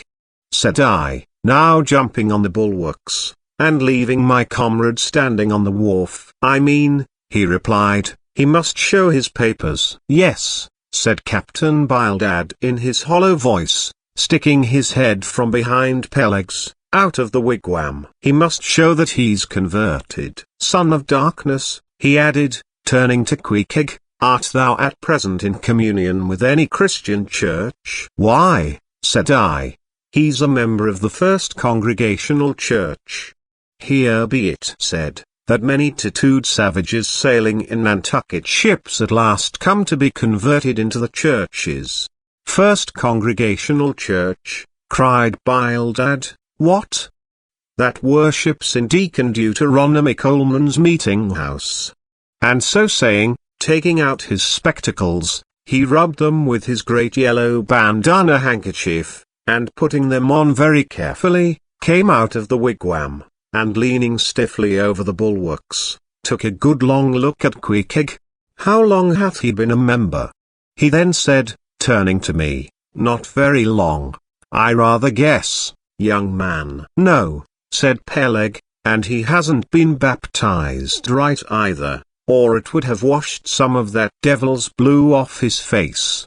"Do tell, now," cried Bildad, "is this Philistine a regular member of Deacon Deuteronomy's meeting? I never saw him going there, and I pass it every Lord's Day." "I don't know anything about Deacon Deuteronomy or his meeting," said I. "All I know is, that Pequod here is a born member of the First Congregational Church. He is a deacon himself, Pequod is. Young man, said Bildad sternly, thou art skylarking with me, explain thyself, thou young Hittite. What church dost thee mean? Answer me. Finding myself thus hard pushed, I replied, I mean, sir, the same ancient Catholic church to which you and I, and Captain Peleg there, and Pequod here, and all of us, and every mother's son and soul of us belong, the great and everlasting first congregation of this whole worshipping world. We all belong to that, only some of us cherish some queer crotchets no ways touching the grand belief, in that we all join hands. Splice, thou meanst splice hands, cried Peleg, drawing nearer. Young man, you'd better ship for a missionary, instead of a foremast hand. I never heard a better sermon. Deacon Deuteronomy, why Father Maple himself couldn't beat it, and he's reckoned something. Come aboard, come aboard. Never mind about the papers. I say, tell Quahoog what's that you call him? Tell Quahoog to step along by the great anchor. What a harpoon he's got there. Looks like good stuff that, and he handles it about right. I say, Quahoog, or whatever your name is, did you ever stand in the head of a whaleboat? Did you ever strike a fish? Without saying a word, Pequod, in his wild sort of way, jumped upon the bulwarks, from thence into the bows of one of the whaleboats hanging to the side, and then bracing his left knee, and poising his harpoon, cried out in some such way as this, Captain, you see him small drop tar on water, do you see him? Well, s'pose him one whale eye, well, den. And taking sharp aim at it, he darted the iron right over old Bildad's broad brim, clean across the ship's decks, and struck the glistening tar spot out of sight. Now, said Pequod, quietly hauling in the line, s'pose him whaley eye, why, Dad whale dead. Quick, Bildad, said Peleg, his partner, who, aghast at the close vicinity of the flying harpoon, had retreated towards the cabin gangway. Quick, I say, you Bildad, and get the ship's papers. We must have Hedgehog there, I mean Quahoog, in one of our boats. Look ye, Quahoog, we'll give ye the 90th lay, and that's more than ever was given a harpooneer yet out of Nantucket. So down we went into the cabin, and to my great joy Pequod was soon enrolled among the same ship's company to which I myself belonged. When all preliminaries were over and Peleg had got everything ready for signing, he turned to me and said, I guess, Quahoog don't know how to write, does he? I say, Quahoog, blast ye! Dost thou sign thy name or make thy mark? But at this question, Pequod, who had twice or thrice before taken part in similar ceremonies, looked no ways abashed, but taking the offered pen, copied upon the paper, in the proper place, an exact counterpart of a queer round figure which was tattooed upon his arm, so that through Captain Peleg's obstinate mistake touching his appellative, it stood something like this, Quahoog.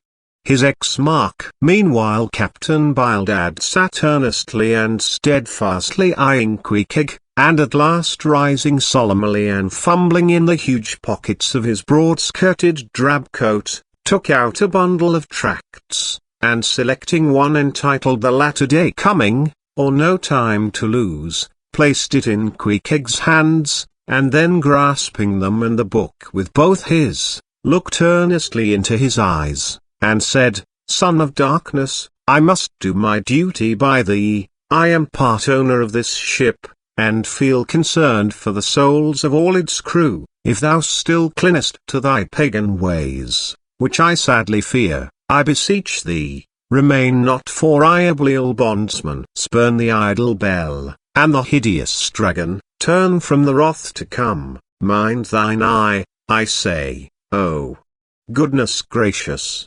Steer clear of the fiery pit. Something of the salt sea yet lingered in old Bildad's language, heterogeneously mixed with scriptural and domestic phrases. "Avast there, Bildad, avast now spoiling our harpooner," cried Peleg. "Pious harpooners never make good voyagers, it takes the shark out of 'em. No harpooner is worth a straw who ain't pretty sharkish." There was young Nat Swain, once the bravest boatheader out of all Nantucket and the Vineyard. He joined the meeting, and never came to good. He got so frightened about his plaguey soul, that he shrinked and sheered away from whales, for fear of after claps, in case he got stove and went to Davy Jones. "Peleg, said Bildad, lifting his eyes and hands, "thou thyself, as I myself, hast seen many a perilous time. Thou knowest, Peleg, what it is to have the fear of death. How, then, canst thou prate in this ungodly guise? Thou beliest thine own heart, Peleg. Tell me, when this same Pequod here had her 3 masts overboard in that typhoon on Japan, that same voyage when thou went mate with Captain Ahab, didst thou not think of death and the judgment then?" Hear him now," cried Peleg, marching across the cabin, and thrusting his hands far down into his pockets. "Hear him, all of ye. Think of that. When every moment we thought the ship would sink. Death and the judgment then? What? With all 3 masts making such an everlasting thundering against the side, and every sea breaking over us, fore and aft. Think of death and the judgment then? No time to think about death then. Life was what Captain Ahab and I was thinking of, and how to save all hands, how to rig jury masts, how to get into the nearest port. That was what I was thinking of."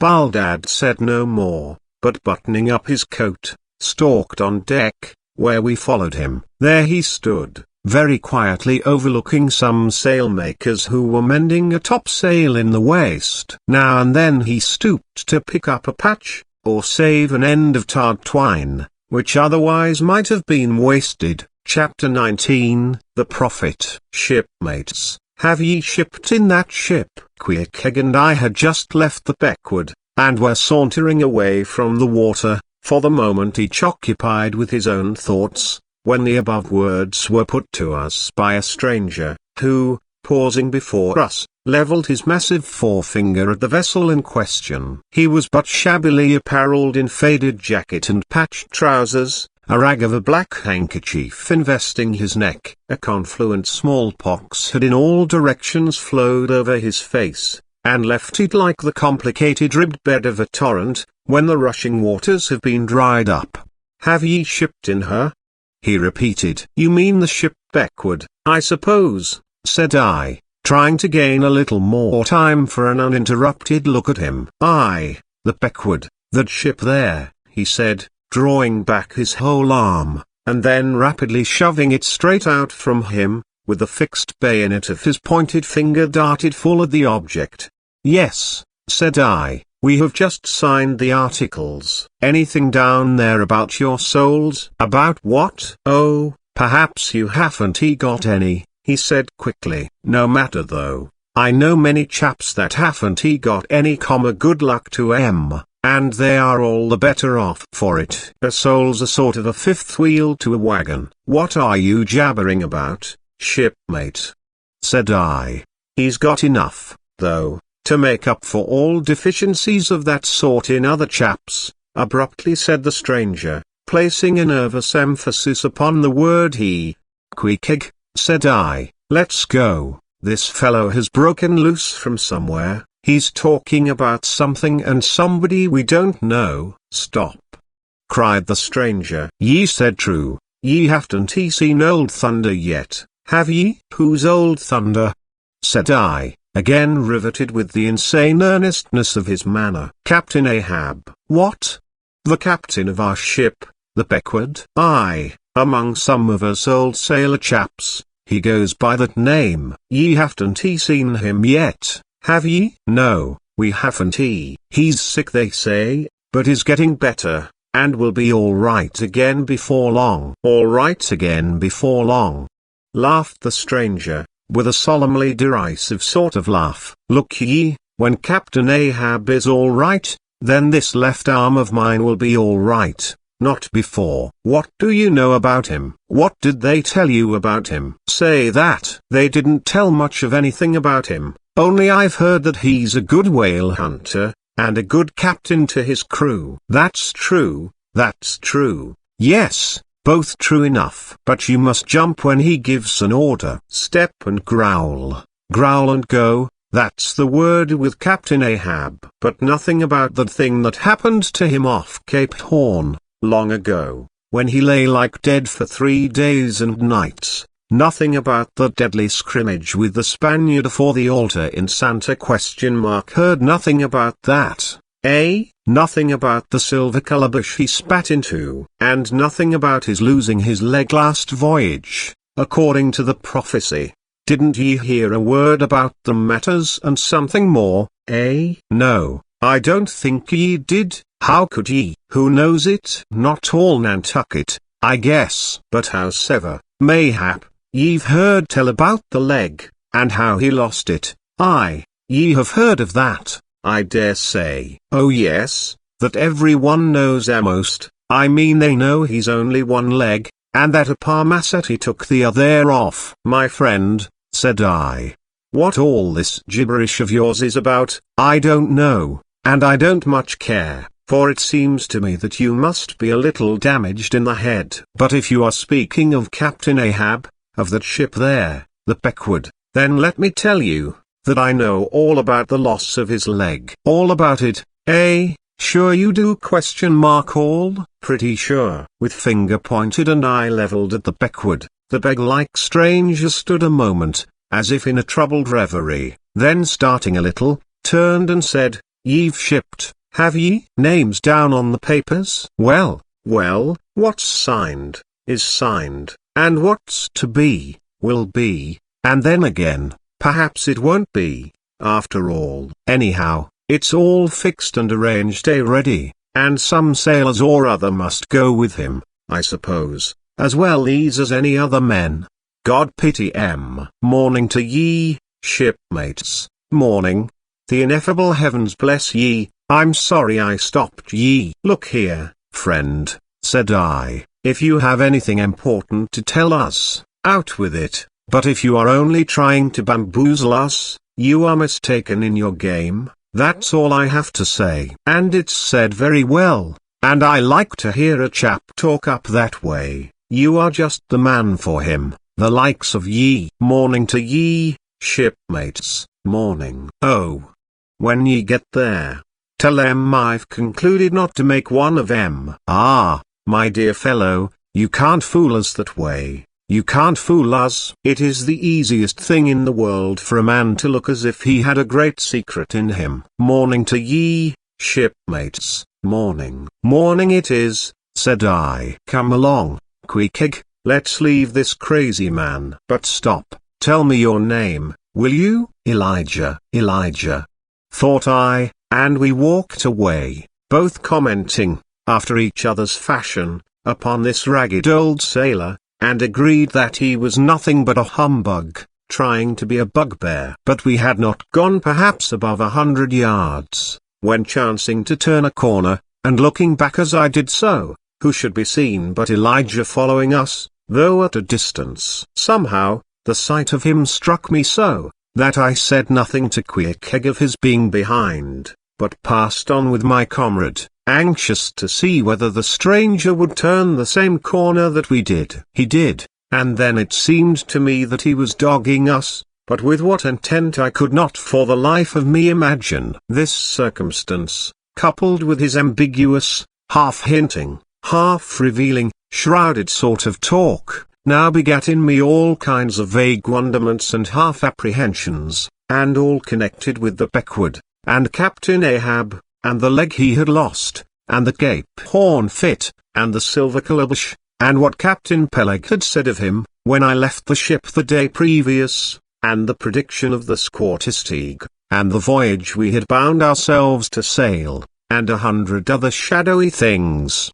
I was resolved to satisfy myself whether this ragged Elijah was really dogging us or not, and with that intent crossed the way with Pequod, and on that side of it retraced our steps. But Elijah passed on, without seeming to notice us. This relieved me, and once more, and finally as it seemed to me, I pronounced him in my heart a humbug. Chapter 20. All astir. A day or two passed, and there was great activity aboard the Pequod. Not only were the old sails being mended, but new sails were coming on board, and bolts of canvas, and coils of rigging. In short, everything betokened that the ship's preparations were hurrying to a close. Captain Peleg seldom or never went ashore, but sat in his wigwam keeping a sharp lookout upon the hands. Bildad did all the purchasing and providing at the stores, and the men employed in the hold and on the rigging were working till long after nightfall.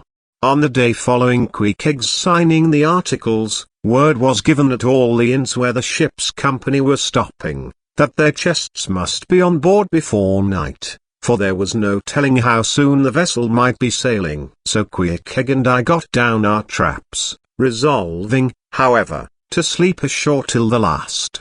But it seems they always give very long notice in these cases, and the ship did not sail for several days. But no wonder, there was a good deal to be done, and there is no telling how many things to be thought of, before the Pequod was fully equipped.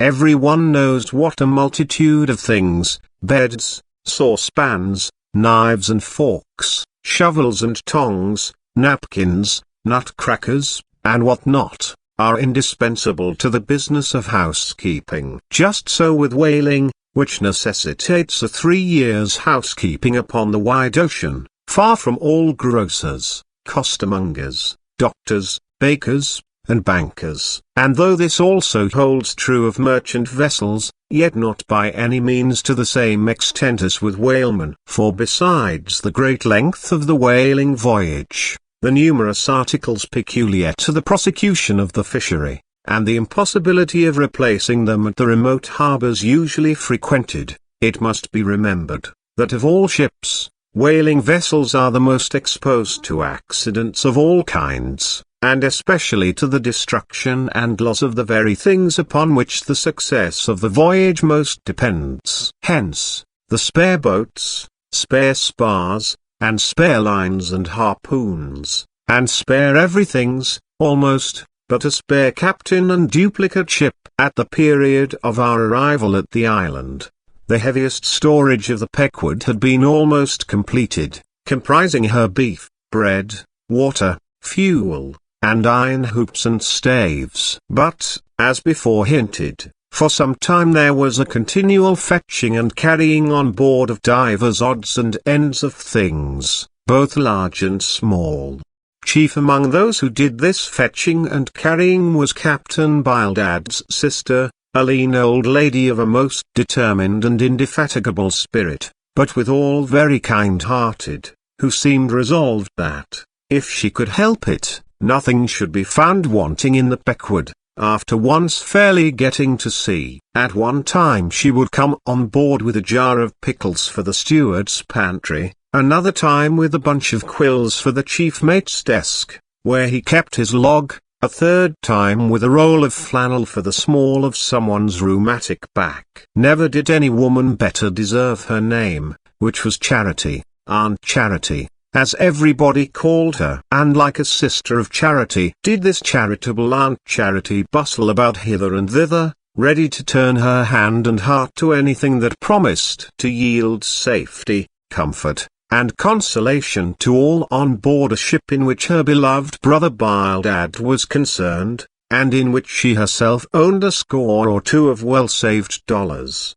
But it was startling to see this excellent-hearted Quakeress coming on board, as she did the last day, with a long oil ladle in one hand, and a still longer whaling lance in the other. Nor was Bildad himself nor Captain Peleg at all backward. As for Bildad, he carried about with him a long list of the articles needed, and at every fresh arrival, down went his mark opposite that article upon the paper. Every once in a while Peleg came hobbling out of his whalebone den, roaring at the men down the hatchways, roaring up to the riggers at the masthead, and then concluded by roaring back into his wigwam.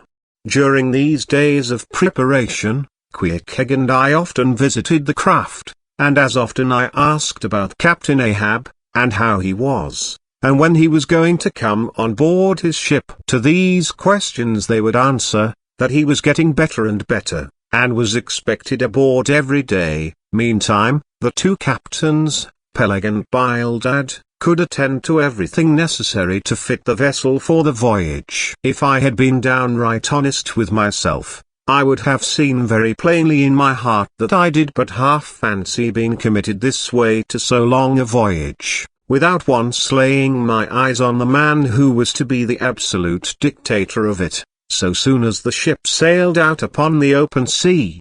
But when a man suspects any wrong, it sometimes happens that if he be already involved in the matter, he insensibly strives to cover up his suspicions even from himself, and much this way it was with me. I said nothing, and tried to think nothing. At last it was given out that some time next day the ship would certainly sail. So next morning, Queequeg and I took a very early start. Chapter 21. Going aboard. It was nearly 6 o'clock, but only grey imperfect misty dawn, when we drew nigh the wharf. There are some sailors running ahead there, if I see right, said I to Queequeg. It can't be shadows, she's off by sunrise, I guess. Come on, avast! Cried a voice, whose owner at the same time coming close behind us, laid a hand upon both our shoulders, and then insinuating himself between us, stood stooping forward a little, in the uncertain twilight, strangely peering from Queequeg to me. It was Elijah. Going aboard. Hands off, will you, said I. Looky here, said Queequeg, shaking himself. Go away. Ain't going aboard, then? Yes, we are, said I. But what business is that of yours? Do you know, Mr. Elijah, that I consider you a little impertinent? No, I wasn't aware of that, said Elijah, slowly and wonderingly looking from me to Queequeg, with the most unaccountable glances. Elijah, said I, you will oblige my friend and me by withdrawing. We are going to the Indian and Pacific Oceans, and would prefer not to be detained. Be ye coming back afore breakfast? He's cracked, Queequeg, said I. Come on, holloa! Cried stationary Elijah, hailing us when we had removed a few paces. Never mind him, said I. Queequeg, come on. But he stole up to us again, and suddenly clapping his hand on my shoulder, said, Did ye see anything looking like men going towards that ship a while ago? Struck by this plain matter-of-fact question, I answered, saying, Yes, I thought I did see 4 or 5 men, but it was too dim to be sure. Very dim, said Elijah. Morning to ye. Once more we quitted him, but once more he came softly after us, and touching my shoulder again, said, See if you can find them now, will ye? Find who? Morning to ye. Morning to ye, he rejoined, again moving off. Oh, I was going to warn ye against, but never mind, it's all one, all in the family too. Sharp frost this morning, ain't it? Goodbye to ye. Shan't see ye again very soon, I guess, unless it's before the grand jury. And with these cracked words he finally departed, leaving me, for the moment, in no small wonderment at his frantic impudence. At last, stepping on board the Pequod, we found everything in profound quiet, not a soul moving. The cabin entrance was locked within, the hatches were all on, and lumbered with coils of rigging. Going forward to the forecastle, we found the slide of the scuttle open. Seeing a light, we went down, and found only an old rigger there, wrapped in a tattered pea-jacket. He was thrown at whole length upon 2 chests, his face downwards and enclosed in his folded arms. The profoundest slumber slept upon him. Those sailors we saw, Queequeg, where can they have gone to? Said I, looking dubiously at the sleeper. But it seemed that, When on the wharf, Pequod had not at all noticed what I now alluded to, hence I would have thought myself to have been optically deceived in that matter, were it not for Elijah's otherwise inexplicable question. But I beat the thing down, and again marking the sleeper, jocularly hinted to Pequod that perhaps we had best sit up with the body, telling him to establish himself accordingly. He put his hand upon the sleeper's rear, as though feeling if it was soft enough, and then, without more ado, sat quietly down there. "Gracious, Pequod, don't sit there," said I. "Oh, Perry dude seat," said Pequod, "my country way, won't hurt him face," said I. "Call that his face? Very benevolent countenance then, but how hard he breathes, he's heaving himself. Get off, Pequod, you are heavy, it's grinding the face of the poor. Get off, Pequod. Look, he'll twitch you off soon. I wonder he don't wake." Pequod removed himself to just beyond the head of the sleeper, and lighted his tomahawk pipe. I sat at the feet. We kept the pipe passing over the sleeper, from one to the other. Meanwhile, upon questioning him in his broken fashion, Pequod gave me to understand that, in his land, owing to the absence of settees and sofas of all sorts, the king, chiefs, and great people generally, were in the custom of fattening some of the lower orders for ottomans, and to furnish a house comfortably in that respect, you had only to buy up 8 or 10 lazy fellows, and lay them round in the piers and alcoves. Besides, it was very convenient on an excursion, much better than those garden chairs which are convertible into walking sticks. Upon occasion, a chief calling his attendant, and desiring him to make a settee of himself under a spreading tree, perhaps in some damp marshy place. While narrating these things, every time Pequod received the tomahawk from me, he flourished the hatchet side of it over the sleeper's head. "What's that for, Pequod?" "Perry easy, killee, oh.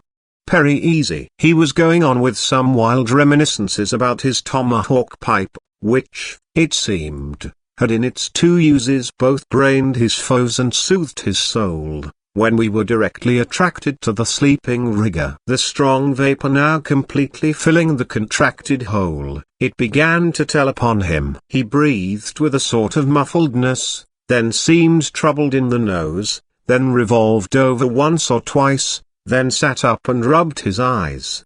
Hollower. He breathed at last. "Who be ye smokers?" "Shipped men," answered I. "When does she sail?" "Aye, ye are going in her, be ye?" "She sails today." "The captain came aboard last night." "What captain?" Ahab. "Who but him indeed?" I was going to ask him some further questions concerning Ahab, when we heard a noise on deck. "Hollower." "Starbuck's astir," said the rigger. "He's a lively chief mate, that, good man, and a pious, but all alive now, I must turn to."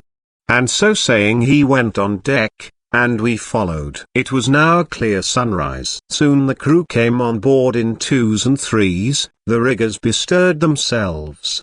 The mates were actively engaged, and several of the shore people were busy in bringing various last things on board. Meanwhile Captain Ahab remained invisibly enshrined within his cabin. Chapter 22. Merry Christmas. At length, towards noon, upon the final dismissal of the ship's riggers, and after the Pequod had been hauled out from the wharf, and after the ever-thoughtful Charity had come off in a whaleboat, with her last gift, a nightcap for Stubb, the second mate, her brother-in-law, and a spare Bible for the steward, after all this, the 2 captains, Peleg and Bildad, issued from the cabin, and turning to the chief mate, Peleg said, "Now, Mr. Starbuck, are you sure everything is right?" "Captain Ahab is all ready, just spoke to him, nothing more to be got from shore, eh?" "Well, call all hands, then." "Muster 'em aft here,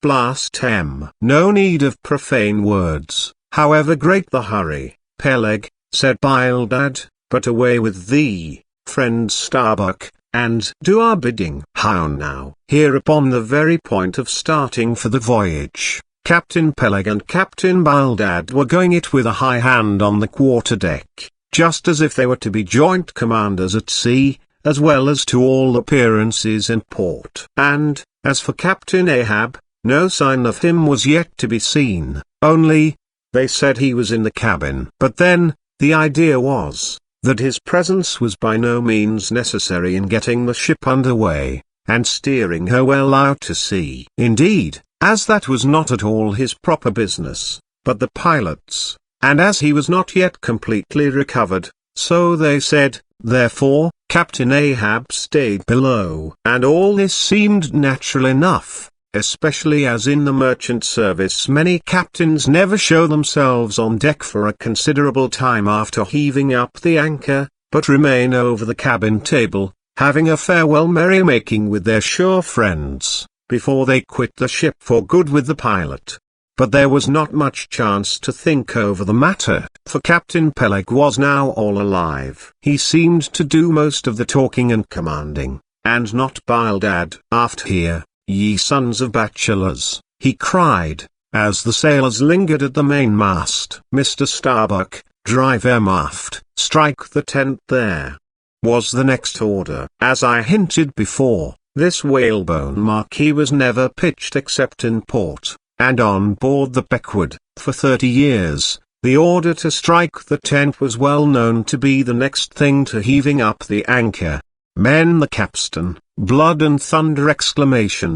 Jump, was the next command, and the crew sprang for the handspikes. Now in getting under way, the station generally occupied by the pilot is the forward part of the ship. And here Bildad, who, with Peleg, be it known, in addition to his other officers, was one of the licensed pilots of the port, he being suspected to have got himself made a pilot in order to save the Nantucket pilot fee to all the ships he was concerned in, for he never piloted any other craft. Bildad, I say, might now be seen actively engaged in looking over the bows for the approaching anchor, and at intervals singing what seemed a dismal stave of psalmody, to cheer the hands at the windlass, who roared forth some sort of a chorus about the girls in Booble Alley, with hearty good will. Nevertheless, not 3 days previous, Bildad had told them that no profane songs would be allowed on board the Pequod, particularly in getting under way, and Charity, his sister, had placed a small choice copy of What's in Each Seaman's Berth. Meantime, overseeing the other part of the ship, Captain Peleg ripped and swore a stern in the most frightful manner. I almost thought he would sink the ship before the anchor could be got up. Involuntarily I paused on my handspike, and told Queequeg to do the same, thinking of the perils we both ran, in starting on the voyage with such a devil for a pilot. I was comforting myself, however, with the thought that in pious Bildad might be found some salvation, spite of his 777th lay, when I felt a sudden sharp poke in my rear, and turning round, was horrified at the apparition of Captain Peleg in the act of withdrawing his leg from my immediate vicinity. That was my first kick. Is that the way they heave in the merchant service? He roared. Spring, thou sheephead, spring, and break thy backbone. Why don't ye spring, I say, all of ye, spring. Quahoog. Spring, thou chap with the red whiskers, spring there, Scotch cap, spring, thou green pants, spring, I say, all of ye, and spring your eyes out.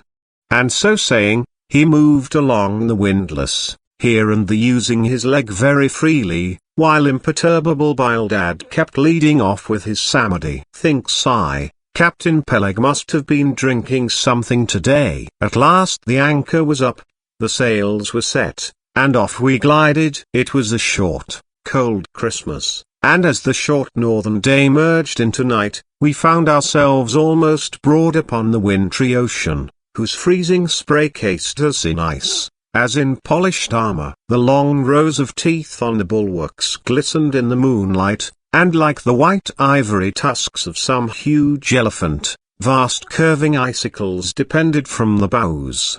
Lank Bildad, as pilot, headed the first watch, and ever and anon, as the old craft deep dived into the green seas, and sent the shivering frost all over her, and the winds howled, and the cordage rang, his steady notes were heard. Sweet fields beyond the swelling flood stand dressed in living green. So to the Jews old Canaan stood, while Jordan rolled between. Never did those sweet words sound more sweetly to me than then. They were full of hope and fruition. Spite of this frigid winter night in the boisterous Atlantic, spite of my wet feet and wetter jacket, there was yet, it then seemed to me, many a pleasant haven in store, and meads and glades so eternally vernal, that the grass shot up by the spring, untrodden, unwilted, remains at midsummer. At last we gained such an offing, that the two pilots were needed no longer. The stout sailboat that had accompanied us began ranging alongside. It was curious and not unpleasing, how Peleg and Bildad were affected at this juncture, especially Captain Bildad, for loath to depart, yet, very loath to leave, for good, a ship bound on so long and perilous a voyage, beyond both stormy capes, a ship in which some thousands of his hard-earned dollars were invested, a ship, in which an old shipmate sailed as captain, a man almost as old as he, once more starting to encounter all the terrors of the pitiless jaw, loath to say goodbye to a thing so every way brimful of every interest to him. Poor old Bildad lingered long, paced the deck with anxious strides, ran down into the cabin to speak another farewell word.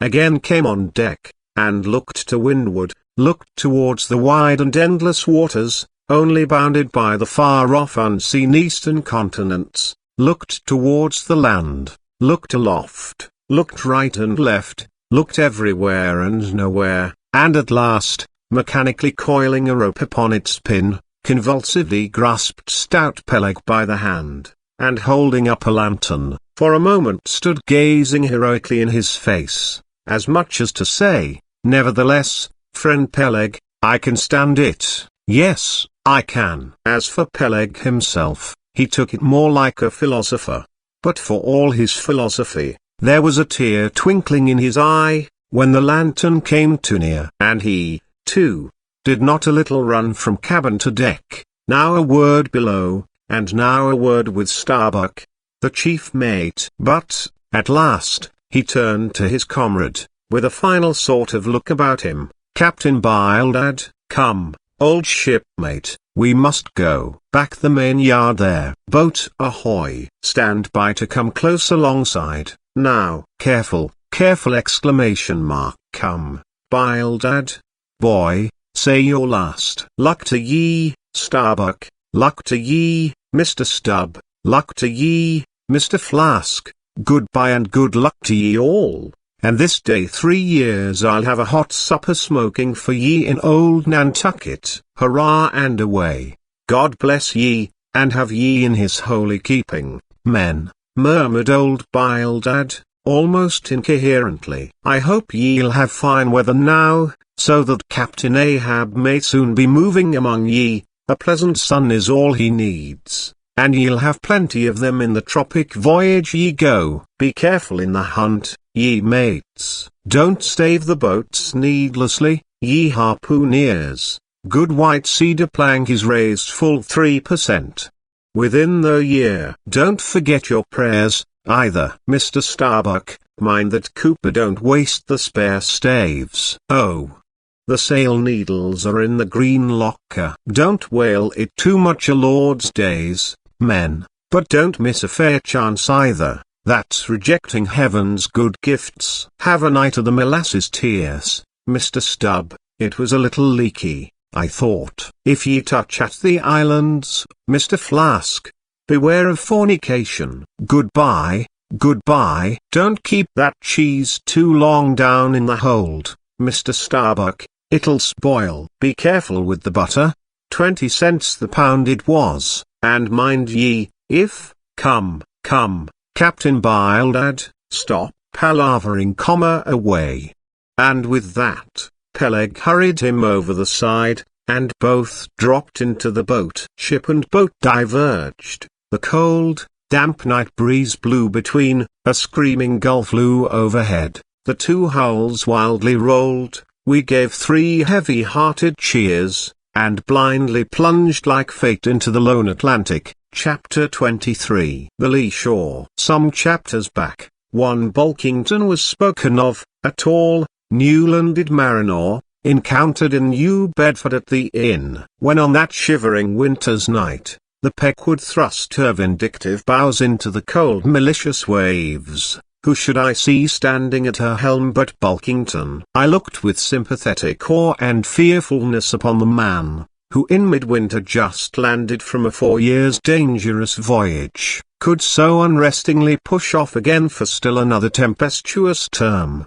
The land seemed scorching to his feet. Wonderfulest things are ever the unmentionable. Deep memories yield no epitaphs. This 6-inch chapter is the stoneless grave of Bulkington. Let me only say that it fared with him as with the storm-tossed ship, that miserably drives along the leeward land. The port would fain give succor, the port is pitiful, in the port is safety, comfort, hearthstone, supper, warm blankets, friends, all that's kind to our mortalities. But in that gale, the port, the land, is that ship's direst jeopardy. She must fly all hospitality, one touch of land, though it but graze the keel, would make her shudder through and through. With all her might she crowds all sail off shore, in so doing, fights gainst the very winds that fain would blow her homeward, seeks all the lashed sea's landlessness again, for refuge's sake forlornly rushing into peril, her only friend her bitterest foe.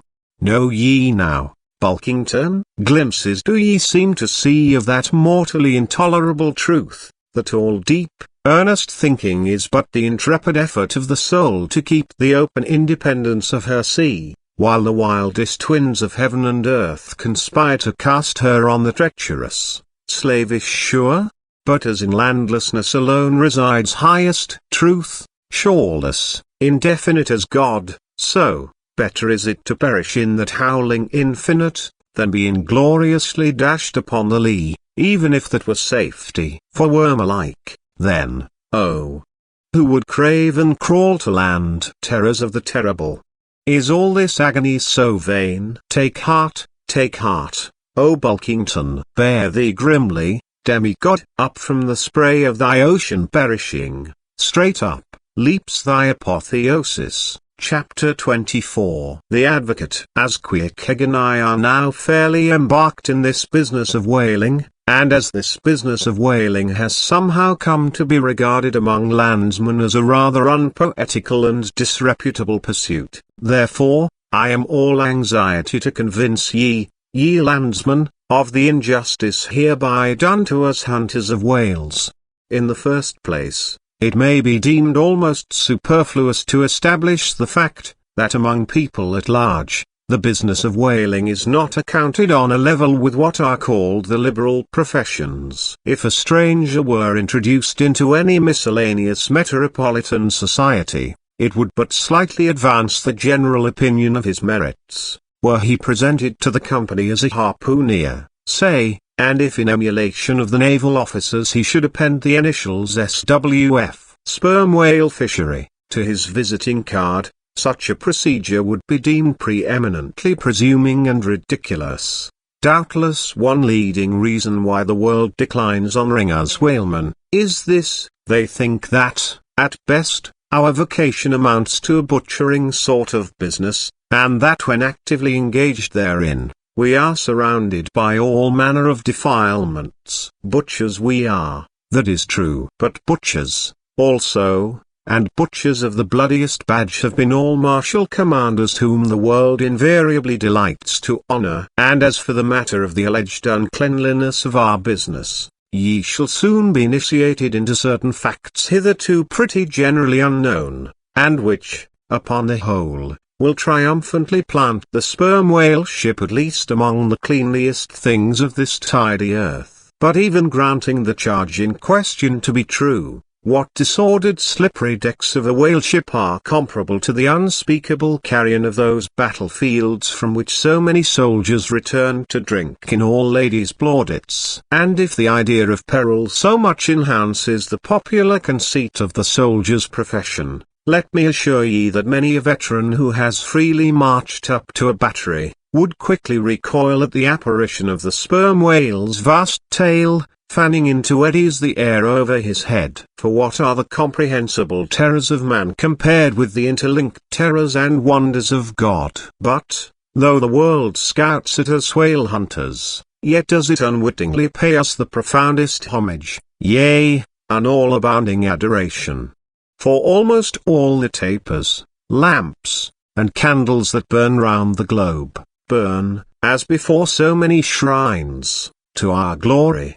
But look at this matter in other lights, weigh it in all sorts of scales, see what we whalemen are, and have been. Why did the Dutch in their wits' time have admirals of their whaling fleets? Why did Louis XVI of France, at his own personal expense, fit out whaling ships from Dunkirk, and politely invite to that town some score or two of families from our own island of Nantucket? Why did Britain between the years 1750 and 1788 pay to her whalemen in bounties upwards of £1,000,000? And lastly, how comes it that we whalemen of America now outnumber all the rest of the banded whalemen in the world, sail a navy of upwards of 700 vessels, manned by 18,000 men, yearly consuming $4 million, the ship's worth, at the time of sailing, $20 million, and every year importing into our harbors a well-reaped harvest of $7 million? How comes all this, if there be not something puissant in whaling? But this is not the half. Look again. I freely assert, that the cosmopolite philosopher cannot, for his life, point out one single peaceful influence, which within the last 60 years has operated more potentially upon the whole broad world, taken in one aggregate, than the high and mighty business of whaling. One way and another, it has begotten events so remarkable in themselves, and so continuously momentous in their sequential issues, that whaling may well be regarded as that Egyptian mother, who bore offspring themselves pregnant from her womb. It would be a hopeless, endless task to catalogue all these things. Let a handful suffice. For many years past the whale ship has been the pioneer in ferreting out the remotest and least known parts of the earth. She has explored seas and archipelagos which had no chart, where no Cook or Vancouver had ever sailed. If American and European men of war now peacefully ride in once savage harbors, let them fire salutes to the honor and glory of the whale ship, which originally showed them the way, and first interpreted between them and the savages. They may celebrate as they will the heroes of exploring expeditions, your Cooks, your Cruisenstons, but I say that scores of anonymous captains have sailed out of Nantucket, that were as great, and greater than your Cook and your Cruisenston. For in their succorless empty-handedness, they, in the heathenish sharked waters, and by the beaches of unrecorded, Javelin Islands, battled with virgin wonders and terrors that Cook with all his marines and muskets would not willingly have dared. All that is made such a flourish of in the old South Sea voyages, those things were but the lifetime commonplaces of our heroic Nantucketers. Often, adventures which Vancouver dedicates 3 chapters to, these men accounted unworthy of being set down in the ship's common log. Ah! The world. Oh, the world. Until the whale fishery rounded Cape Horn, no commerce but colonial, scarcely any intercourse but colonial, was carried on between Europe and the long line of the opulent Spanish provinces on the Pacific coast. It was the whaleman who first broke through the jealous policy of the Spanish crown, touching those colonies, and, if space permitted, it might be distinctly shown how from those whalemen at last eventuated the liberation of Peru, Chile, and Bolivia from the yoke of old Spain. and the establishment of the eternal democracy in those parts. That great America on the other side of the sphere, Australia, was given to the enlightened world by the whaleman, after its first blunder-born discovery by a Dutchman. All other ships long shunned those shores as pestiferously barbarous, but the whaleship touched there. The whaleship is the true mother of that now mighty colony. Moreover, in the infancy of the first Australian settlement, the emigrants were several times saved from starvation by the benevolent biscuit of the whaleship luckily dropping an anchor in their waters. The uncounted isles of all Polynesia confess the same truth, and do commercial homage to the whaleship, that cleared the way for the missionary and the merchant, and in many cases carried the primitive missionaries to their first destinations. If that double-bolted land, Japan, is ever to become hospitable, it is the whaleship alone to whom the credit will be due, for already she is on the threshold. But if, in the face of all this, you still declare that whaling has no aesthetically noble associations connected with it, then am I ready to shiver 50 lances with you there, and unhorse you with a split helmet every time. The whale has no famous author, and whaling no famous chronicler, you will say. The whale no famous author, and whaling no famous chronicler. Who wrote the first account of our Leviathan? Who but mighty Job? And who composed the first narrative of a whaling voyage? Who, but no less a prince than Alfred the Great? Who, with his own royal pen, took down the words from Mother, the Norwegian whale hunter of those times? And who pronounced our glowing eulogy in Parliament? Who, but Edmund Burke? True enough, but then whalemen themselves are poor devils. They have no good blood in their veins. No good blood in their veins. They have something better than royal blood there. The grandmother of Benjamin Franklin was Mary Morrill, afterwards, by marriage, Mary Folger, one of the old settlers of Nantucket, and the ancestress to a long line of Folgers and harpooneers, all kith and kin to noble Benjamin, this day darting the barbed iron from one side of the world to the other. Good again. But then all confess that somehow whaling is not respectable. Whaling not respectable? Whaling is imperial. By Old English statutory law, the whale is declared a royal fish. Oh, that's only nominal. The whale himself has never figured in any grand imposing way. The whale never figured in any grand imposing way. In one of the mighty triumphs given to a Roman general upon his entering the world's capital, the bones of a whale, brought all the way from the Syrian coast, were the most conspicuous object in the symbolic procession. See subsequent chapters for something more on this head. Grant it, since you cite it.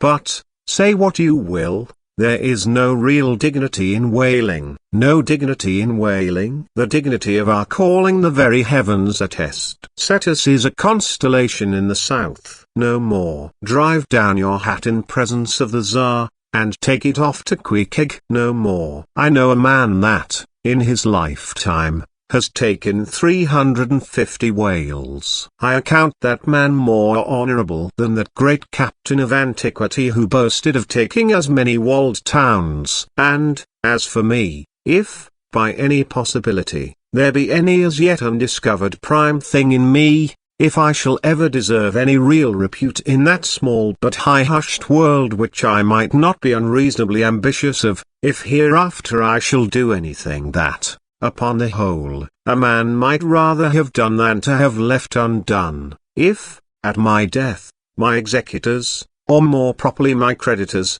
find any precious MSS in my desk, then here I prospectively ascribe all the honor and the glory to whaling, for a whaleship was my Yale College and my Harvard. Chapter 25. Postscript. In behalf of the dignity of whaling, I would fain advance naught but substantiated facts.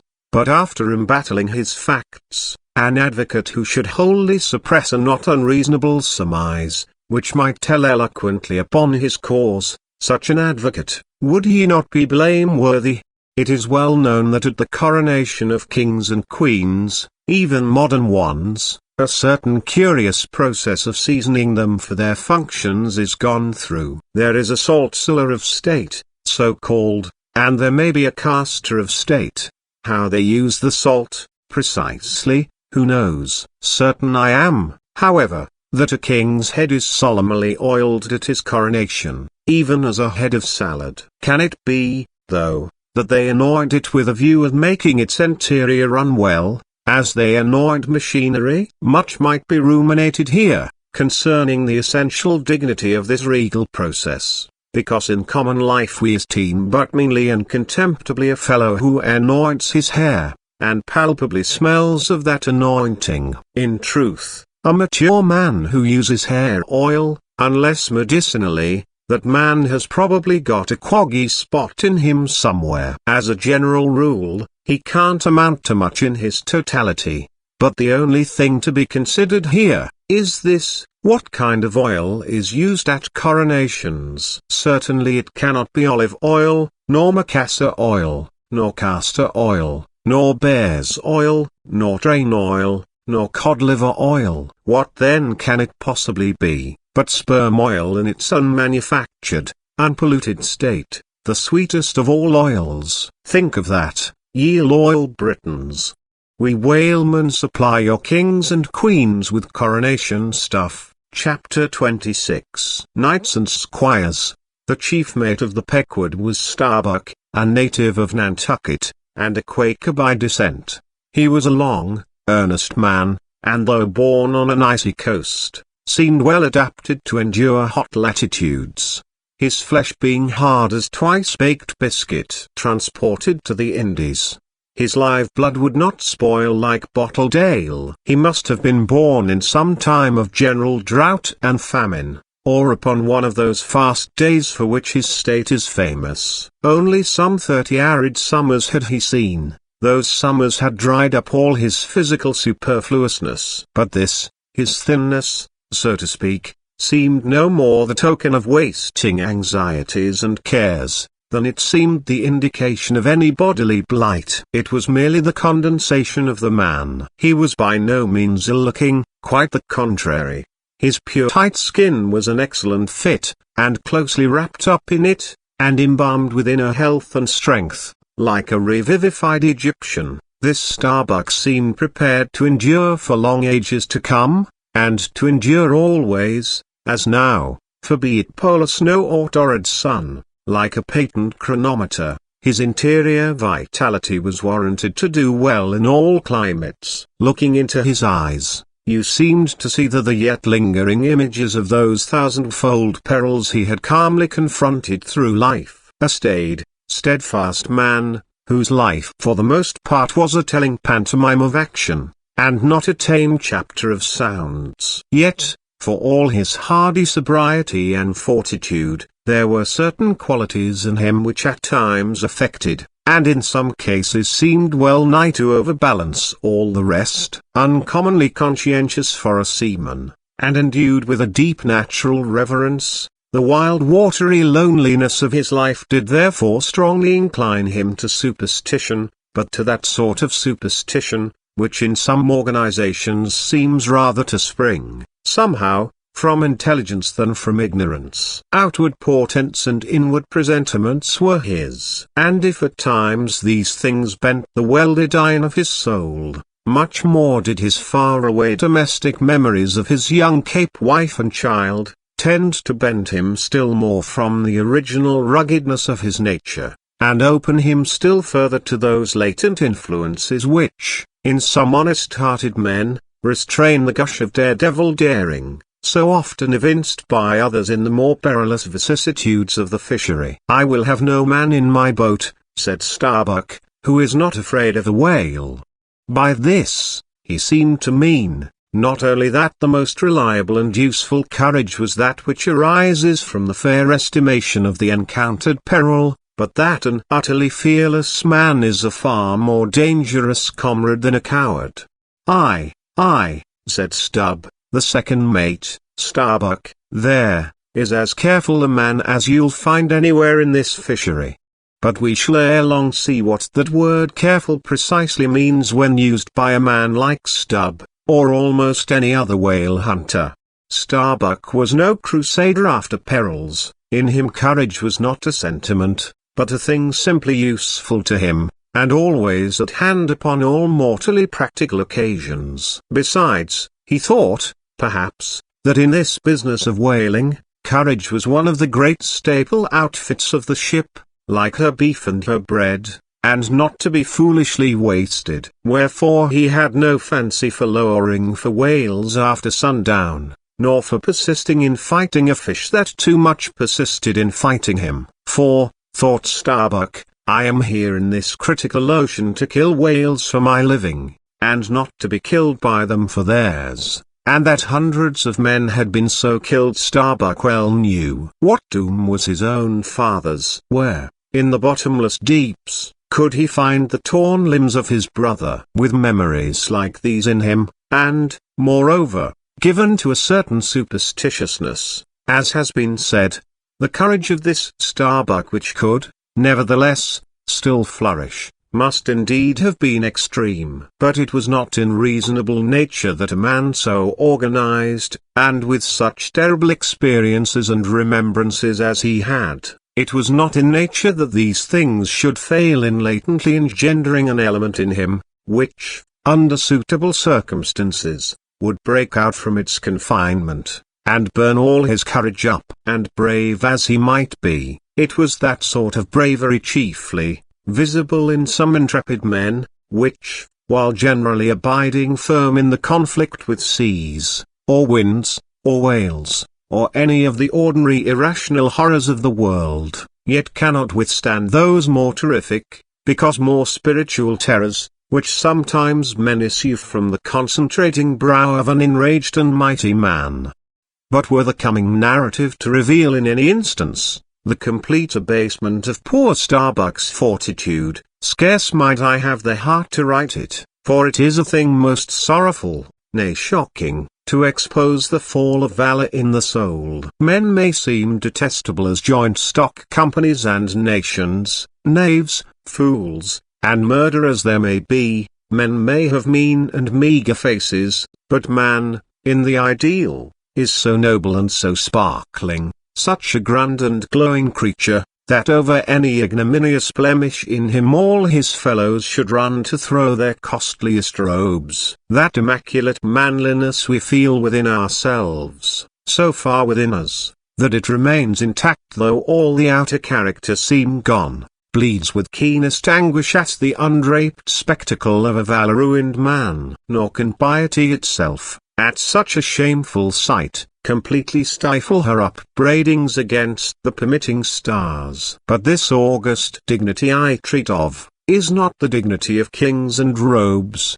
but that abounding dignity which has no robed investiture. Thou shalt see it shining in the arm that wields a pick or drives a spike, that democratic dignity which, on all hands, radiates without end from God Himself, the great God absolute, the center and circumference of all democracy, His omnipresence, our divine equality. If, then, to meanest mariners, and renegades and castaways, I shall hereafter ascribe high qualities, though dark, weave round them tragic graces, if even the most mournful, perchance the most abased, among them all, shall at times lift himself to the exalted mounts, if I shall touch that workman's arm with some ethereal light, if I shall spread a rainbow over his disastrous set of sun, then against all mortal critics bear me out in it, thou just spirit of equality, which hast spread one royal mantle of humanity over all my kind. Bear me out in it, thou great democratic God, who didst not refuse to the swart convict, Bunyan, the pale, poetic pearl, thou who didst clothe with doubly hammered leaves of finest gold, the stumped and paupered arm of old Cervantes, thou who didst pick up Andrew Jackson from the pebbles, who didst hurl him upon a war horse, who didst thunder him higher than a throne, thou who, in all thy mighty, earthly marchings, ever cullest thy selectest champions from the kingly commons, bear me out in it, O God. Chapter 27. Knights and Squires. Stubb was the second mate. He was a native of Cape Cod, and hence, according to local usage, was called a Cape Cod man. A happy-go-lucky, neither craven nor valiant, taking perils as they came with an indifferent air, and while engaged in the most imminent crisis of the chase, toiling away, calm and collected as a journeyman joiner engaged for the year. Good-humoured, easy, and careless, he presided over his whaleboat as if the most deadly encounter were but a dinner, and his crew all invited guests. He was as particular about the comfortable arrangement of his part of the boat, as an old stage driver is about the snugness of his box. When close to the whale, in the very deathlock of the fight, he handled his unpitying lance coolly and off-handedly, as a whistling tinker his hammer. He would hum over his old rig-a-dig tunes while flank and flank with the most exasperated monster. Long usage had, for this Stubb, converted the jaws of death into an easy chair. What he thought of death itself, there is no telling. Whether he ever thought of it at all, might be a question, but, if he ever did chance to cast his mind that way after a comfortable dinner, no doubt, like a good sailor, he took it to be a sort of call of the watch to tumble aloft, and bestir themselves there, about something which he would find out when he obeyed the order, and not sooner. What, perhaps, with other things, made Stubb such an easy-going, unfearing man, so cheerily trudging off with the burden of life in a world full of grave peddlers, all bowed to the ground with their packs? What helped to bring about that almost impious good humour of his? That thing must have been his pipe, for, like his nose, his short, black little pipe was one of the regular features of his face. You would almost as soon have expected him to turn out of his bunk without his nose as without his pipe. He kept a whole row of pipes the ready loaded, stuck in a rack, within easy reach of his hand, and, whenever he turned in, he smoked them all out in succession, lighting one from the other to the end of the chapter, then loading them again to be in readiness anew. For, when Stubb dressed, instead of first putting his legs into his trousers, he put his pipe into his mouth. I say this continual smoking must have been one cause, at least,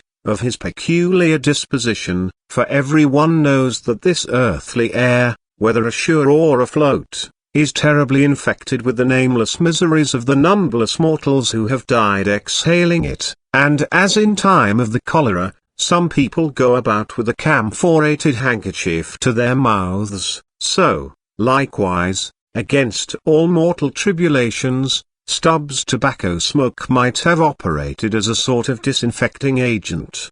The third mate was Flask, a native of Tisbury, in Martha's Vineyard. A short, stout, ruddy young fellow, very pugnacious concerning whales, who somehow seemed to think that the great Leviathans had personally and hereditarily affronted him, and therefore it was a sort of point of honour with him, to destroy them whenever encountered. So utterly lost was he to all sense of reverence for their many marvels of their majestic bulk and mystic ways, and so dead to anything like an apprehension of any possible danger from encountering them, that in his poor opinion, the wondrous whale was but a species of magnified mouse, or at least water rat, requiring only a little circumvention and some small application of time and trouble in order to kill and boil. This ignorant, unconscious fearlessness of his made him a little waggish in the matter of whales. He followed these fish for the fun of it, and a 3 years' voyage round Cape Horn was only a jolly joke that lasted that length of time. As a carpenter's nails are divided into wrought nails and cut nails,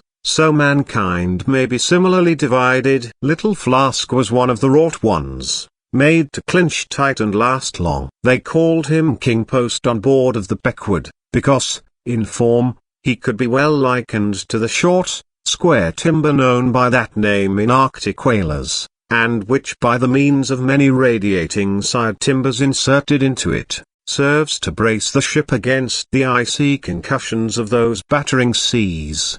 Now these 3 mates, Starbuck, Stubb, and Flask, were momentous men. They it was who by universal prescription commanded 3 of the Pequod's boats as headsmen. In that grand order of battle in which Captain Ahab would probably marshal his forces to descend on the whales, these 3 headsmen were as captains of companies. Or, being armed with their long keen whaling spears, they were as a picked trio of lancers, even as the harpooneers were flingers of javelins. And since in this famous fishery, each mate or headsman, like a Gothic knight of old, is always accompanied by his boat steerer or harpooneer, who in certain conjunctures provides him with a fresh lance, when the former one has been badly twisted, or elbowed in the assault, and moreover, as there generally subsists between the two, a close intimacy and friendliness, it is therefore but meet, that in this place we set down who the Pequod's harpooneers were, and to what headsman each of them belonged. First of all was Pequod, whom Starbuck, the chief mate, had selected for his squire. But Pequod is already known. Next was Tashtago, an unmixed Indian from Gay Head, the most westerly promontory of Martha's Vineyard, where there still exists the last remnant of a village of red men, which has long supplied the neighboring island of Nantucket with many of her most daring harpooneers in the fishery.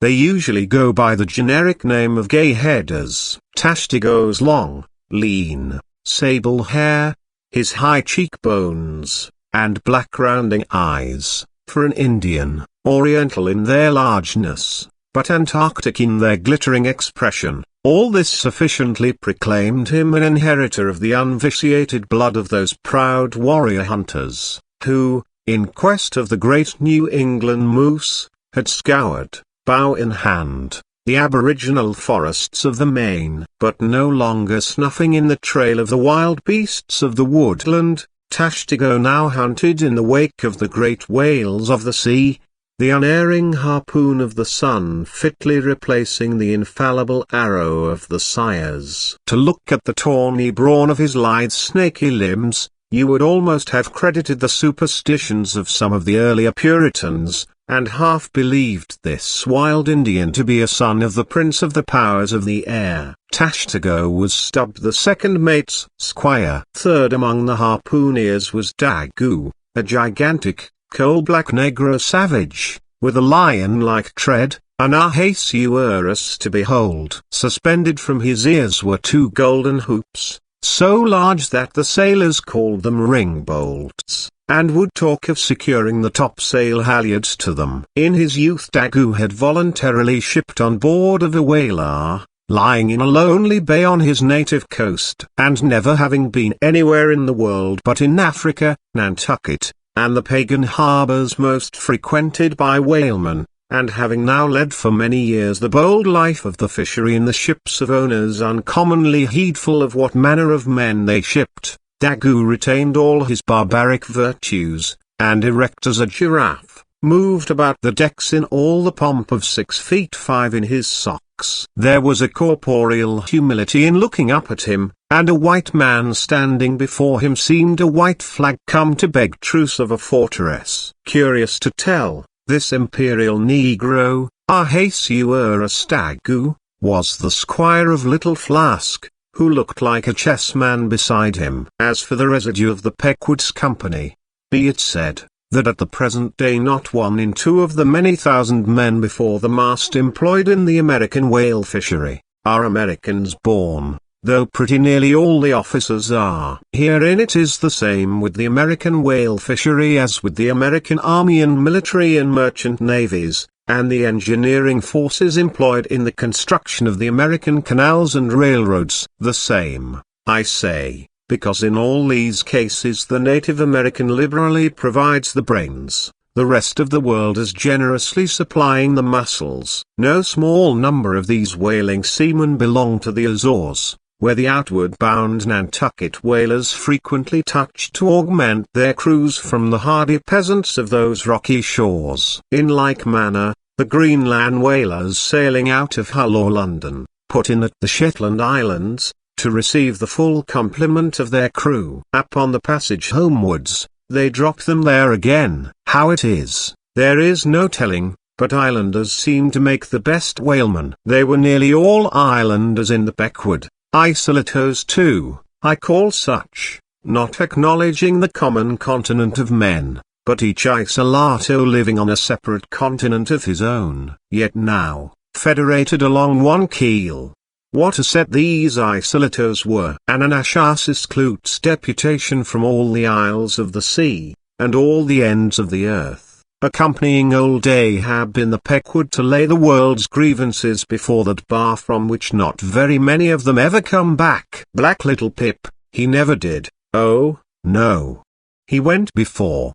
Poor Alabama boy. On the grim Pequod's forecastle, ye shall ere long see him, beating his tambourine, prelusive of the eternal time, when sent for, to the great quarter-deck on high, he was bid strike in with angels, and beat his tambourine in glory, called a coward here, hailed a hero there. Chapter 28. Ahab. For several days after leaving Nantucket, nothing above hatches was seen of Captain Ahab. The mates regularly relieved each other at the watches, and for aught that could be seen to the contrary, they seemed to be the only commanders of the ship, only they sometimes issued from the cabin with orders so sudden and peremptory, that after all it was plain they but commanded vicariously. Yes, their supreme lord and dictator was there, though hitherto unseen by any eyes not permitted to penetrate into the now sacred retreat of the cabin.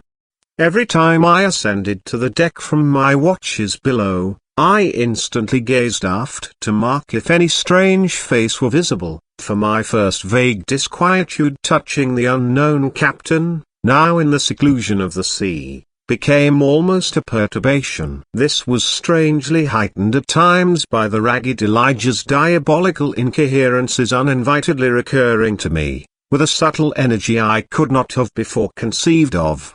But poorly could I withstand them, much as in other moods I was almost ready to smile at the solemn whimsicalities of that outlandish prophet of the wharves. But whatever it was of apprehensiveness or uneasiness, to call it so, which I felt, yet whenever I came to look about me in the ship, it seemed against all warrantry to cherish such emotions. For though the harpooneers, with the great body of the crew, were a far more barbaric, heathenish, and motley set than any of the tame merchant ship companies which my previous experiences had made me acquainted with, still I ascribed this, and rightly ascribed it, to the fierce uniqueness of the very nature of that wild Scandinavian vacation in which I had so abandonedly embarked. But it was especially the aspect of the three chief officers of the ship, the mates, which was most forcibly calculated to allay these colourless misgivings,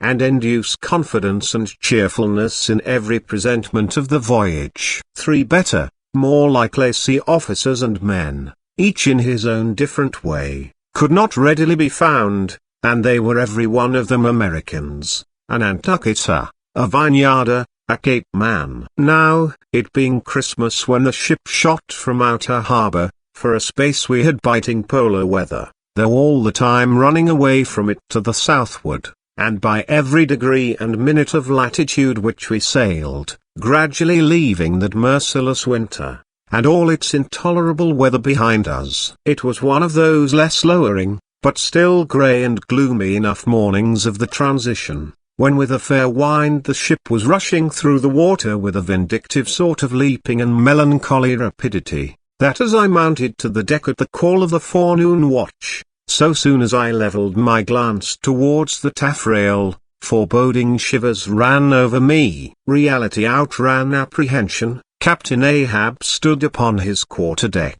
There seemed no sign of common bodily illness about him, nor of the recovery from any. He looked like a man cut away from the stake, when the fire has overrunningly wasted all the limbs without consuming them, or taking away one particle from their compacted aged robustness. His whole high, broad form, seemed made of solid bronze, and shaped in an unalterable mould, like Cellini's cast Perseus, threading its way out from among his grey hairs, and continuing right down one side of his tawny scorched face and neck, till it disappeared in his clothing, you saw a slender rod-like mark, lividly whitish. It resembled that perpendicular seam sometimes made in the straight, lofty trunk of a great tree, when the upper lightning tearingly darts down it, and without wrenching a single twig, peels and grooves out the bark from top to bottom, ere running off into the soil, leaving the tree still greenly alive, but branded. Whether that mark was born with him, or whether it was the scar left by some desperate wound, no one could certainly say. By some tacit consent, throughout the voyage little or no allusion was made to it, especially by the mates. But one Stashtigos Senior, an old gay-head Indian among the crew, superstitiously asserted that not till he was full 40 years old did Ahab become that way branded, and then it came upon him, not in the fury of any mortal fray, but in an elemental strife at sea. Yet, this wild hint seemed inferentially negatived, by what a grey Manxman insinuated, an old sepulchral man, who, having never before sailed out of Nantucket, had never ere this laid eye upon wild Ahab. Nevertheless, the old sea traditions, the immemorial credulities, popularly invested this old Manxman with preternatural powers of discernment, so that no white sailor seriously contradicted him when he said that if ever Captain Ahab should be tranquilly laid out, which might hardly come to pass, so he muttered, then, whoever should do the last office for the dead, would find a birthmark on him from crown to sole. So powerfully did the whole grim aspect of Ahab affect me, and the livid brand which streaked it, that for the first few moments I hardly noted that not a little of this overbearing grimness was owing to the barbaric white leg upon which he partly stood. It had previously come to me that this ivory leg had at sea been fashioned from the polished bone of the sperm whale's jaw. Aye, he was dismasted off Japan, said the old gay-head Indian once, but like his dismasted craft, he shipped another mast without coming home for it. He has a quiver of I was struck with the singular posture he maintained. Upon each side of the Pequod's quarter-deck, and pretty close to the mizzen shrouds, there was an auger hole, bored about half an inch or so, into the plank. His bone leg steadied in that hole, one arm elevated, and holding by a shroud, Captain Ahab stood erect, looking straight out beyond the ship's ever-pitching prow. There was an infinity of firmest fortitude, a determinate, unsurrenderable willfulness, in the fixed and fearless, forward dedication of that glance. Not a word he spoke, nor did his officers say aught to him, though by all their minutest gestures and expressions, they plainly showed the uneasy, if not painful, consciousness of being under a troubled master eye. And not only that, but moody stricken Ahab stood before them with a crucifixion in his face, in all the nameless regal overbearing dignity of some mighty woe. Ere long, from his first visit in the air, he withdrew into his cabin. But after that morning, he was every day visible to the crew, either standing in his pivot hole, or seated upon an ivory stool he had, or heavily walking the deck. As the sky grew less gloomy, indeed, began to grow a little genial, he became still less and less a recluse, as if, when the ship had sailed from home, nothing but the dead wintry bleakness of the sea had then kept him so secluded. And by, it came to pass, that he was almost continually in the air, but, as yet, for all that he said, or perceptibly did, on the at last sunny deck, he seemed as unnecessary there as another mast. But the Pequod was only making a passage now, not regularly cruising, nearly all whaling preparatives needing supervision the mates were fully competent to, so that there was little or nothing, out of himself, to employ or excite Ahab, now, and thus chase away, for that one interval, the clouds that layer upon layer were piled upon his brow, as ever all clouds choose the loftiest peaks to pile themselves upon. Nevertheless, ere long, the warm, warbling persuasiveness of the pleasant, holiday weather we came to, seemed gradually to charm him from his mood. For, as when the red-cheeked, dancing girls, April and May, trip home to the wintry, misanthropic woods, even the barest, ruggedest, most thunder-cloven old oak will at least send forth some few green sprouts, to welcome such glad-hearted visitants, so Ahab did, in the end, a little respond to the playful allurings of that girlish air. More than once did he put forth the faint blossom of a look, which, in any other man, would have soon flowered out in a smile. Chapter 29. Enter Ahab. To him, Stub. Some days elapsed, and ice and iceberg saw us turn. The Pequod now went rolling through the bright Quito spring, which, at sea, almost perpetually reigns on the threshold of the eternal August of the tropic. The warmly cool, clear, ringing, perfumed, overflowing, redundant days, were as crystal goblets of Persian sherbet, heaped up, flaked up, with rose-water snow. The starred and stately nights seemed haughty dames in jeweled velvets, nursing at home in lonely pride, the memory of their absent conquering earls, the golden-helmeted sons. For sleeping man, 'twas hard to choose between such winsome days and such seducing nights. But all the witcheries of that unwaning weather did not merely lend new spells and potencies to the outward world. Inward they turned upon the soul, especially when the still mild hours of eve came on. Then, memory shot her crystals as the clear ice most forms of noiseless twilights. And all these subtle agencies, more and more they wrought on Ahab's texture. Old age is always wakeful, as if, the longer linked with life, the less man has to do with aught that looks like death. Among sea commanders, the old greybeards will oftenest leave their berths to visit the night-cloaked deck. It was so with Ahab, only that now, of late, he seemed so much to live in the open air, that truly speaking, his visits were more to the cabin, than from the cabin to the planks. It feels like going down into one's tomb, he would mutter to himself, for an old captain like me to be descending this narrow scuttle, to go to my grave-dug berth. So, almost every 24 hours, when the watches of the night were set, and the band on deck sentineled the slumbers of the band below, and when if a rope was to be hauled upon the forecastle, the sailors flung it not rudely down, as by day, but with some cautiousness dropped it to its place for fear of disturbing their slumbering shipmates. When this sort of steady quietude would begin to prevail, habitually, the silent steersman would watch the cabin scuttle, and ere long the old man would emerge, gripping at the iron banister, to help his crippled way. Some considering touch of humanity was in him, for at times like these, he usually abstained from patrolling the quarter-deck, because to his wearied mates, seeking repose within 6 inches of his ivory heel, such would have been the reverberating crack and din of that bony step, that their dreams would have been on the crunching teeth of sharks. But once, the mood was on him too deep for common regardings, and as with heavy, lumber-like pace he was measuring the ship from taffrail to mainmast, Stub, the old second mate, came up from below, with a certain unassured, deprecating humorousness, hinted that if Captain Ahab was pleased to walk the planks, then, no one could say nay, but there might be some way of muffling the noise,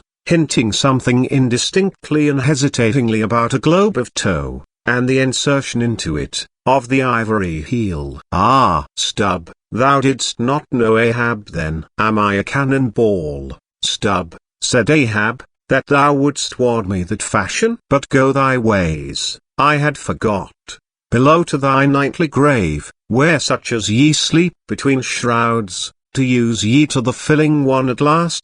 Down, dog, and kennel. Starting at the unforeseen concluding exclamation of the so suddenly scornful old man, Stub was speechless a moment, then said excitedly, I am not used to be spoken to that way, sir. I do but less than half like it, sir. Avast!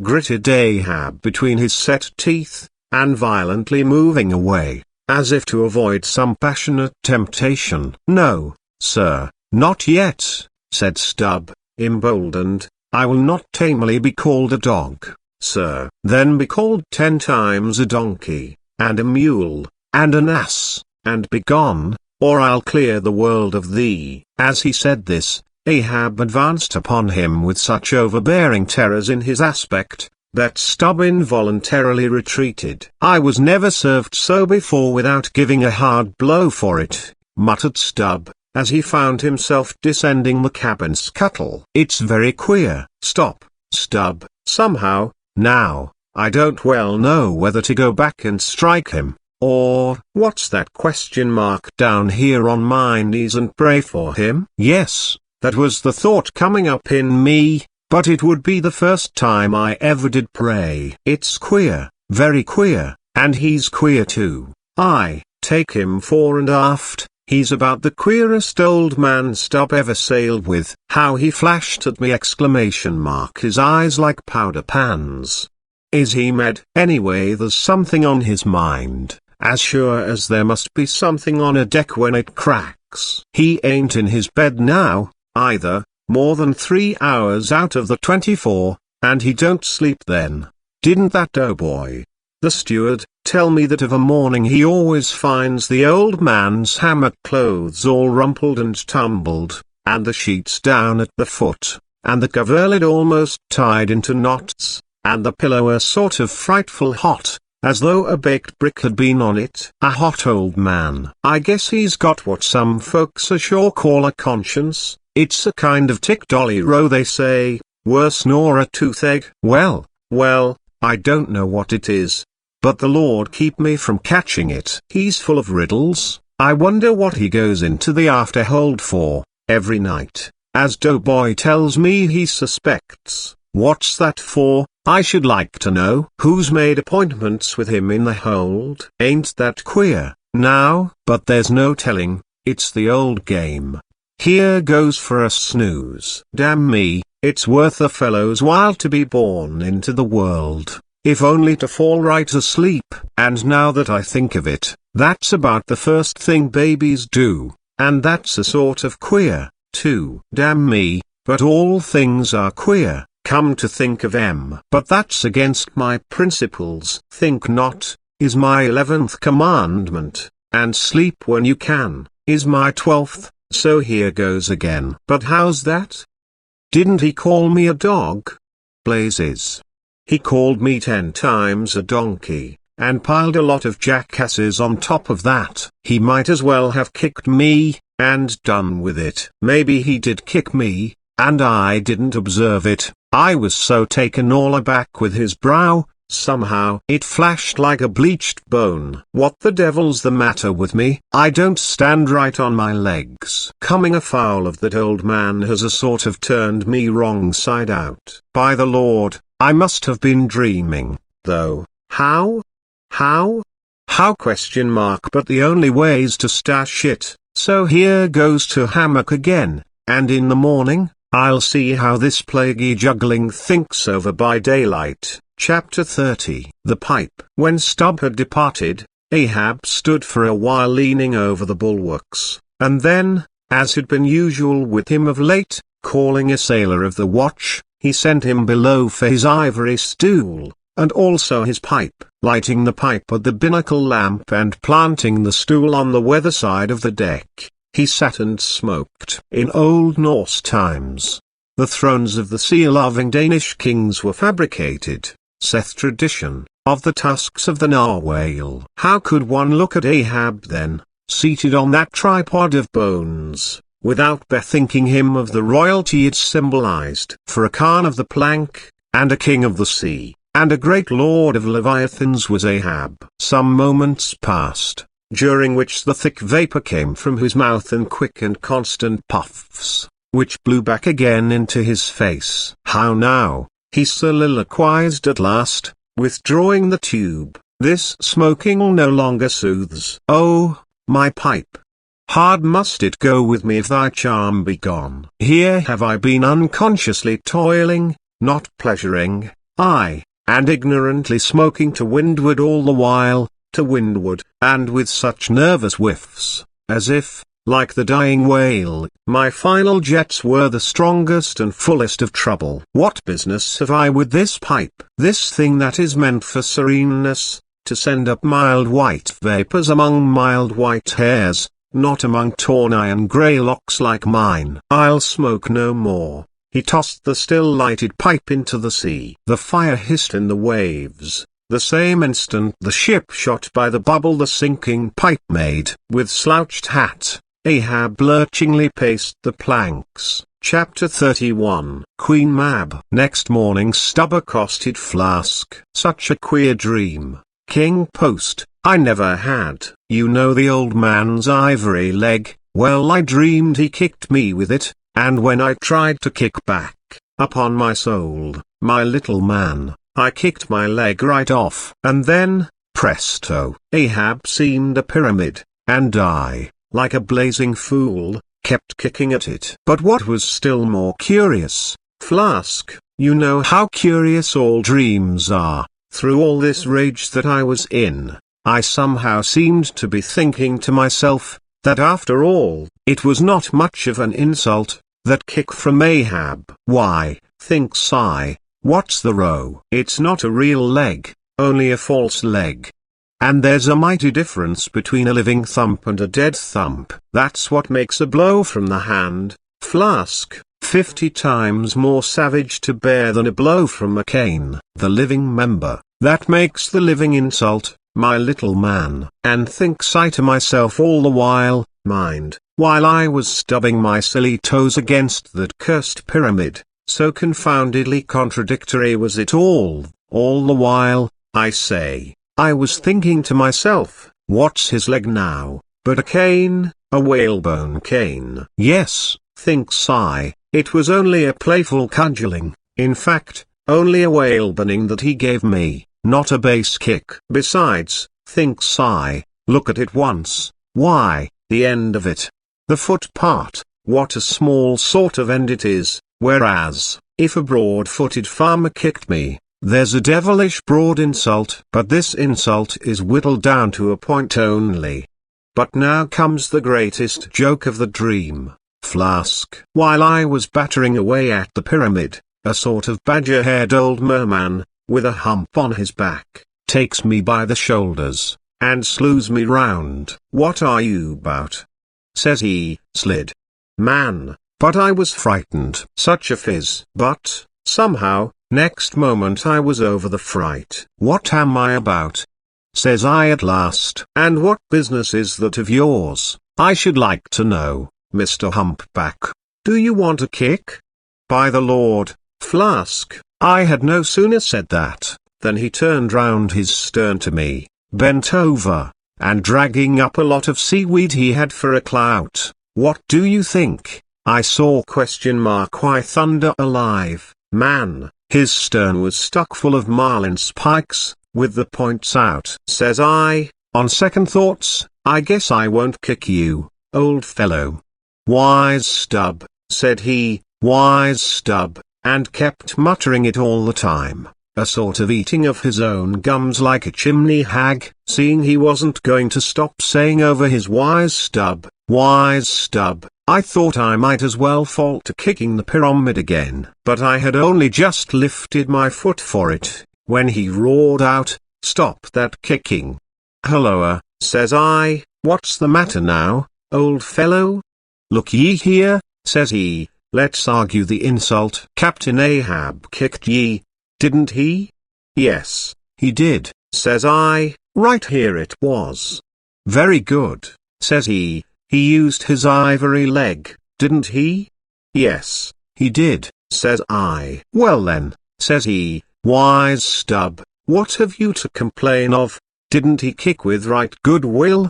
It wasn't a common pitch pine leg he kicked with, was it? No, you were kicked by a great man, and with a beautiful ivory leg, Stubb. It's an honor, I consider it an honor. Listen, wise Stubb. In old England the greatest lords think it great glory to be slapped by a queen, and made garter knights of, but, be your boast, Stubb, that ye were kicked by old Ahab, and made a wise man of. Remember what I say, be kicked by him, account his kicks honours, and on no account kick back, for you can't help yourself, wise stub. Don't you see that pyramid?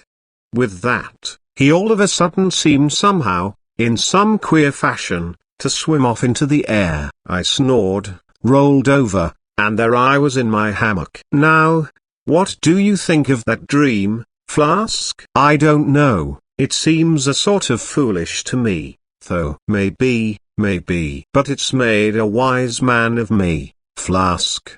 Do ye see Ahab standing there, sideways looking over the stern? Well, the best thing you can do, Flask, is to let the old man alone. Never speak to him, whatever he says. Hulloa! What's that he shouts? Hark, masthead, there. Look sharp, all of ye. There are whales hereabouts. If ye see a white one, split your lungs for him. What do you think of that now, Flask? Ain't there a small drop of something queer about that, eh? A white whale, did ye mark that, man? Look ye, there's something special in the wind. Stand by for it, Flask. Ahab has that's bloody on his mind. But, Mum, he comes this way. Chapter 32, Cytology. Already we are boldly launched upon the deep, but soon we shall be lost in its unshored, harbourless immensities. Ere that come to pass, ere the Pequod's weedy hull rolls side by side with the barnacled hulls of the Leviathan, at the outset it is but well to attend to a matter almost indispensable to a thorough appreciative understanding of the more special Leviathanic revelations and allusions of all sorts which are to follow. It is some systematized exhibition of the whale in his broad genera, that I would now fain put before you. Yet is it no easy task. The classification of the constituents of a chaos, nothing less is here essayed. Listen to what the best and latest authorities have laid down. No branch of zoology is so much involved as that which is entitled Cytology, says Captain Scoresby, AD 1820. It is not my intention, were it in my power, to enter into the inquiry as to the true method of dividing the Cetacea into groups and families. Utter confusion exists among the historians of this animal, sperm whale, says Surgeon Beale, AD 1839. Unfitness to pursue our research in the unfathomable waters. Impenetrable veil covering our knowledge of the Cetacea. A field strewn with thorns. All these incomplete indications but serve to torture us naturalists. Thus speak of the whale, the great Cuvier, and John Hunter, and Lesson, those lights of zoology and anatomy. Nevertheless, though of real knowledge there be little, yet of books there are a plenty, and so in some small degree, with Cytology, or the science of whales. Many are the men, small and great, old and new, landsmen and seamen, who have at large or in little, written of the whale. Run over a few: the authors of the Bible, Aristotle, Pliny, Aldrove and E., Sir Thomas Browne, Gesner, Ray, Linnaeus, Rondletius, Willoughby, Green, Artedy, Sebald, Brisson, Martin, Lacepede, Bonneter, Desmarest, Baron Cuvier, Frederick Cuvier, John Hunter, Owen, Scoresby, Beale, Bennett, J. Ross Brown, the author of Miriam Coffin, Olmsted, and the Reverend T. Cheever. But to what ultimate generalizing purpose all these have written, the above cited extracts will show. Of the names in this list of whale authors, only those following Owen never saw living whales, and but one of them was a real professional harpooner and whaleman. I mean Captain Scoresby. On the separate subject of the Greenland or right whale, he is the best existing authority. But Scoresby knew nothing and says nothing of the great sperm whale, compared with which the Greenland whale is almost unworthy mentioning. And here be it said, that the Greenland whale is an usurper upon the throne of the seas. He is not even by any means the largest of the whales. Yet, owing to the long priority of his claims, and the profound ignorance which, till some 70 years back, invested the then fabulous or utterly unknown sperm whale, and which ignorance to this present day still reigns in all but some few scientific retreats and whale ports.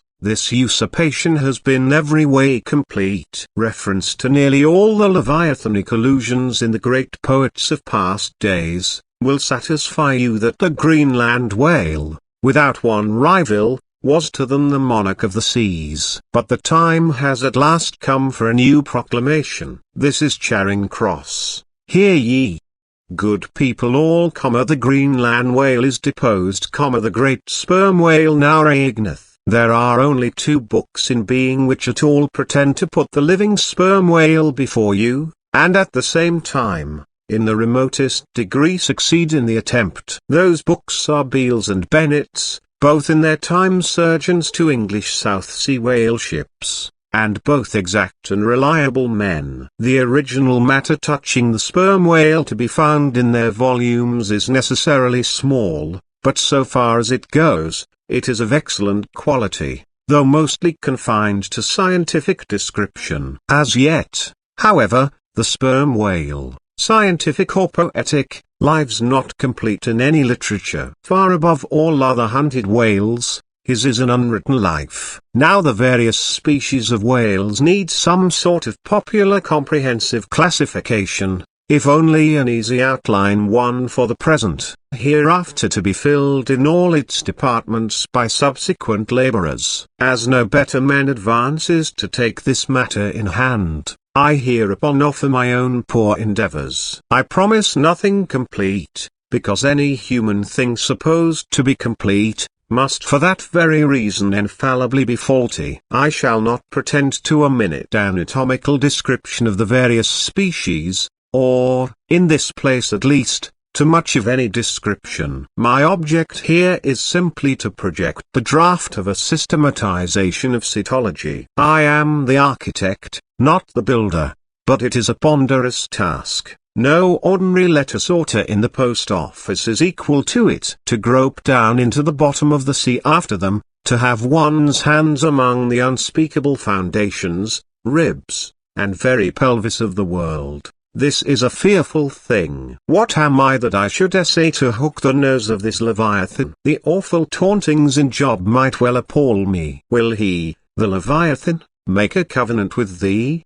Behold, the hope of him is vain. But I have swam through libraries and sailed through oceans, I have had to do with whales with these visible hands, I am in earnest, and I will try. There are some preliminaries to settle. First, the unsettled condition of this science of cetology is in the very vestibule attested by the fact, that in some quarters it still remains a moot point whether a whale be a fish. In his System of Nature, AD 1776, Linnaeus declares, I hereby separate the whales from the fish.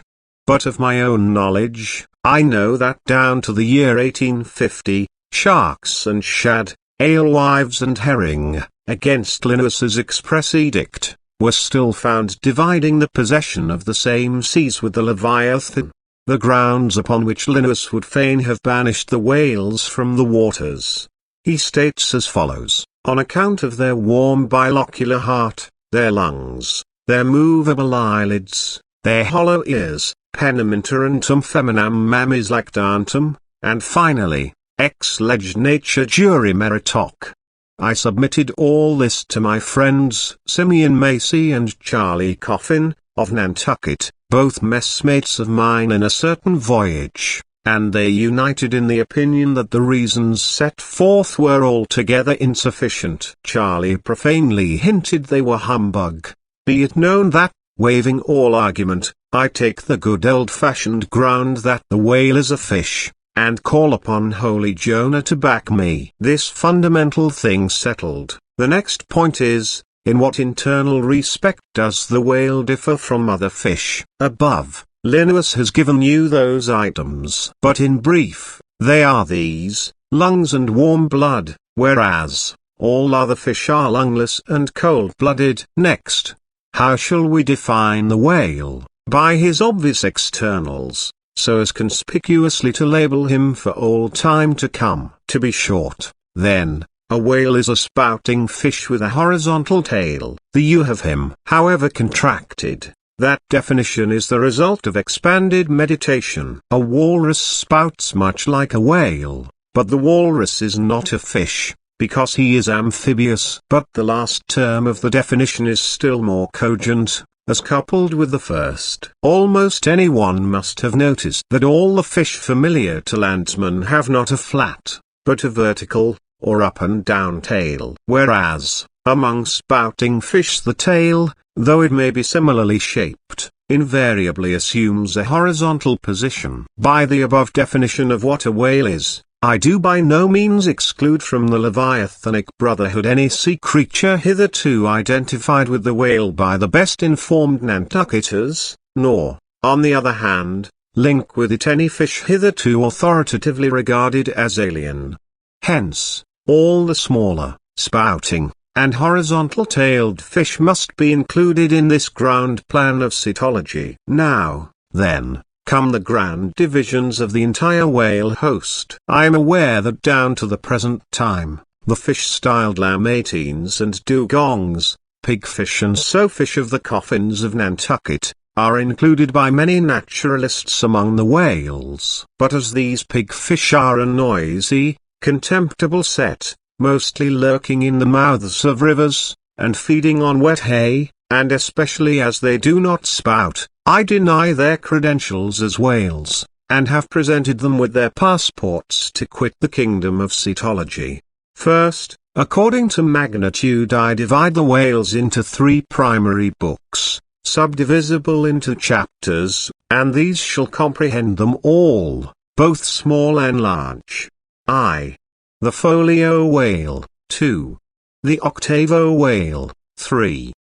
The duodecimo whale. As the type of the folio I present the sperm whale, of the octavo, the grandpus, of the duodecimo, the porpoise. Folios. Among these I here include the following chapters: I. The sperm whale, 2.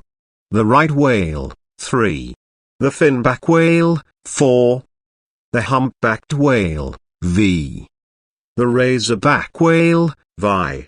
The sulphur-bottom whale, book I. Folio, Chapter 1. Sperm whale. This whale, among the English of old vaguely known as the trumper whale, and the physeter whale, and the anvil-headed whale, is the present cachalot of the French, and the potsfich of the Germans, and the macrocephalus of the Longwords. He is, without doubt, the largest inhabitant of the globe, the most formidable of all whales to encounter, the most majestic in aspect, and lastly, by far the most valuable in commerce, he being the only creature from which that valuable substance, spermacety, is obtained. All his peculiarities will, in many other places, be enlarged upon. It is chiefly with his name that I now have to do. Philologically considered, it is absurd. Some centuries ago, when the sperm whale was almost wholly unknown in his own proper individuality, and when his oil was only accidentally obtained from the stranded fish,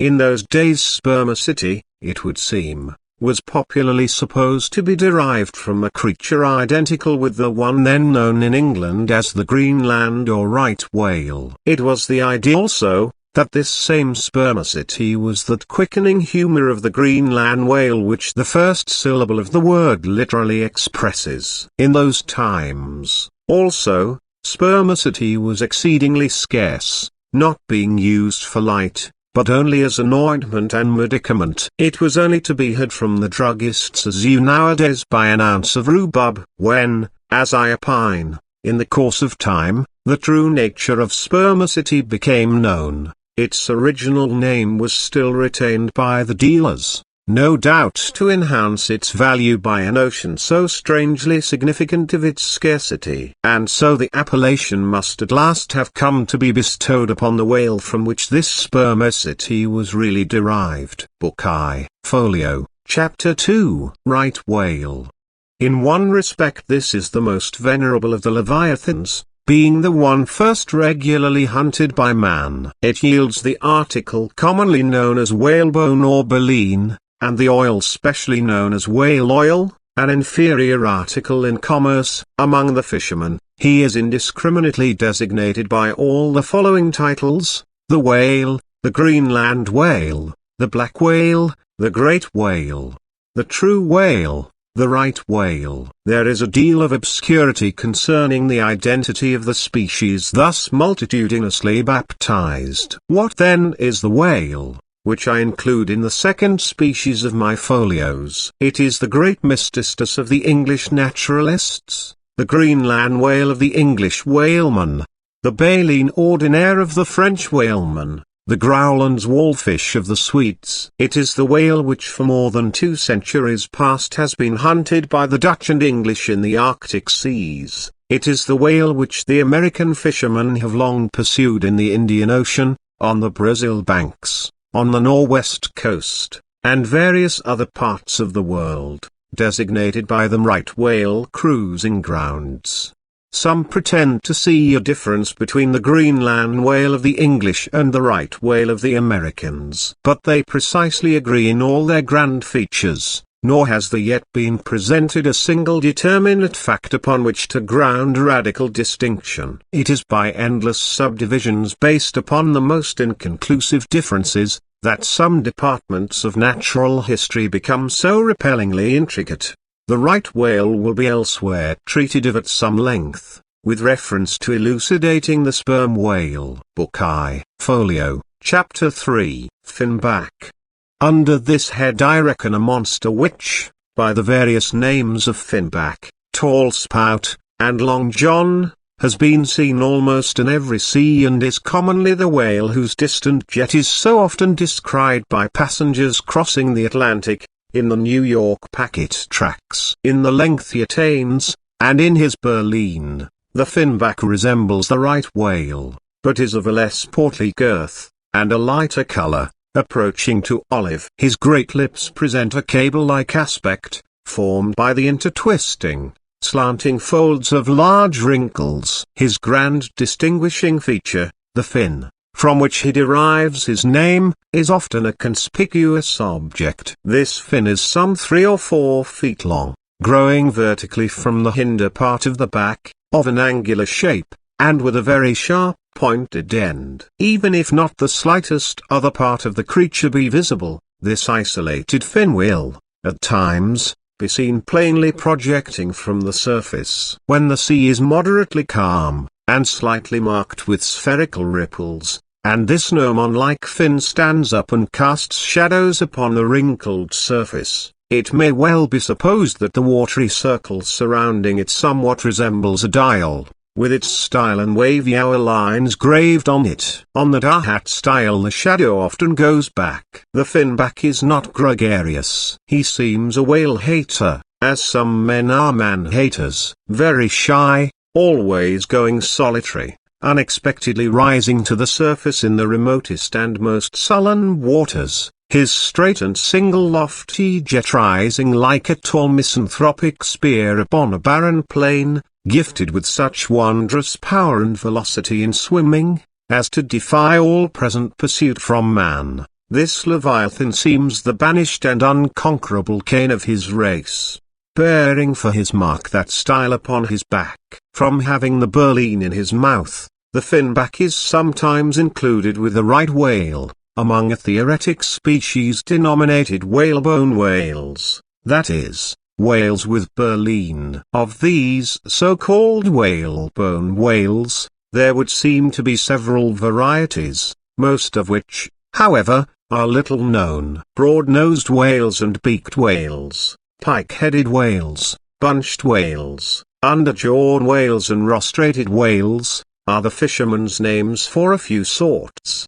In connection with this appellative of whalebone whales, it is of great importance to mention, that however such a nomenclature may be convenient in facilitating allusions to some kind of whales, yet it is in vain to attempt a clear classification of the Leviathan, founded upon either his baleen, or hump, or fin, or teeth, notwithstanding that those marked parts or features very obviously seem better adapted to afford the basis for a regular system of cetology than any other detached bodily distinctions, which the whale, in his kinds, presents. How then? The baleen, hump, back fin, and teeth, these are things whose peculiarities are indiscriminately dispersed among all sorts of whales, without any regard to what may be the nature of their structure in other and more essential particulars. Thus, the sperm whale and the hump-backed whale, each has a hump, but there the similitude ceases. Then, this same hump-backed whale and the Greenland whale, each of these has baleen, but there again the similitude ceases. And it is just the same with the other parts above mentioned. In various sorts of whales, they form such irregular combinations, or, in the case of any one of them detached, such an irregular isolation, as utterly to defy all general methodization formed upon such a basis. On this rock every one of the whale naturalists has split, but it may possibly be conceived that, in the internal parts of the whale, in his anatomy, there, at least, we shall be able to hit the right classification. Nay, what thing, for example, is there in the Greenland whale's anatomy more striking than his baleen? Yet we have seen that by his baleen it is impossible correctly to classify the Greenland whale. And if you descend into the bowels of the various leviathans, why you will not find distinctions a 50th part as available to the systematizer as those external ones already enumerated. What then remains? Nothing but to take hold of the whales bodily, in their entire liberal volume, and boldly sort them that way. And this is the bibliographical system here adopted, and it is the only one that can possibly succeed, for it alone is practicable. To proceed. Book I. Folio Chapter 4. Humpback. This whale is often seen on the Northern American coast. He has been frequently captured there, and towed into harbor. He has a great pack on him like a peddler, or you might call him the elephant and castle whale. At any rate, the popular name for him does not sufficiently distinguish him, since the sperm whale also has a hump though a smaller one. His oil is not very valuable. He has baleen. He is the most gamesome and light-hearted of all the whales, making more gay foam and white water generally than any other of them. Book I. Folio, Chapter 5. Razorback. Of this whale little is known but his name. I have seen him at a distance off Cape Horn. Of a retiring nature, he eludes both hunters and philosophers. Though no coward, he has never yet shown any part of him but his back, which rises in a long sharp ridge. Let him go. I know little more of him, nor does anybody else. Book I. Folio, Chapter 6. Sulphur Bottom. Another retiring gentleman, with a brimstone belly, doubtless got by scraping along the Tartarian tiles in some of his profounder divings. He is seldom seen, at least I have never seen him except in the remoter southern seas, and then always at too great a distance to study his countenance. He is never chased. He would run away with rope walks of line. Prodigies are told of him. Adieu, Sulphur Bottom. I can say nothing more that is true of ye, nor can the oldest Nantucketer. Thus ends Book I. Folio, and now begins Book II. Octavo. Octavos. These embrace the whales of middling magnitude, among which present may be numbered I, the grandpuss, 2, the blackfish, 3, the narwhale, 4, the thrasher, the killer. Why this book of whales is not denominated the quarto is very plain. Because, while the whales of this order, though smaller than those of the former order, nevertheless retain a proportionate likeness to them in figure, yet the bookbinder's quarto volume in its dimensioned form does not preserve the shape of the folio volume, but the octavo volume does. Book II. Octavo, Chapter 1. Grandpuss. Though this fish, whose loud sonorous breathing, or rather blowing, has furnished a proverb to landsmen, is so well known a denizen of the deep, yet is he not popularly classed among whales. But possessing all the grand distinctive features of the Leviathan, most naturalists have recognized him for one. He is of moderate octavo size, varying from 15 to 25 feet in length, and of corresponding dimensions round the waist. He swims in herds. He is never regularly hunted, though his oil is considerable in quantity, and pretty good for light. By some fishermen his approach is regarded as premonitory of the advance of the great sperm whale. Book 2, Octavo, Chapter 2. Blackfish. I give the popular fishermen's names for all these fish, for generally they are the best. Where any name happens to be vague or inexpressive, I shall say so, and suggest another. I do so now, touching the blackfish, so called, because blackness is the rule among almost all whales. So, call him the hyena whale, if you please. His voracity is well known, and from the circumstance that the inner angles of his lips are curved upwards, he carries an everlasting Mephistophelian grin on his face. This whale averages some 16 or 18 feet in length. He is found in almost all latitudes. He has a peculiar way of showing his dorsal hooked fin in swimming, which looks something like a Roman nose. When not more profitably employed, the sperm whale hunters sometimes capture the hyena whale, to keep up the supply of cheap oil for domestic employment,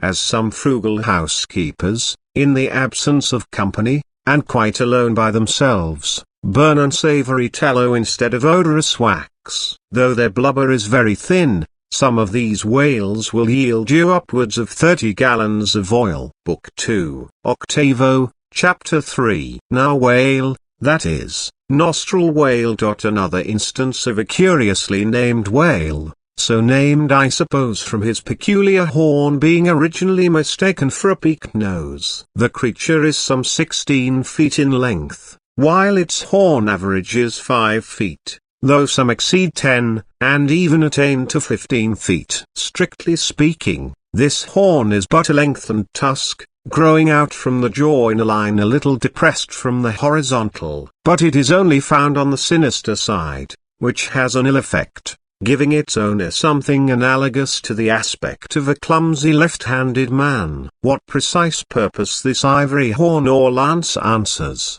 it would be hard to say. It does not seem to be used like the blade of the swordfish and billfish, though some sailors tell me that the narwhale employs it for a rake in turning over the bottom of the sea for food. Charlie Coffin said it was used for an ice piercer, for the narwhale, rising to the surface of the polar sea, and finding it sheeted with ice, thrusts his horn up, and so breaks through. But you cannot prove either of these surmises to be correct. My own opinion is, that however this one-sided horn may really be used by the narwhale, however that may be, it would certainly be very convenient to him for a folder in reading pamphlets. The narwhale I have heard called the tusked whale, the horned whale, and the unicorn whale. He is certainly a curious example of the unicornism to be found in almost every kingdom of animated nature. From certain cloistered old authors I have gathered that this same sea unicorn's horn was in ancient days regarded as the great antidote against poison,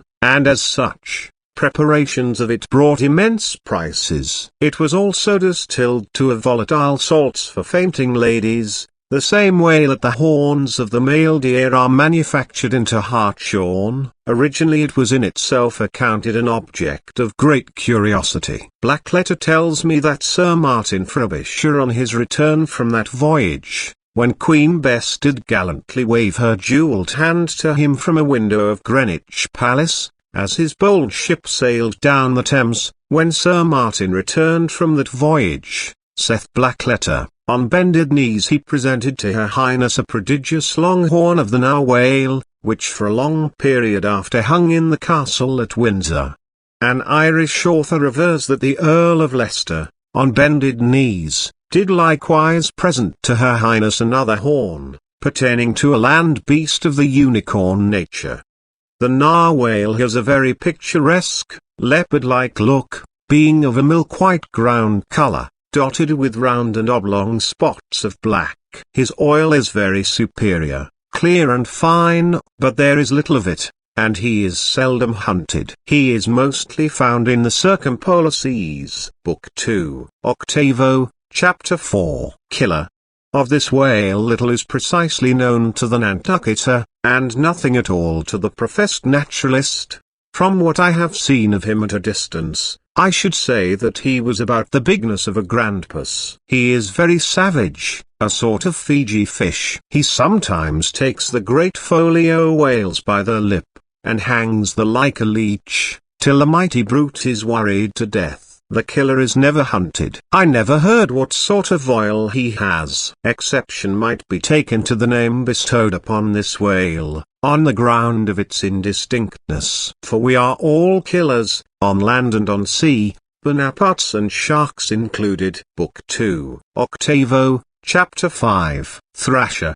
This gentleman is famous for his tail, which he uses for a ferule in thrashing his foes. He mounts the folio whale's back, and as he swims, he works his passage by flogging him, as some schoolmasters get along in the world by a similar process. Still less is known of the thrasher than of the killer.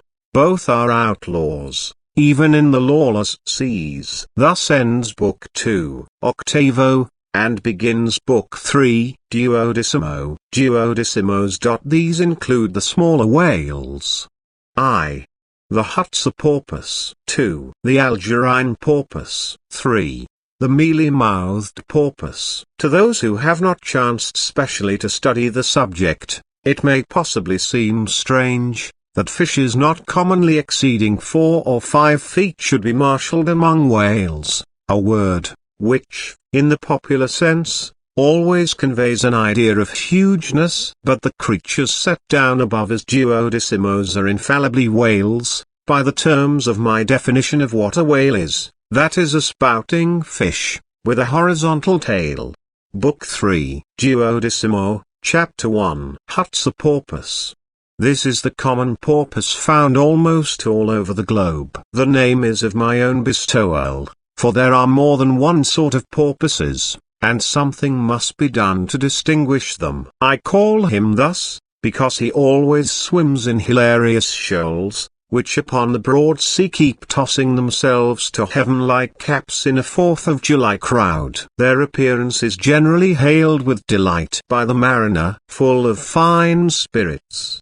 They invariably come from the breezy billows to windward. They are the lads that always live before the wind. They are accounted a lucky omen. If you yourself can withstand 3 cheers at beholding these vivacious fish, then heaven help ye, the spirit of godly gamesomeness is not in ye. A well-fed, plump Hutsa porpoise will yield you 1 good gallon of good oil. But the fine and delicate fluid extracted from his jaws is exceedingly valuable. It is in request among jewelers and watchmakers. Sailors put it on their hones. Porpoise meat is good eating, you know. It may never have occurred to you that a porpoise spouts. Indeed, his spout is so small that it is not very readily discernible. But the next time you have a chance, watch him, and you will then see the great sperm whale himself in miniature. Book 3, Duodecimo, Chapter 2. Algerine porpoise.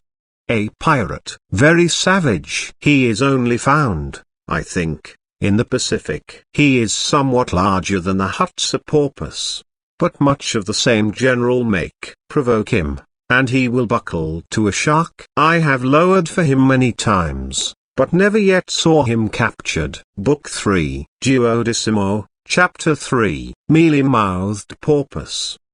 The largest kind of porpoise, and only found in the Pacific, so far as it is known.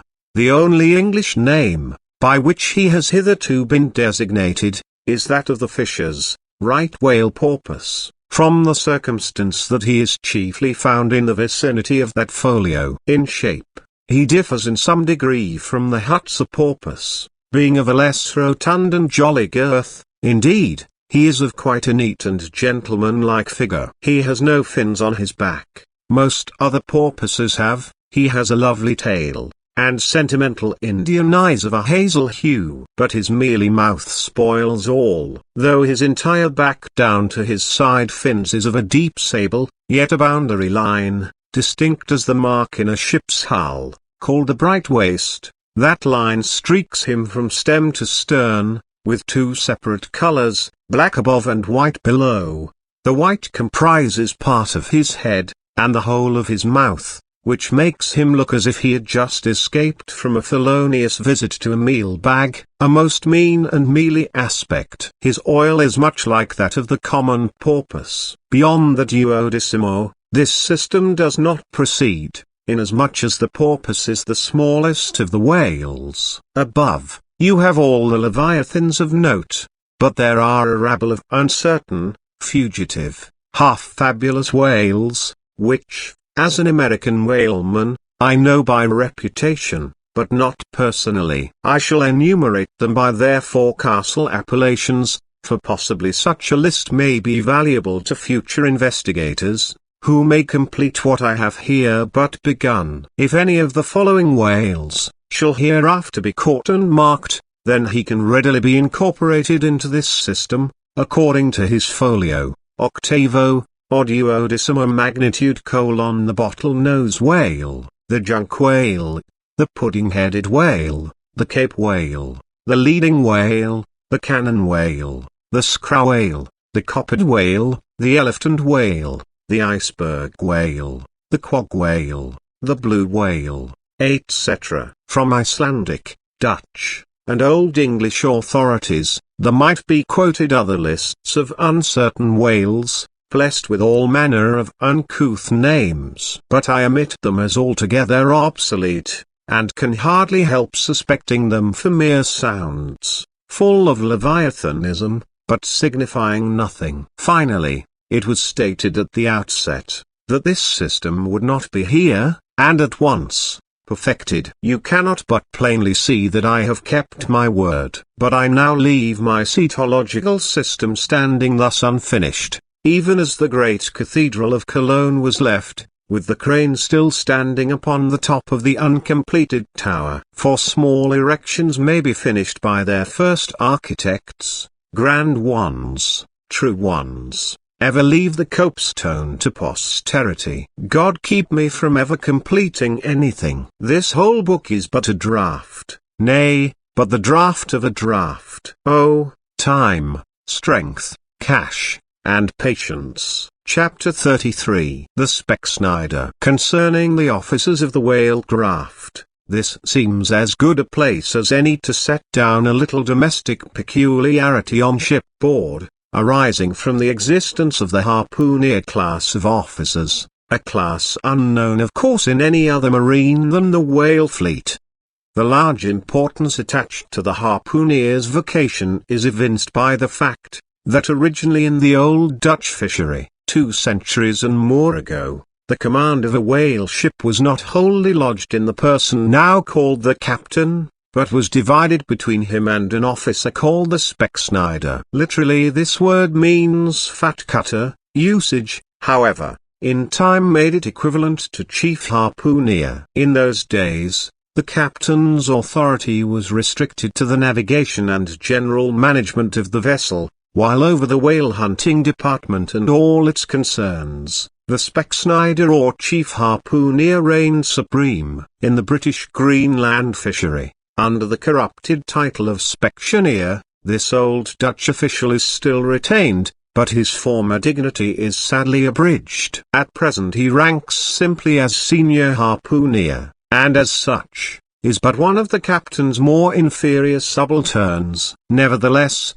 as upon the good conduct of the harpooneers the success of a whaling voyage largely depends, and since in the American fishery he is not only an important officer in the boat, but under certain circumstances, night watches on a whaling ground, the command of the ship's deck is also his. Therefore the grand political maxim of the seaman mounts, that he should nominally live apart from the men before the mast, and be in some way distinguished as their professional superior, though always, by them, familiarly regarded as their social equal.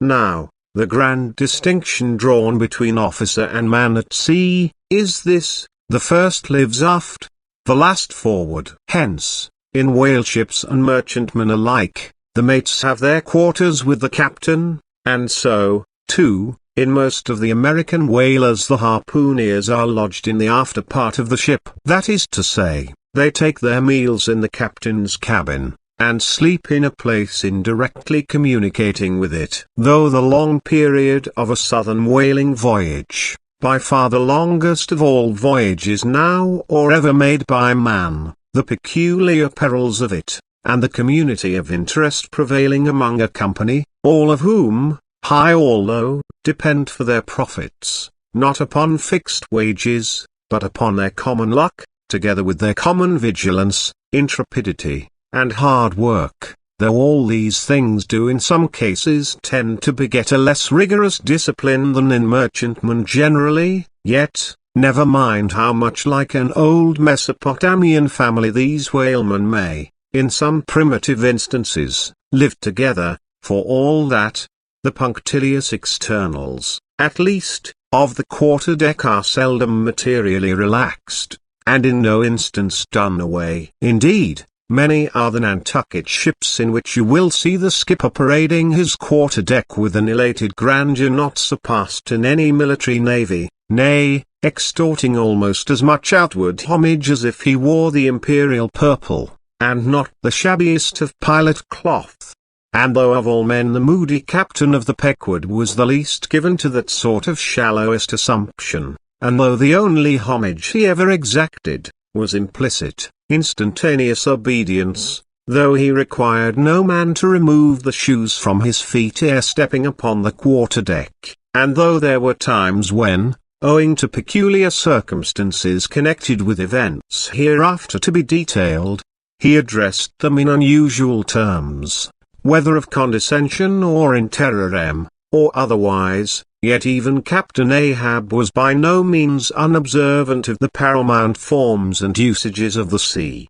Nor, perhaps, will it fail to be eventually perceived, that behind those forms and usages, as it were, he sometimes masked himself, incidentally making use of them for other and more private ends than they were legitimately intended to subserve. That certain sultanism of his brain, which had otherwise in a good degree remained unmanifested, through those forms that same sultanism became incarnate in an irresistible dictatorship. For be a man's intellectual superiority what it will, it can never assume the practical, available supremacy over other men, without the aid of some sort of external arts and entrenchments, always, in themselves, more or less paltry and base. This it is, that forever keeps God's true princes of the empire from the world's hustings, and leaves the highest honors that this air can give, to those men who become famous more through their infinite inferiority to the choice hidden handful of the divine inert, than through their undoubted superiority over the dead level of the mass. Such large virtue lurks in these small things when extreme political superstitions invest them, that in some royal instances even to idiot imbecility they have imparted potency. But when, as in the case of Nicholas the Tsar, the ringed crown of geographical empire encircles an imperial brain, then, the plebeian herds crouch abased before the tremendous centralization. Nor, will the tragic dramatist who would depict mortal indomitableness in its fullest sweep and direct swing, ever forget to hint, incidentally so important in his art, as the one now alluded to: but Ahab, my captain, still moves before me in all his Nantucket grimness and shagginess. And in this episode touching emperors and kings, I must not conceal that I have only to do with a poor old whale hunter like him, and, therefore, all outward majestical trappings and housings are denied me. O Ahab! What shall be grand in thee, it must needs be plucked at from the skies, and dived for in the deep, and featured in the unbodied air. Chapter 34. The cabin table. It is noon, and Doughboy, the steward, thrusting his pale loaf of bread face from the cabin scuttle, announces dinner to his lord and master, who, sitting in the lee quarter boat, has just been taking an observation of the sun, and is now mutely reckoning the latitude on the smooth, medallion-shaped tablet, reserved for that daily purpose on the upper part of his ivory leg. From his complete inattention to the tidings, you would think that moody Ahab had not heard his menial. But presently, catching hold of the mizzen shrouds, he swings himself to the deck, and in an even, unexhilarated voice, saying, "Dinner, Mr. Starbuck," disappears into the cabin. When the last echo of his sultan's step has died away, and Starbuck, the first emir, has every reason to suppose that he is seated, then Starbuck rouses from his quietude, takes a few turns along the planks, and, after a grave peep into the binnacle, says, with some touch of pleasantness, "Dinner, Mr. Stubb," and descends the scuttle. The second emir lounges about the rigging a while, and then slightly shaking the main brace, to see whether it will be all right with that important rope, he likewise takes up the old burden, and with a rapid "Dinner, Mr. Flask," follows after his predecessors. But the third emir, now seeing himself all alone on the quarter-deck, seems to feel relieved from some curious restraint, for, tipping all sorts of knowing winks in all sorts of directions, and kicking off his shoes, he strikes into a sharp but noiseless squall of a hornpipe right over the Grand Turk's head, and then, by a dexterous sleight, pitching his cap up into the mizzen-top for a shelf, he goes down rollicking so far at least as he remains visible from the deck, reversing all other processions, by bringing up the rear with music. But ere stepping into the cabin doorway below, he pauses, ships a new face altogether, and, then, independent, hilarious little Flask enters King Ahab's presence, in the character of Abjectus, or the slave.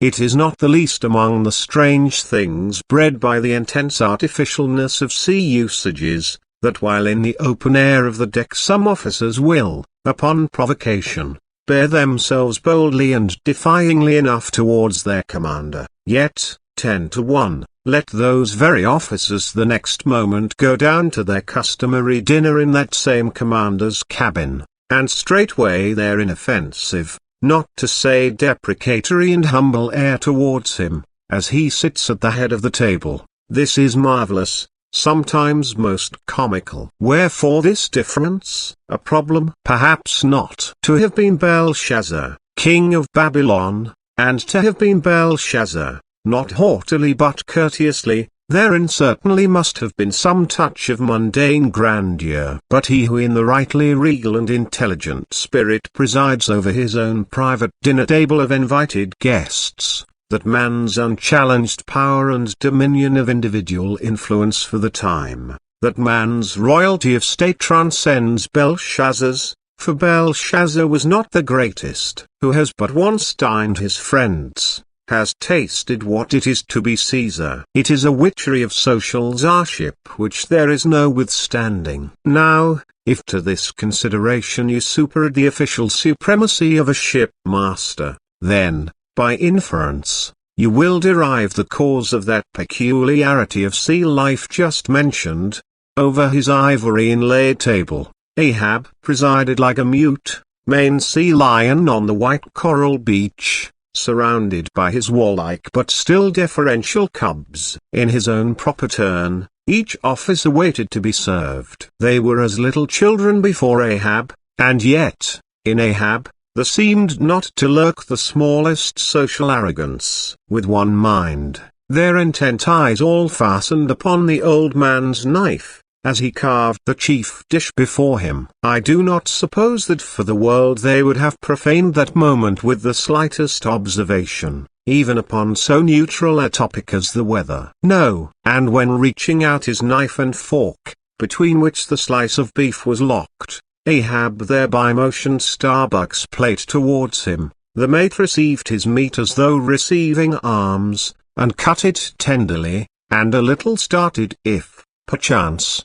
the knife grazed against the plate, and chewed it noiselessly, and swallowed it, not without circumspection, for, Like the coronation banquet at Frankfurt, where the German emperor profoundly dines with the 7 imperial electors, so these cabin meals were somehow solemn meals, eaten in awful silence. And yet at table old Ahab forbade not conversation, only he himself was dumb. What a relief it was to choking Stubb, when a rat made a sudden racket in the hold below. And poor little Flask, he was the youngest son, and little boy of this weary family party.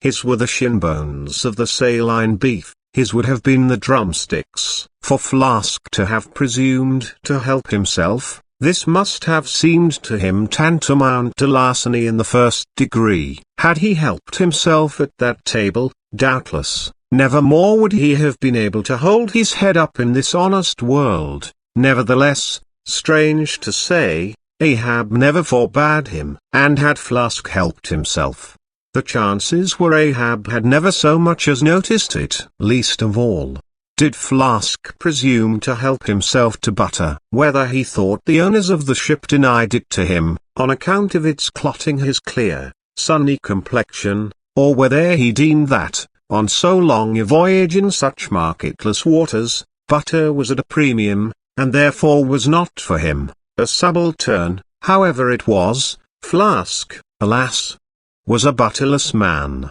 Another thing, Flask was the last person down at the dinner, and Flask is the first man up. Consider, for hereby Flask's dinner was badly jammed in point of time. Starbuck and Stubb both had the start of him, and yet they also have the privilege of lounging in the rear. If Stubb even, who is but a peg higher than Flask, happens to have but a small appetite, and soon shows symptoms of concluding his repast, then Flask must bestir himself. He will not get more than 3 mouthfuls that day, for it is against holy usage for Stubb to precede Flask to the deck.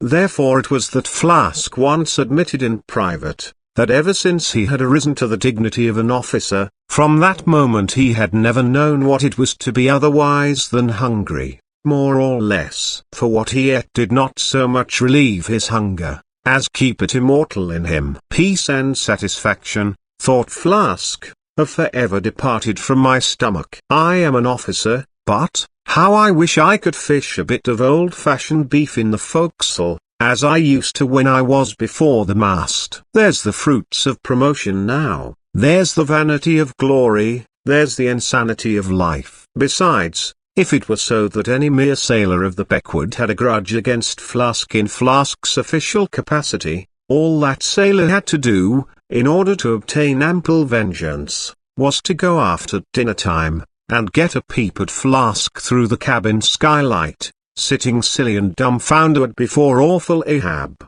Now, Ahab and his 3 mates formed what may be called the first table in the Pequod's cabin. After their departure, taking place in inverted order to their arrival, the canvas cloth was cleared, or rather was restored to some hurried order by the pallid steward. And then the 3 harpooneers were bidden to the feast. They being its residuary legatees, they made a sort of temporary servants' hall of the high and mighty cabin. In strange contrast to the hardly tolerable constraint and nameless invisible domineerings of the captain's table, was the entire carefree license and ease, the almost frantic democracy of those inferior fellows the harpooneers, while their masters, the mates, seemed afraid of the sound of the hinges of their own jaws. The harpooneers chewed their food with such a relish that there was a report to it. They dined like lords, they filled their bellies like Indian ships all day loading with spices. Such portentous appetites had Queequeg and Tash to go,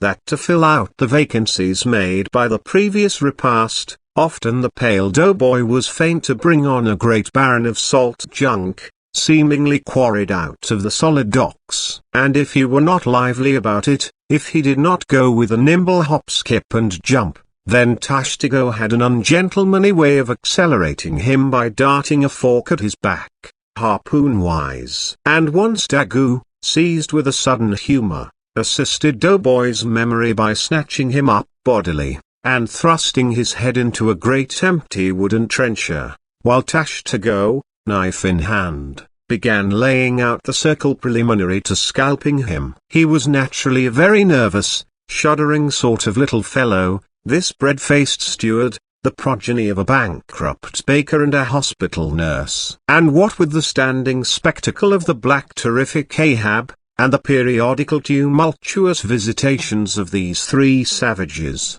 Doughboy's whole life was one continual lip quiver. Commonly, after seeing the harpooneers furnished with all things they demanded, he would escape from their clutches into his little pantry adjoining, and fearfully peep out at them through the blinds of its door, till all was over.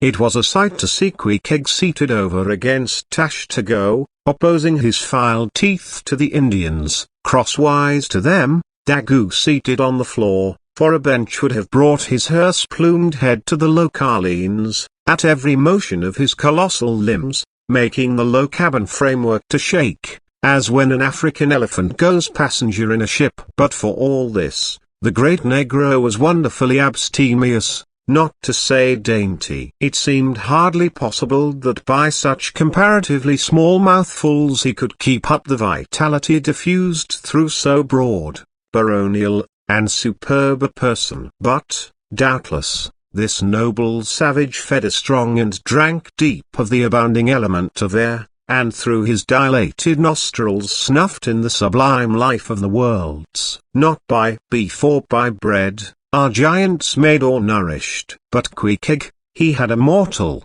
barbaric smack of the lip in eating, an ugly sound enough, so much so, that the trembling doughboy almost looked to see whether any marks of teeth lurked in his own lean arms. And when he would hear Tashtago singing out for him to produce himself, that his bones might be picked, the simple-witted steward all but shattered the crockery hanging round him in the pantry, by his sudden fits of the palsy. Nor did the whetstone which the harpooneers carried in their pockets, for their lances and other weapons, and with which whetstones, at dinner, they would ostentatiously sharpen their knives, that grating sound did not at all tend to tranquilize poor Doughboy. How could he forget that in his island days, Pequod, for one, must certainly have been guilty of some murderous, convivial indiscretions? Alas, Doughboy! Hard fares the white waiter who waits upon cannibals. Not a napkin should he carry on his arm, but a buckler. In good time, though, to his great delight, the three salt sea warriors would rise and depart, to his credulous, fable-mongering ears, all their martial bones jingling in them at every step, like Moorish scimitars in scabbards. But, though these barbarians dined in the cabin, and nominally lived there, still, being anything but sedentary in their habits, they were scarcely ever in it except at meal-times, and just before sleeping time, when they passed through it to their own peculiar quarters.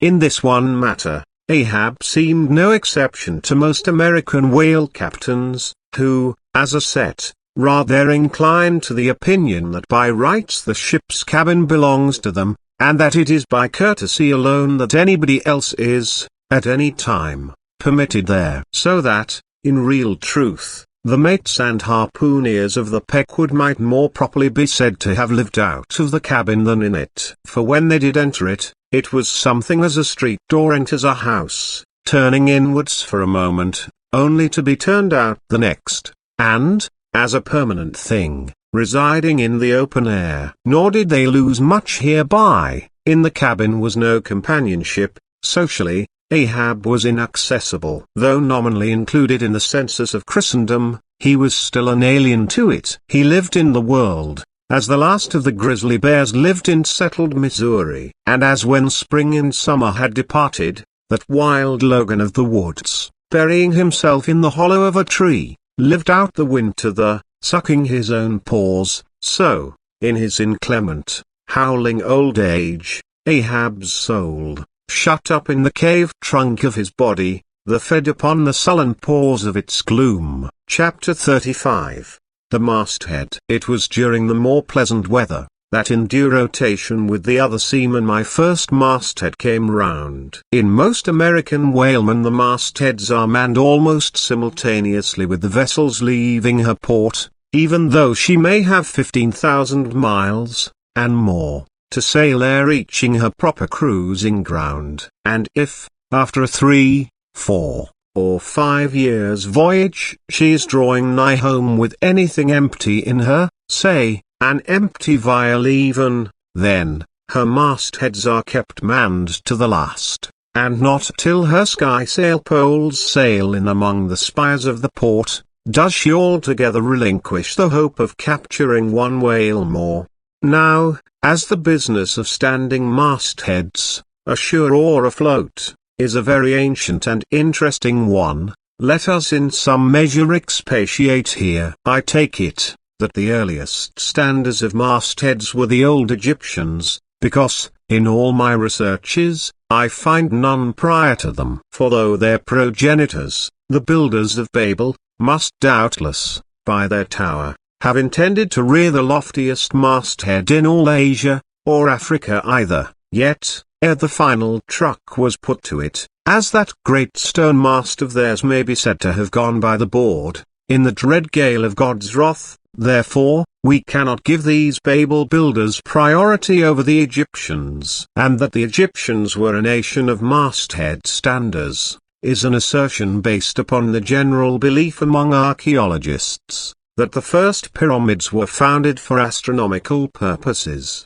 a theory singularly supported by the peculiar stair-like formation of all 4 sides of those edifices, whereby, with prodigious long upliftings of their legs, those old astronomers were wont to mount to the apex, and sing out for new stars, even as the lookouts of a modern ship sing out for a sail, or a whale just bearing in sight. In Saint Stylites, the famous Christian hermit of old times, who built him a lofty stone pillar in the desert and spent the whole latter portion of his life on its summit, hoisting his food from the ground with a tackle, in him we have a remarkable instance of a dauntless stander of mastheads, who was not to be driven from his place by fogs or frosts, rain, hail, or sleet, but valiantly facing everything out to the last, literally died at his post. Of modern standers of mastheads we have but a lifeless set,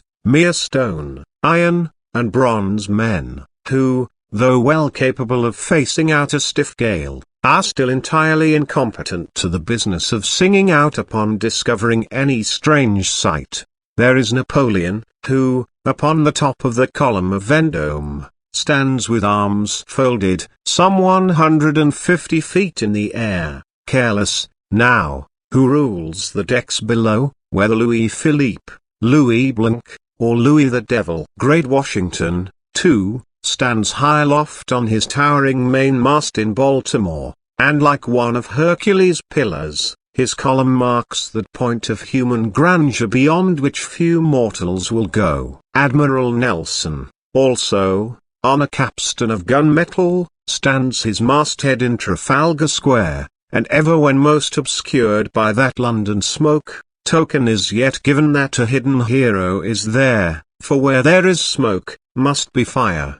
But neither Great Washington, nor Napoleon, nor Nelson, will answer a single hail from below, however madly invoked to befriend by their counsels the distracted decks upon which they gaze. However it may be surmised, that their spirits penetrate through the thick haze of the future, and descry what shoals and what rocks must be shunned. It may seem unwarrantable to couple in any respect the masthead standers of the land with those of the sea, but that in truth it is not so, is plainly evinced by an item for which Abed Macy, the sole historian of Nantucket, stands accountable. The worthy Abed tells us, that in the early times of the whale fishery, airships were regularly launched in pursuit of the game. The people of that island erected lofty spars along the sea coast, to which the lookouts ascended by means of nailed cleats, something as fowls go upstairs in a hen house. A few years ago this same plan was adopted by the bay whalemen of New Zealand, who, upon descrying the game, gave notice to the ready-manned boats nigh the beach. But this custom has now become obsolete. Turn we then to the one proper masthead, that of a whale ship at sea. The 3 mastheads are kept manned from sunrise to sunset, the seamen taking their regular turns, as at the helm, and relieving each other every 2 hours. In the serene weather of the tropics it is exceedingly pleasant the masthead, nay, to a dreamy meditative man it is delightful. The you stand, 100 feet above the silent decks, striding along the deep, as if the masts were gigantic stilts, while beneath you and between your legs, as it were, swim the hugest monsters of the sea, even as ships once sailed between the boots of the famous Colossus at Old Rhodes. The you stand, lost in the infinite series of the sea, with nothing ruffled but the waves. The tranced ship indolently rolls, the drowsy trade winds blow, everything resolves you into languor. For the most part, in this tropic whaling life, a sublime uneventfulness invests you. You hear no news, read no gazettes, extras with startling accounts of commonplaces never delude you into unnecessary excitements. You hear of no domestic afflictions, bankrupt securities, fall of stocks, are never troubled with the thought of what you shall have for dinner, for all your meals for 3 years and more are snugly stowed in casks, and your bill of fare is immutable.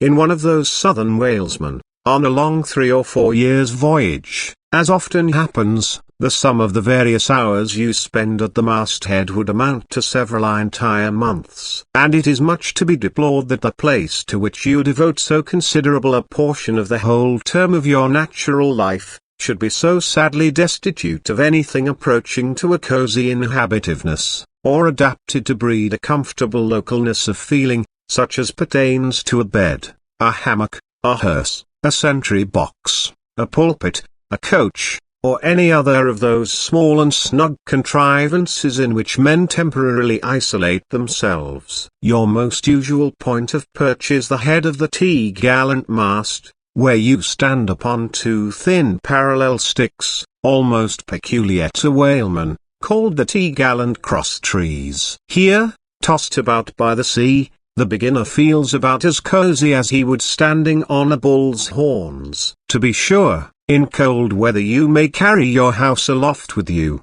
in the shape of a watch coat, but properly speaking the thickest watch coat is no more of a house than the unclad body, for as the soul is glued inside of its fleshy tabernacle, and cannot freely move about in it, nor even move out of it, without running great risk of perishing, like an ignorant pilgrim crossing the snowy Alps in winter, so a watch coat is not so much of a house as it is a mere envelope, or additional skin encasing you. You cannot put a shelf or chest of drawers in your body, and no more can you make a convenient closet of your watch coat. Concerning all this, it is much to be deplored that the mastheads of a southern whale ship are unprovided with those enviable little tents or pulpits, called crow's nests, in which the lookouts of a Greenland whaler are protected from the inclement weather of the frozen seas. In the fireside narrative of Captain Sleet, entitled A Voyage Among the Icebergs, in quest of the Greenland whale, and incidentally for the rediscovery of the lost Icelandic colonies of Old Greenland, in this admirable volume, all standers of mastheads are furnished with a charmingly circumstantial account of the then recently invented crow's nest of the Glacier, which was the name of Captain Sleet's good craft. He called it the Sleet's crow's nest, in honor of himself, he being the original inventor and patentee, and free from all ridiculous false delicacy, and holding that if we call our own children after our own names, we fathers being the original inventors and patentees, so likewise should we denominate after ourselves any other apparatus we may beget. In shape, the Sleet's crow's nest is something like a large tierce or pipe. It is open above, however, where it is furnished with a movable side screen to keep to windward of your head in a hard gale. Being fixed on the summit of the mast, you ascend into it through a little trap hatch in the bottom. On the after side, or side next the stern of the ship, is a comfortable seat, with a locker underneath for umbrellas, comforters, and coats. In front is a leather rack, in which to keep your speaking trumpet, pipe, telescope, and other nautical conveniences. When Captain Sleet in person stood his masthead in this crow's nest of his, he tells us that he always had a rifle with him, also fixed in the rack, together with a powder flask and shot, for the purpose of popping off the stray narwhals, or vagrant sea unicorns infesting those waters, for you cannot successfully shoot at them from the deck owing to the resistance of the water, but to shoot down upon them is a very different thing. Now, it was plainly a labor of love for Captain Sleet to describe, as he does, all the little detailed conveniences of his crow's nest, but though he so enlarges upon many of these, and though he treats us to a very scientific account of his experiments in this crow's nest, with a small compass he kept there for the purpose of counteracting the errors resulting from what is called the local attraction of all binnacle magnets, an error ascribable to the horizontal vicinity of the iron in the ship's planks, and in the Glacier's case, perhaps, to the having been so many broken-down blacksmiths among her crew. I say, that though the captain is very discreet and scientific here, yet, for all his learned binnacle deviations, azimuth compass observations, and approximate errors, he knows very well, Captain Sleet, that he was not so much immersed in those profound magnetic meditations, as to fail being attracted occasionally towards that well-replenished little case bottle, so nicely tucked in on one side of his crow's nest, within easy reach of his hand. Though, upon the whole, I greatly admire and even love the brave, the honest, and learned captain, yet I take it very ill of him that he should so utterly ignore that case bottle, seeing what a faithful friend and comforter it must have been, while with mittened fingers and hooded head he was studying the mathematics aloft there in that bird's nest within 3 or 4 perches of the pole.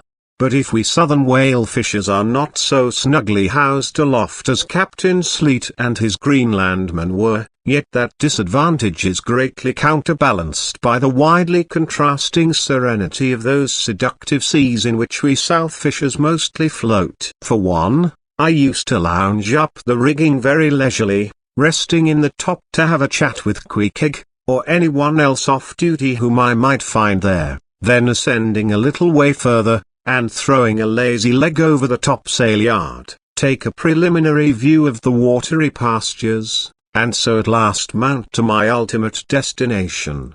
Let me make a clean breast of it here, and frankly admit that I kept but sorry guard with the problem of the universe revolving in me. How could I, being left completely to myself at such a thought-engendering altitude, how could I but lightly hold my obligations to observe all whale ships' standing orders, keep your weather eye open, and sing out every time? And let me in this place movingly admonish you, ye shipowners of Nantucket, beware of enlisting in your vigilant fisheries any lad with lean brow and hollow eye, given to unseasonable meditativeness, and who offers to ship with the Fedon instead of Bowditch in his head. Beware of such an one. I say, your whales must be seen before they can be killed, and this sunken-eyed young Platonist will tow you 10 wakes round the world, and never make you 1 pint of sperm the richer. Nor are these monitions at all unneeded, for nowadays, the whale fishery furnishes an asylum for many romantic, melancholy, and absent-minded young men, disgusted with the carking cares of earth, and seeking sentiment in tar and blubber. Childe Harold not unfrequently perches himself upon the masthead of some luckless disappointed whale ship, and in moody phrase ejaculates, "Roll on, thou deep and dark blue ocean, roll." 10,000 blubber hunters sweep over thee in vain. Very often do the captains of such ships take those absent-minded young philosophers to task, upbraiding them with not feeling sufficient interest in the voyage, half hinting that they are so hopelessly lost to all honorable ambition, as that in their secret souls they would rather not see whales than otherwise. But all in vain. Those young Platonists have a notion that their vision is imperfect, they are short-sighted. What use, then, to strain the visual nerve? They have left their opera glasses at home. "Why, thou monkey," said a harpooner to one of these lads, "we've been cruising now hard upon 3 years, and thou hast not raised a whale yet. Whales are scarce as hen's teeth whenever thou art up here."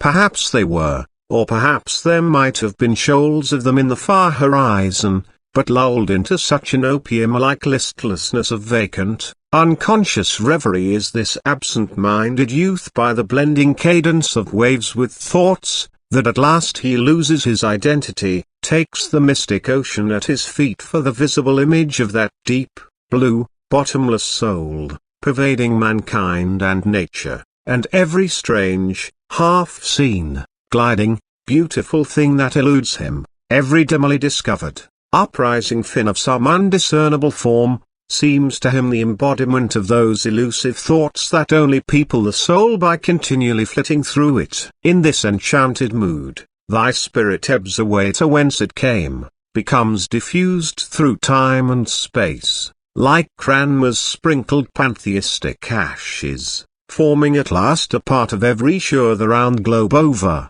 There is no life in thee, now, except that rocking life imparted by a gently rolling ship, by her, borrowed from the sea, by the sea, from the inscrutable tides of God. But while this sleep, this dream is on ye, move your foot or hand an inch, slip your hold at all, and your identity comes back in horror. Over discussion vortices you hover, and perhaps, at midday, in the fairest weather, with one half-throttled shriek you drop through that transparent air into the summer sea, no more to rise forever. Heed it well, ye pantheists. Chapter 36. The Quarterdeck. It was not a great while after the affair of the pipe, that one morning shortly after breakfast, Ahab, as was his wont, ascended the cabin gangway to the deck. The most sea captains usually walk at that hour, as country gentlemen, after the same meal, take a few turns in the garden. Soon his steady, ivory stride was heard, as to and fro he paced his old rounds, upon planks so familiar to his tread, that they were all over-dented, like geological stones, with the peculiar mark of his walk. Did you fixedly gaze, too, upon that ribboned dented brow, there also, you would see still stranger footprints, the footprints of his one unsleeping, ever-pacing thought. But on the occasion in question, those dents looked deeper, even as his nervous step that morning left a deeper mark. And, so full of his thought was Ahab, that at every uniform turn that he made, now at the mainmast and now at the binnacle, you could almost see that thought turn in him as he turned, and pace in him as he paced, so completely possessing him, indeed, that it all but seemed the inward mould of every outer movement. "D'ye mark him, Flask?" whispered Stubb, "the chick that's in him pecks the shell. 'Twill soon be out." The hours wore on. Ahab now shut up within his cabin, anon, pacing the deck, with the same intense bigotry of purpose in his aspect. It drew near the close of day. Suddenly he came to a halt by the bulwarks, and inserting his bone leg into the auger hole there, and with one hand grasping a shroud, he ordered Starbuck to send everybody aft. "Sir," said the mate, astonished at an order seldom or never given on shipboard except in some extraordinary case. "Send everybody aft," repeated Ahab. "Mastheads, there. Come down." When the entire ship's company were assembled, and with curious and not wholly unapprehensive faces, were eyeing him, for he looked not unlike the weather horizon when a storm is coming up, Ahab, after rapidly glancing over the bulwarks, and then darting his eyes among the crew, started from his standpoint, and as though not a soul were nigh him resumed his heavy turns upon the deck. With bent head and half-slouched hat he continued to pace, unmindful of the wondering whispering among the men, till Stubb cautiously whispered to Flask that Ahab must have summoned them there for the purpose of witnessing a pedestrian feat. But this did not last long. Vehemently pausing, he cried, "What do ye do when ye see a whale, men? Sing out for him," was the impulsive rejoinder from a score of clubbed voices. "Good!" cried Ahab, with a wild approval in his tones, observing the hearty animation into which his unexpected question had so magnetically thrown them. "And what do ye next, men? Lower away, and after him." "And what tune is it ye pull to, men? A dead whale or a stove boat?" More and more strangely and fiercely glad and approving grew the countenance of the old man at every shout, while the mariners began to gaze curiously at each other, as if marveling how it was that they themselves became so excited at such seemingly purposeless questions. But they were all eagerness again, as Ahab, now half revolving in his pivot hole, with one hand reaching high up a shroud, and tightly, almost convulsively grasping it, addressed them thus: "All ye mastheaders have before now heard me give orders about a white whale. Look ye. Do ye see this Spanish ounce of gold?" Holding up a broad bright coin to the sun, "It is a $16 piece, men. Do ye see it?" "Mr. Starbuck, hand me on top maul." While the mate was getting the hammer, Ahab, without speaking, was slowly rubbing the gold piece against the skirts of his jacket, as if to heighten its luster, and without using any words was meanwhile lowly humming to himself, producing a sound so strangely muffled and inarticulate that it seemed the mechanical humming of the wheels of his vitality in him. Receiving the top maul from Starbuck, he advanced towards the mainmast with the hammer uplifted in one hand, exhibiting the gold with the other, and with a high raised voice exclaiming, "Whosoever of ye raises me a white-headed whale with a wrinkled brow and a crooked jaw, whosoever of ye raises me that white-headed whale, with 3 holes punctured in his starboard fluke, look ye, whosoever of ye raises me that same white whale, he shall have this gold ounce, my boys." "Hutsa! Hutsa!" cried the seamen, as with swinging tarpaulins they hailed the act of nailing the gold to the mast. "It's a white whale, I say," resumed Ahab, as he threw down the top maul, "a white whale. Skin your eyes for him, men. Look sharp for white water. If ye see but a bubble, sing out." All this while Tash-to-go, Daggoo, and Queequeg had looked on with even more intense interest and surprise than the rest, and at the mention of the wrinkled brow and crooked jaw they had started as if each was separately touched by some specific recollection. "Captain Ahab," said Tash-to-go, "that white whale must be the same that some call Moby Dick." "Moby Dick!"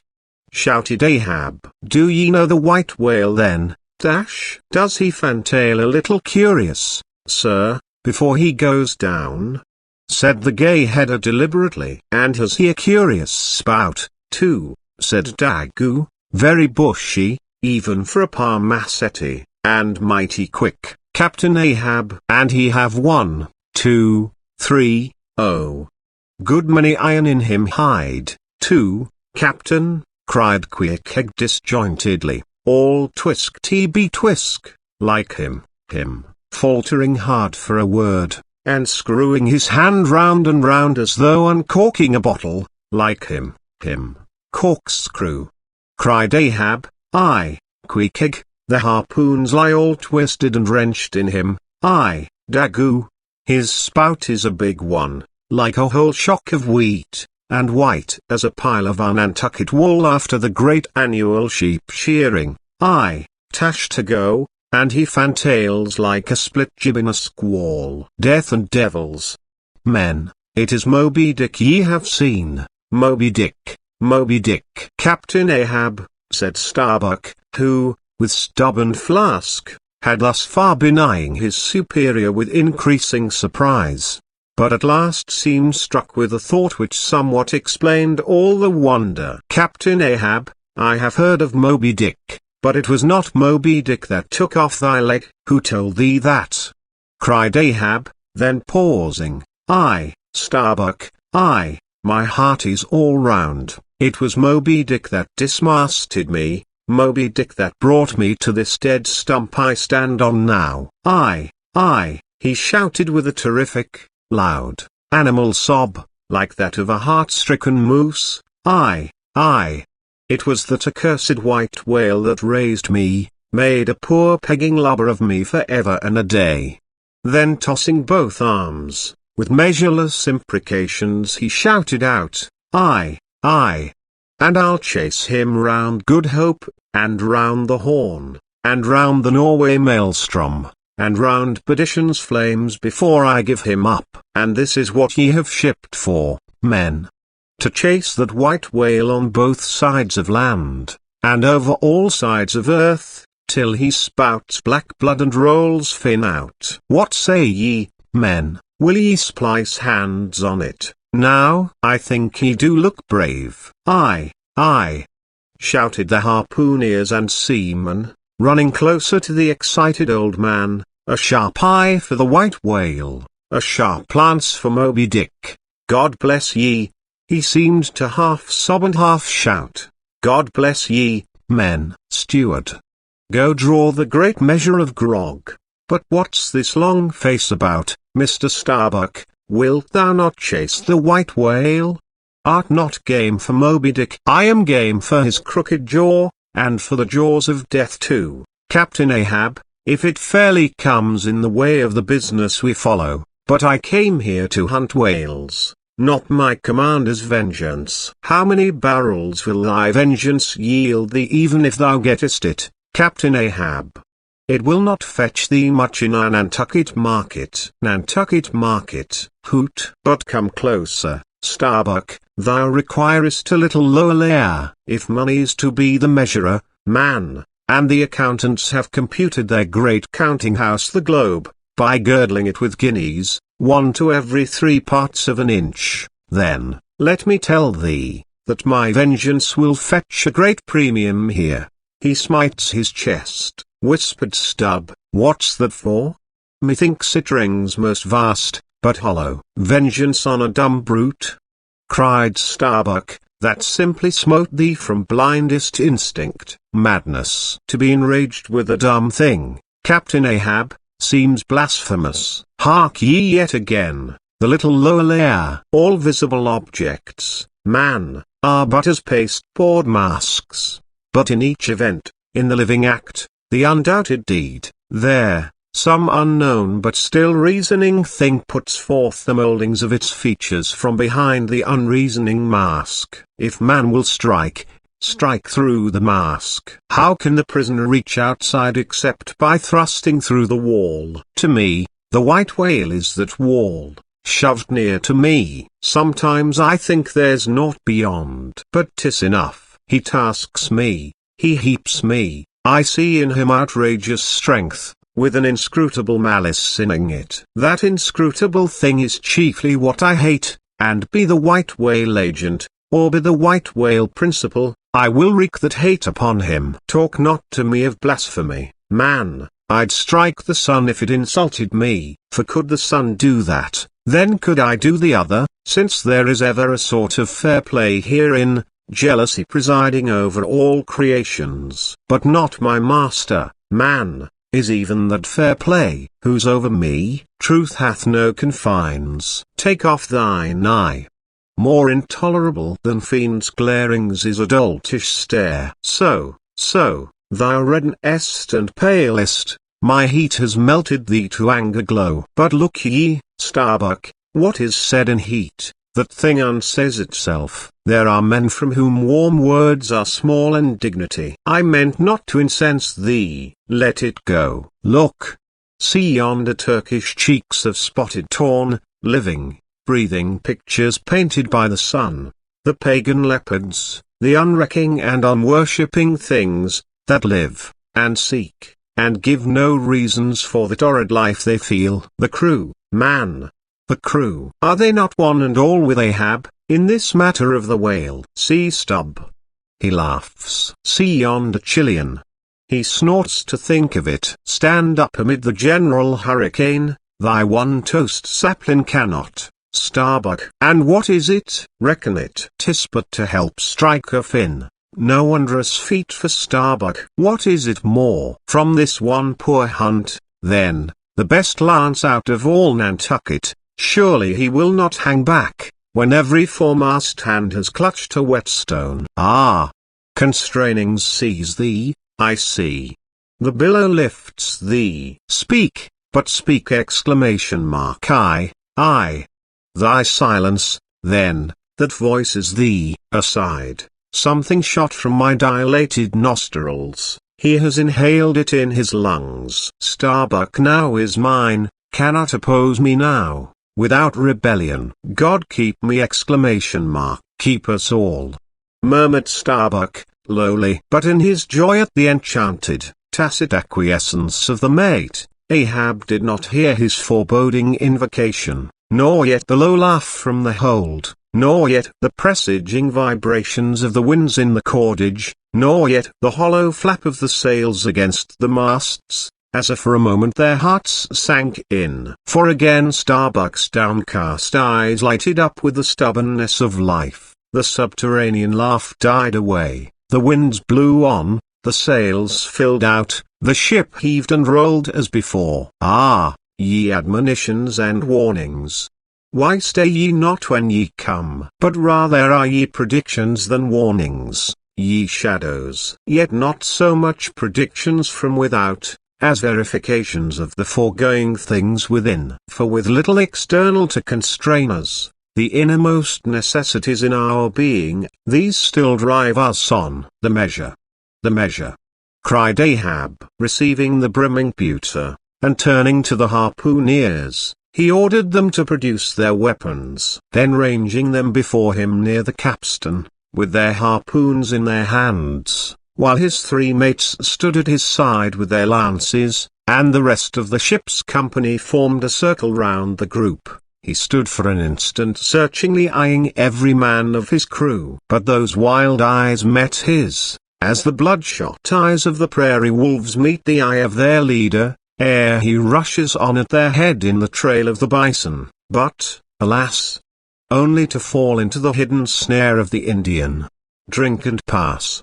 he cried, handing the heavy charged flagon to the nearest seaman. The crew alone now drink. Round with it, round. Short draughts, long swallows, men, 'tis hot as Satan's hoof. So, it goes round excellently. It spiralizes in ye, forks out at the serpent snapping eye. Well done, almost drained. That way it went, this way it comes. Hand it me, here's a hollow. Men, ye seem the years, so brimming life is gulped and gone. Steward, refill, attend now, my braves. I have mustered ye all round this capstan, and ye mates, flank me with your lances, and ye harpooneers, stand there with your irons, and ye, stout mariners, ring me in, that I may in some sort revive the noble custom of my fishermen fathers before me. O men, you will yet see that.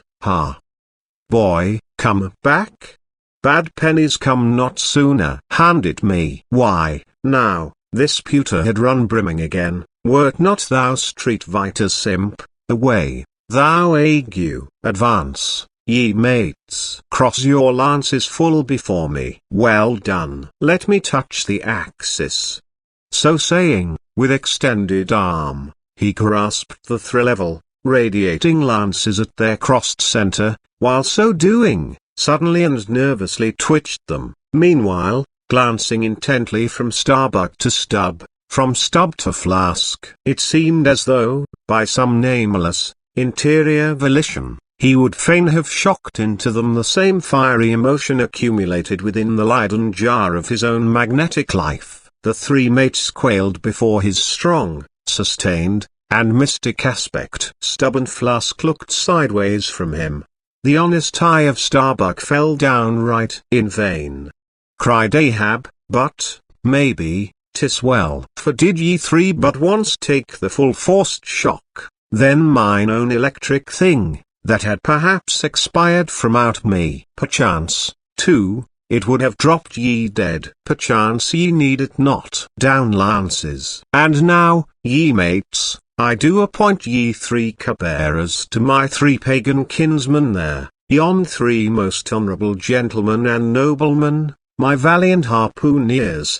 Disdain the task. What, when the great Pope washes the feet of beggars, using his tiara for you? Oh, my sweet cardinals! Your own condescension, that shall bend ye to it. I do not order ye, ye will it. Cut your seizings and draw the poles, ye harpooneers. Silently obeying the order, the 3 harpooneers now stood with the detached iron part of their harpoons, some 3 feet long, held, barbs up, before him. Stab me not with that keen steel. Cant them over. Know ye not the goblet end? Turn up the socket. So, now, ye cupbearers, advance the irons. Take them, hold them while I fill. Forthwith, slowly going from one officer to the other, he brimmed the harpoon sockets with the fiery waters from the pewter. Now, 3 to 3, ye stand. Commend the murderous chalices. Bestow them, ye who are now made parties to this indissoluble league. Ha! Starbuck. But the deed is done. Yon ratifying sun now waits to sit upon it. Drink, ye harpooneers. Drink and swear, ye men that man the deathful whaleboat's bow. Death to Moby Dick. God hunt us all, if we do not hunt Moby Dick to his death. The long, barbed steel goblets were lifted, and to cries and maledictions against the white whale, the spirits were simultaneously quaffed down with a hiss. Starbuck paled, and turned, and shivered once more, and finally, the replenished pewter went the rounds among the frantic crew, when, waving his free hand to them, they all dispersed, and Ahab retired within his cabin. Chapter 37. Sunset. The cabin, by the stern windows, Ahab sitting alone, and gazing out. I leave a white and turbid wake, pale waters, paler cheeks, where rare I sail. The envious billows sidelong swell to well my track, let them, but first I pass. Yonder, by ever-brimming goblet's rim, the warm waves blush like wine. The gold brow plumbs the blue. The diver sun, slow dived from noon, goes down. My soul mounts up. She wearies with her endless hill. Is, then, the crown too heavy that I wear? This iron crown of Lombardy. Yet is it bright with many a gem. I the wearer, see not its far flashings, but darkly feel that I wear that dazzlingly confounds. 'Tis iron, that I know, not gold. 'Tis split, too, that I feel, the jagged edge galls me so. My brain seems to beat against the solid metal. I, steel skull, mine, the sort that needs no helmet in the most brain-battering fight. Dry heat upon my brow. Oh! Time was, when as the sunrise nobly spurred me, so the sunset soothed no more. This lovely light, it lights not me, all loveliness is anguish to me, since I can ne'er enjoy. Gifted with the high perception, I lack the low, enjoying power, damned, most subtly and most malignantly. Damned in the midst of paradise. Good night, good night. Waving his hand, he moves from the window. 'Twas not so hard a task. I thought to find one stubborn, at the least, but my one cogged circle fits into all their various wheels, and they revolve. Or, if you will, like so many ant-hills of powder, they all stand before me, and I their match. Oh, hard that to fire others, the match itself must needs be wasting. What I've dared, I've willed, and what I've willed, I'll do. They think me mad, Starbuck does, but I'm demoniac, I am madness maddened. That wild madness that's only calm to comprehend itself. The prophecy was that I should be dismembered, and I lost this leg. I now prophesy that I will dismember my dismemberer. Now, then, be the prophet and the fulfiller one. That's more than ye great gods, ever were. I laugh and hoot at ye cricket players, ye pugilists, ye deaf Burkes and blinded Bendigos. I will not say as schoolboys do to bullies, take someone of your own size, don't pommel me. No, ye've knocked me down, and I am up again, but ye have run and hidden. Come forth from behind your cotton bags. I have no long gun to reach ye. Come, Ahab's compliments to ye, come and see if ye can swerve me. Swerve me? Ye cannot swerve me, else ye swerve yourselves. Man has ye there. Swerve me? The path to my fixed purpose is laid with iron rails, whereon my soul is grooved to run. Over unsounded gorges, through the rifled hearts of mountains, under torrents' beds, unerringly I rush. Naught's an obstacle, naught's an angle to the iron way. Chapter 38. Dusk. By the mainmast, Starbuck leaning against it. My soul is more than matched, she's overmanned, and by a madman. Insufferable sting, that sanity should ground arms on such a field. But he drilled deep down, and blasted all my reason out of me. I think I see his impious end, but feel that I must help him to it. Will I? Nil I. The ineffable thing has tied me to him, tows me with a cable I have no knife to cut. Horrible old man, who's over him, he cries he would be a Democrat to all above. Look, how he lords it over all below. Oh, I plainly see my miserable office to obey, rebelling, and worse yet, to hate with touch of pity. For in his eyes I read some lurid woe would shrivel me up, had I it. Yet is there hope. Time and tide flow wide. The hated whale has the round watery world to swim in, as the small goldfish has its glassy globe, his heaven insulting purpose. God may wedge aside. I would upheart, were it not like lead. But my whole clock's run down, my heart the all-controlling weight. I have no key to lift again. A burst of revelry from the forecastle. Oh, God! To sail with such a heathen crew that have small touch of human mothers in them. Whelped somewhere by the sharkish sea. The white whale is their demighorgan. Hark! The infernal orgies. That revelry is forward. Mark the unfaltering silence aft. Methinks it pictures life. Foremost through the sparkling sea shoots on the gay, embattled, bantering bow, but only to drag dark Ahab after it, where he broods within his sternward cabin, builded over the dead water of the wake, and further on, hunted by its wolfish gurglings. The long howl thrills me through. Peace, ye revellers, and set the watch. Oh, life! 'Tis in an hour like this, with soul beat down and held to knowledge, as wild, untutored things are forced to feed. Oh, life! 'Tis now that I do feel the latent horror in thee. But 'tis not me. That horror's out of me.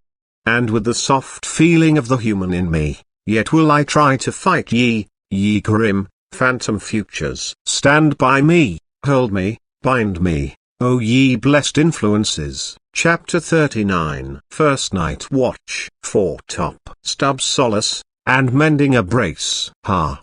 Ha! Ha! Ha! Hem! Clear my throat! Exclamation mark. I've been thinking over it ever since, and that ha's the final consequence. Why so? Because a laugh's the wisest, easiest answer to all that's queer, and come what will, one comfort's always left, that unfailing comfort is, it's all predestinated. I heard not all his talk with Starbuck, but to my poor eye Starbuck then looked something as I the other evening felt. Be sure the old mogul has fixed him, too. I twigged it, knew it, had the gift, might readily have prophesied it, for when I clapped my eye upon his skull I saw it. Well, Stub, wise Stub, that's my title. Well, Stub, what of it? Stub, here's a carcass. I know not all that may be coming, but be it what it will, I'll go to it laughing. Such a waggish leering as lurks in all your horribles. I feel funny. Fa, la, Lira, Skira. What's my juicy little pair at home doing now? Crying its eyes out ? Giving a party to the last rived harpooneers, I dare say, gay as a frigate's pennant, and so am I. Fa, la, Lira, Skira. Oh, we'll drink tonight with hearts as light, to love, as gay and fleeting as bubbles that swim on the beaker's brim, and break on the lips while meeting. A brave stave that, who calls Mr. Starbuck. I, sir, aside, he's my superior, he has his too, if I'm not mistaken. I, sir, just through with this job, coming. Chapter 40. Midnight, forecastle, harpooneers and sailors. Foresail rises and discovers the watch standing, lounging, leaning, and lying in various attitudes, all singing in chorus. Farewell and adieu to you, Spanish ladies. Farewell and adieu to you, ladies of Spain. Our captains commanded. First Nantucket sailor. Oh, boys, don't be sentimental, it's bad for the digestion. Take a tonic, follow me. Sings, and all follow. Our captain stood upon the deck, a spyglass in his hand, a viewing of those gallant whales that blew at every strand. Oh, your tubs and your boats, my boys, and by your braces stand, and we'll have one of those fine whales, hand, boys, of a hand. So, be cheery, my lads. May your hearts never fail, while the bold harpooner is striking the whale. Mate's voice from the quarter-deck. 8 bells there, forward. Second Nantucket sailor. Avast the chorus. 8 bells there. D'ye hear, bell boy? Strike the bell 8, thou Pip. Thou blackling. And let me call the watch. I've the sort of mouth for that, the hogshead mouth. So, thrusts his head down the scuttle, Starbow-lens, ahoy. 8 bells the below. Tumble up, Dutch sailor. Grand snoozing tonight, Matty, fat night for that. I mark this in our old mogul's wine, it's quite as deadening to some as philipping to others. We sing, they sleep, I lie down there, like ground tear butts. At 'em again. There, take this copper pump, and hail 'em through it. Tell 'em to avast dreaming of their lasses. Tell 'em it's the resurrection. They must kiss their last, and come to judgment. That's the way, that's it. Thy throat ain't spoiled with eating Amsterdam butter. French sailor. Hist, boys. Let's have a jig or two before we ride to anchor in Blanket Bay. What say ye? There comes the other watch. Stand by all legs. Pip. Little Pip. Hurrah with your tambourine, Pip. Sulky and sleepy. Don't know where it is. French sailor. Beat thy belly, then, and wag thy ears. Jig it, men, I say. Merry's the word, hurrah. Damn me, won't you dance? Form, now, Indian file, and gallop into the double shuffle. Throw yourselves. Legs. Legs. Iceland sailor. I don't like your floor, Matty. It's too springy to my taste. I'm used to ice floors. I'm sorry to throw cold water on the subject, but excuse me. Maltese sailor. Me too. Where's your girls? Who but a fool would take his left hand by his right, and say to himself, how d'ye do, partners? I must have partners. Sicilian sailor. Aye, girls and a green exclamation mark. Then I'll hop with ye, yea. Turn grasshopper. Long Island sailor. Well, ye sulkies, there's plenty more of us. Hoe corn when you may, say I. All legs go to harvest soon. Ah! Here comes the music, now for it. Azore sailor. Ascending, and pitching the tambourine up the scuttle. Here you are, Pip, and there's the windlass bits. Up you mount. Now, boys. The half of them dance to the tambourine, some go below, some sleep or lie among the coils of rigging. Oaths a plenty. Azore sailor. Dancing, go it, Pip. Bang it, bell boy. Rig it, dig it, stig it, quig it, bell boy. Make fireflies, break the jinglers. Pip. Jinglers, you say? There goes another. Dropped off, I pound it so. China sailor. Rattle thy teeth, then, and pound away. Make a pagoda of thyself. French sailor. Merry mad. Hold up thy hoop, Pip, till I jump through it. Split jibs. Tear yourselves. Tash to go. Quietly smoking, that's a white man, he calls that fun. Humph. I save my sweat. Old Manx sailor. I wonder whether those jolly lads bethink them of what they are dancing over. I'll dance over your grave, I will. That's the bitterest threat of your night women, that beat headwinds round corners. Oh Christ! To think of the green navies and the green-skulled crews. Well, belike the whole world's a ball, as you scholars have it, and so 'tis right to make one ballroom of it. Dance on, lads, you're young, I was once. 3D Nantucket sailor. Spello! Few. This is worse than pulling after whales in a calm.